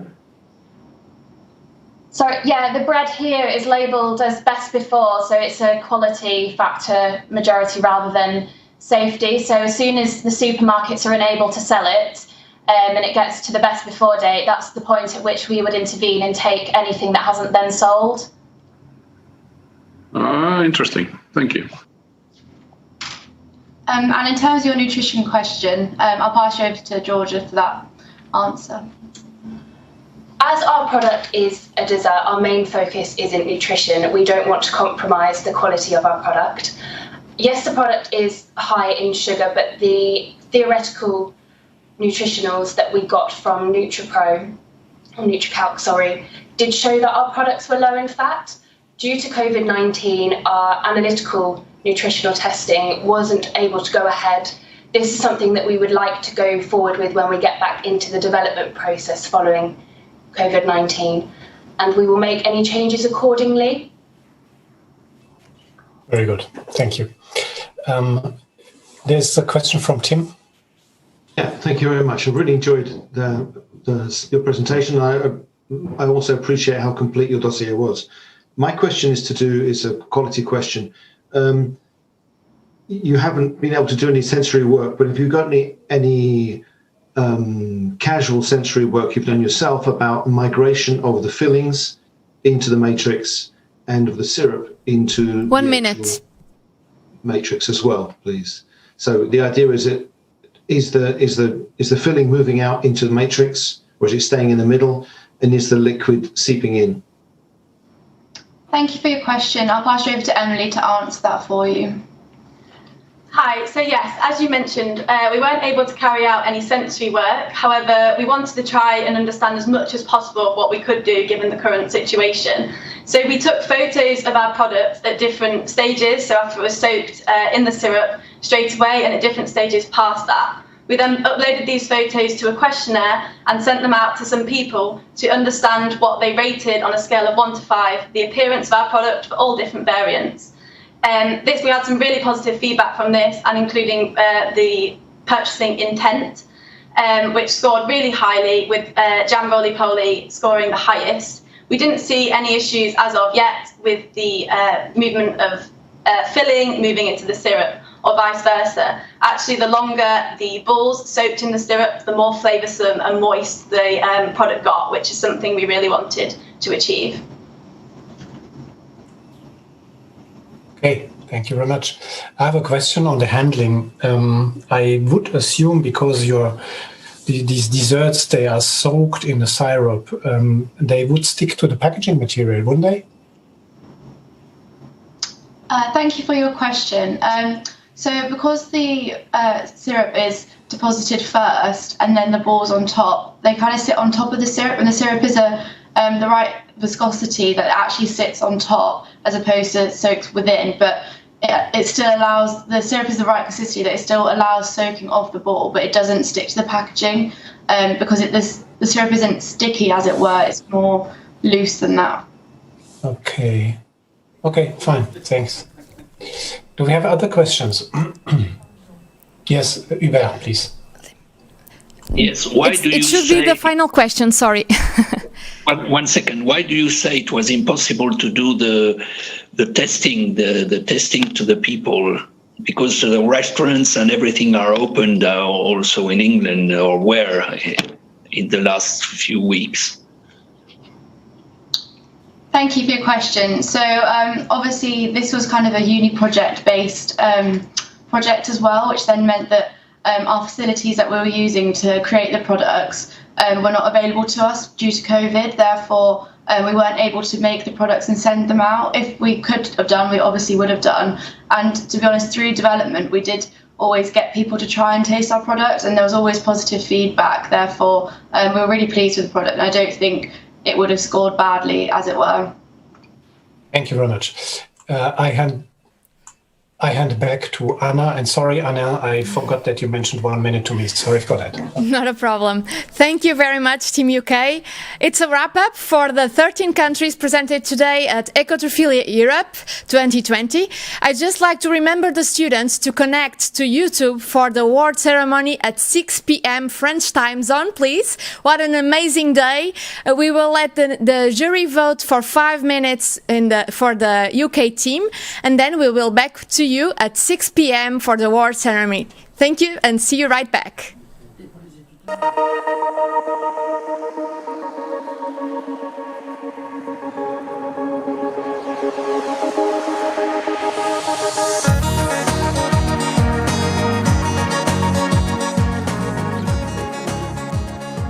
Just a little precision, the students should be connected to Skype because we are going to call you if you are awarded with a prize this year. Thank you.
Welcome to this award ceremony.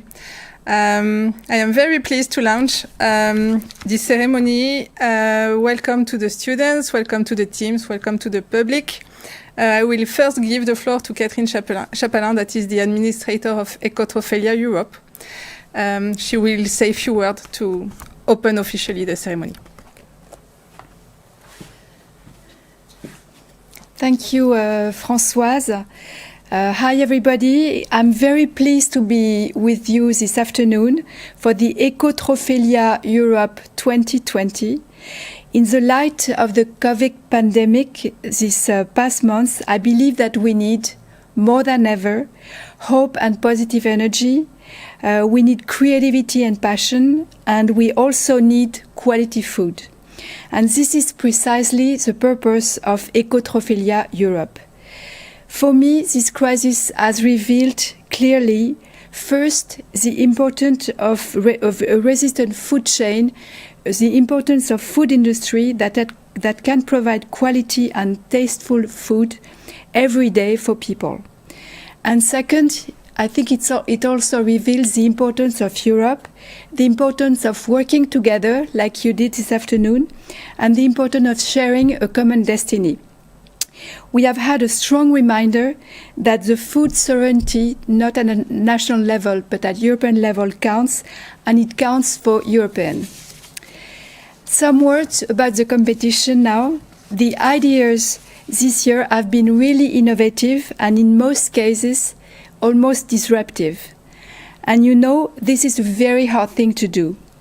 You have been thinking outside the box, and we can congratulate you for that.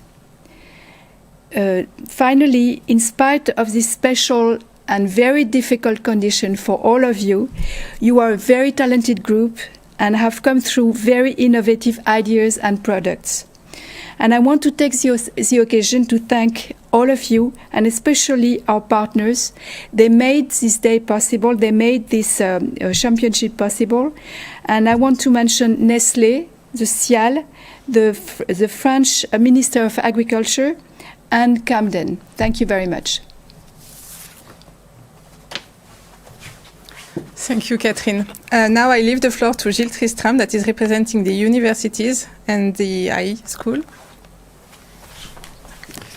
Thank you, Françoise. It's a very big pleasure for me to be here because it was not obvious that we can success this new organization in specific condition, and I believe really that we success to do it. And so, congratulations for all of us, and it's a very good thing with this contest.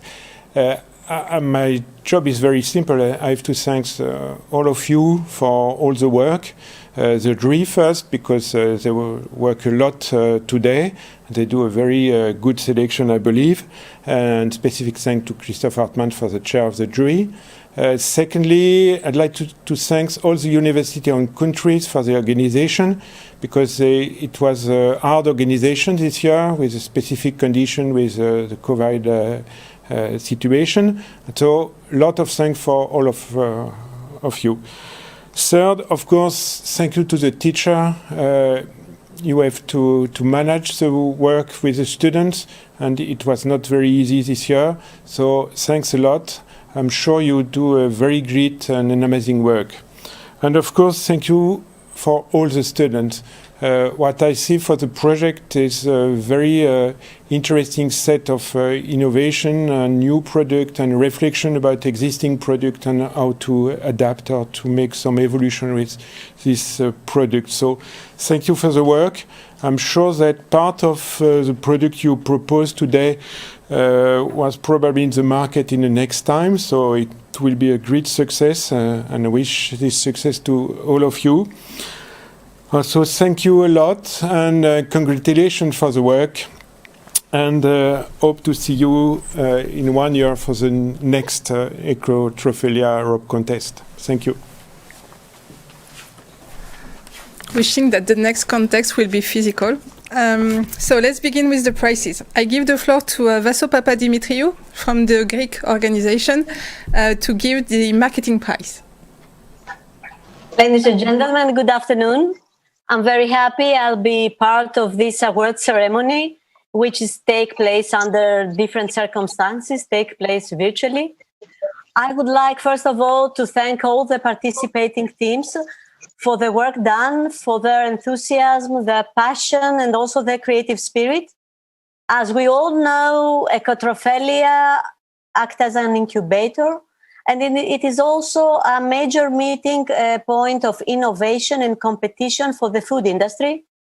And it is also a point of pride for entrepreneurs, because they give the opportunity to all new generation to present their ideas for new innovative products with ecological and nutritional characteristics. Ecotrophelia also enables students, I believe, to be confronted with the real business environment, and helps the food industry to reveal sometimes and retain the new talents that design the food of our future. In other words, Ecotrophelia is an adventure which provides new business opportunities for students, teachers, researchers, and is for the benefit of food industries and academia, and it has a unique experience. I'm moving on to the most important moment of this contest. I will right now announce the award of the marketing prize. And the winner is the team of Slovenia with the product Hey Juice. Congratulations. Thank you. Thank you. Slovenian team. Thank you. This is your product. Can you present it in few words? Just explain to everybody what is your product. Hey Juice is 100% unfiltered apple juice with added super herbs. To produce it, we use fresh apples exclusively, from which we press unfiltered apple juice. Juice made this way with multiple benefits and nutritional value from apple fiber, antioxidants, and keeps more full and fruitful taste. We have 4 great flavors: Hey Juice lemongrass, Hey Juice peppermint, matcha, and our classic unfiltered juice. Okay, thank you. This is a pity we are not able to taste it, but okay, this is what you will receive. Look what I have for you. So congratulations again. Thank you. Thank you. Okay, and now the bronze prize of Ecotrophelia. So Catherine Chapalin will announce the winner. And so the bronze prize of Ecotrophelia this year will go to Iceland. Iceland.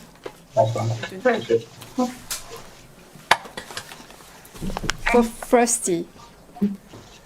Iceland, congratulations. Thank you. Thank Can you. you please present your product? Yes, this is Frosty, a freeze-dried organic and lactose-free skyr.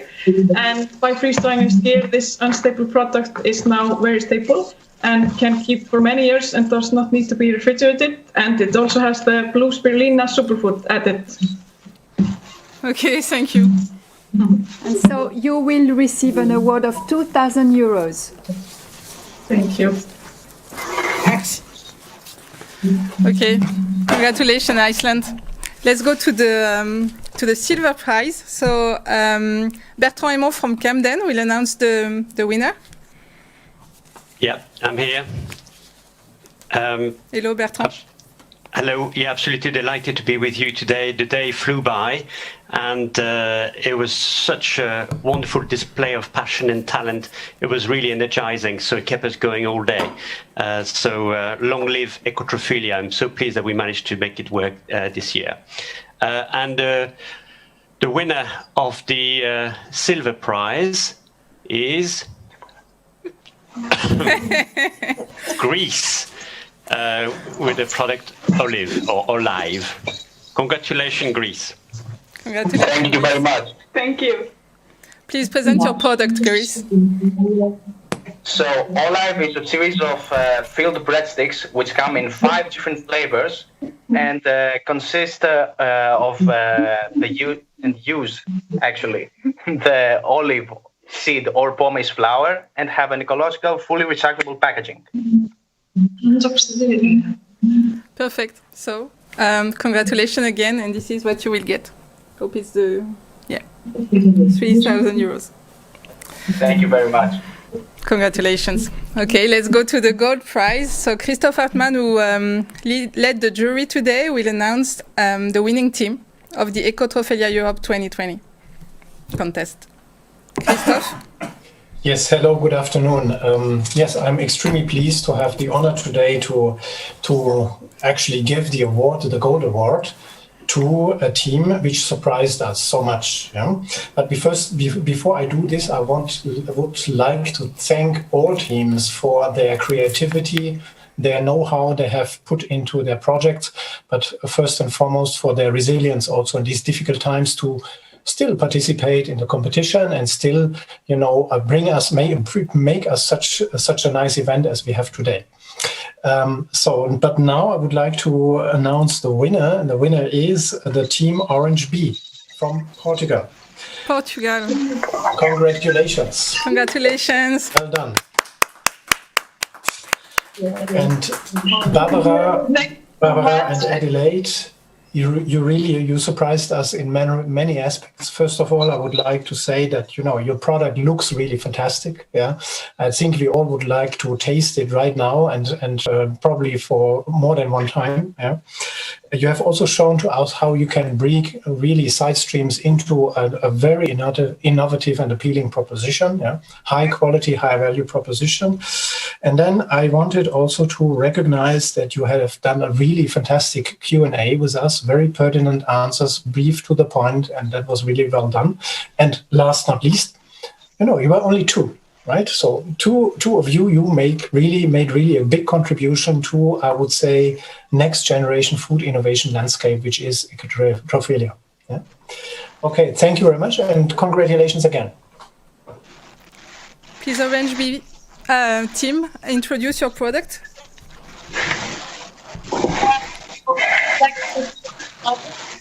Also a vegetable alternative to yogurt, and it's divided in three parts. It's sprinkled with bee pollen on top by the consumer, fermented preparation in the middle made of chickpeas, boiling water, and also red beans and black beans, and at the bottom orange peels jam. That's the sweetest part of the product. Thank you so much for this. Thank you so much to you. This is your product, and this is your award. Okay. So this was the end of the ceremony. I was not in the jury. I've been following the presentation today, and I want to congratulate all the students. Yes, I have to show you the check. I forgot the money, I just want to say again, congratulations to the winners, but also to all the teams, because you've been so good in adapting your presentation to this strange edition. I want to thank also all the people that followed the whole day today, because you were more than 200, and this is, I think, for a Sunday, a good result. Yes, we have the videos. We will be able to see again this day, and it will not be forgotten, I think. Thanks to all. This is the end of the edition, and again, congratulations to the jury, to the team, and also to the professors and to the organization team here. So, okay, see you next year. Bye bye. Bye everyone.